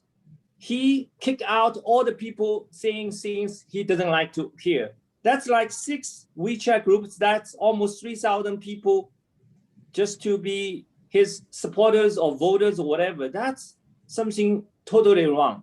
I can tell you, this is Thank you, Tom. Okay. I'm going to go ahead and take the next caller. Tara, go ahead. Hi, can you hear me? Yes, we can hear you.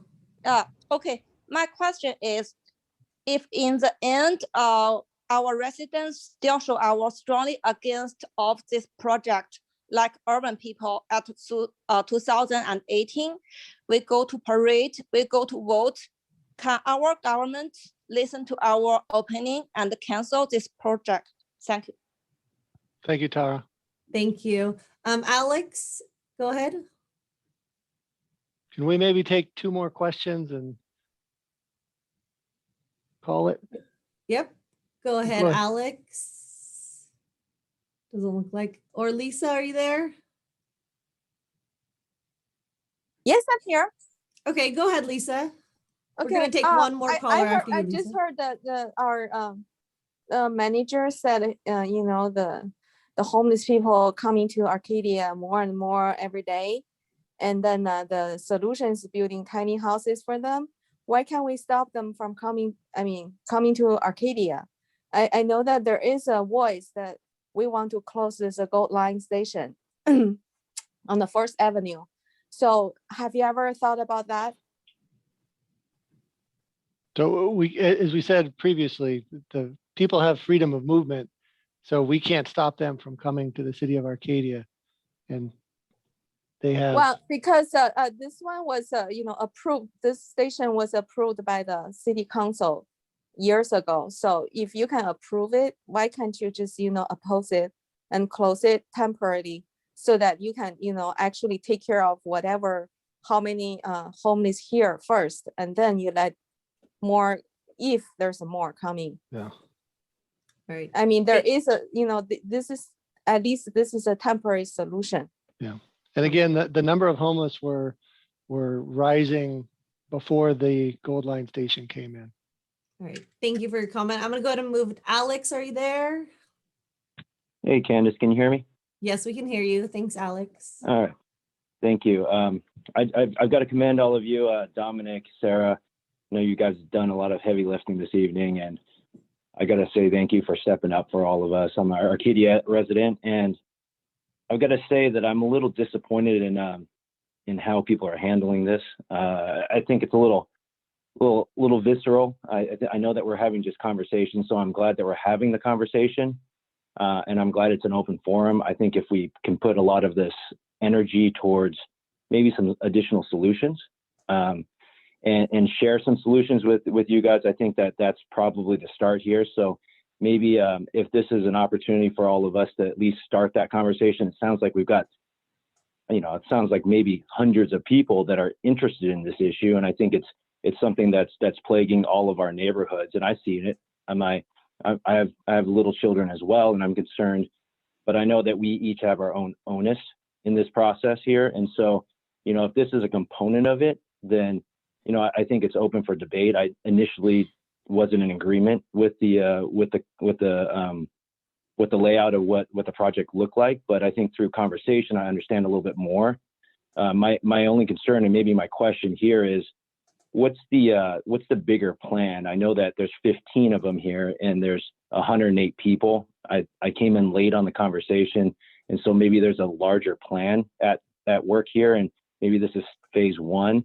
But if I see 15 people getting, a home or a potential home, what's the remaining, 85, 90 people, and what's kind of our thought process there? And is there an open discussion there? I know that this is a kind of the first step in it. So, Alex, thank you. Thank you for your Yes, so comments. there'd be 15 people in the shelter at one time. However, we would hope those 15 people would move on to a different permanent type of housing, and then the next 15 can move in. And at the same time, as Dominic mentioned, if it was feasible, we would still be operating the homeless resource hub. We would be connecting individuals to the different resources they need through that avenue. So it would be a multi-pronged approach. That it isn't the tiny shelters are going to save the world. It's a very complicated issue, and we would still be trying to do everything possible in a proactive manner to do everything that we can to decrease the amount of homeless and negative impacts of homeless in Arcadia. So I agree, it's not easy. So we would be doing multiple things to try to do different outreach and solutions to get people the help that they need. Thank you. understand. Good I job. appreciate that. Thank you. And I think, Dominic, just the last question for the evening. A lot of people have dropped off. But what's next? What's going to happen after this meeting? What can people expect? And what can they do if their questions weren't heard or their voices weren't heard? Yeah. So like I said, we will make sure that all the questions that are still open, we'll fill out and answer one way or another if we have to copy them and put them on our webpage or what have you. But we'll make sure that one form or another, everybody's questions in the chat were answered tonight. We'll put tonight's presentation, this whole conversation, we'll put it on the city website. Easiest way is arcadiaca.gov/homelessness. We'll make sure there's a link from that page to wherever this page is. So once again, arcadiaca.gov/homelessness. We will also on that website make sure that there's a link, or that web page, make sure there's a link to, I want to stay involved in this issue, and give us your email, and we'll build a stronger email list to keep everybody directly involved. The issue of homelessness, as our last caller said, it's a multi-pronged approach. So we're going to keep looking at different prongs and implementing our homeless outreach plans and the other facets of the plan.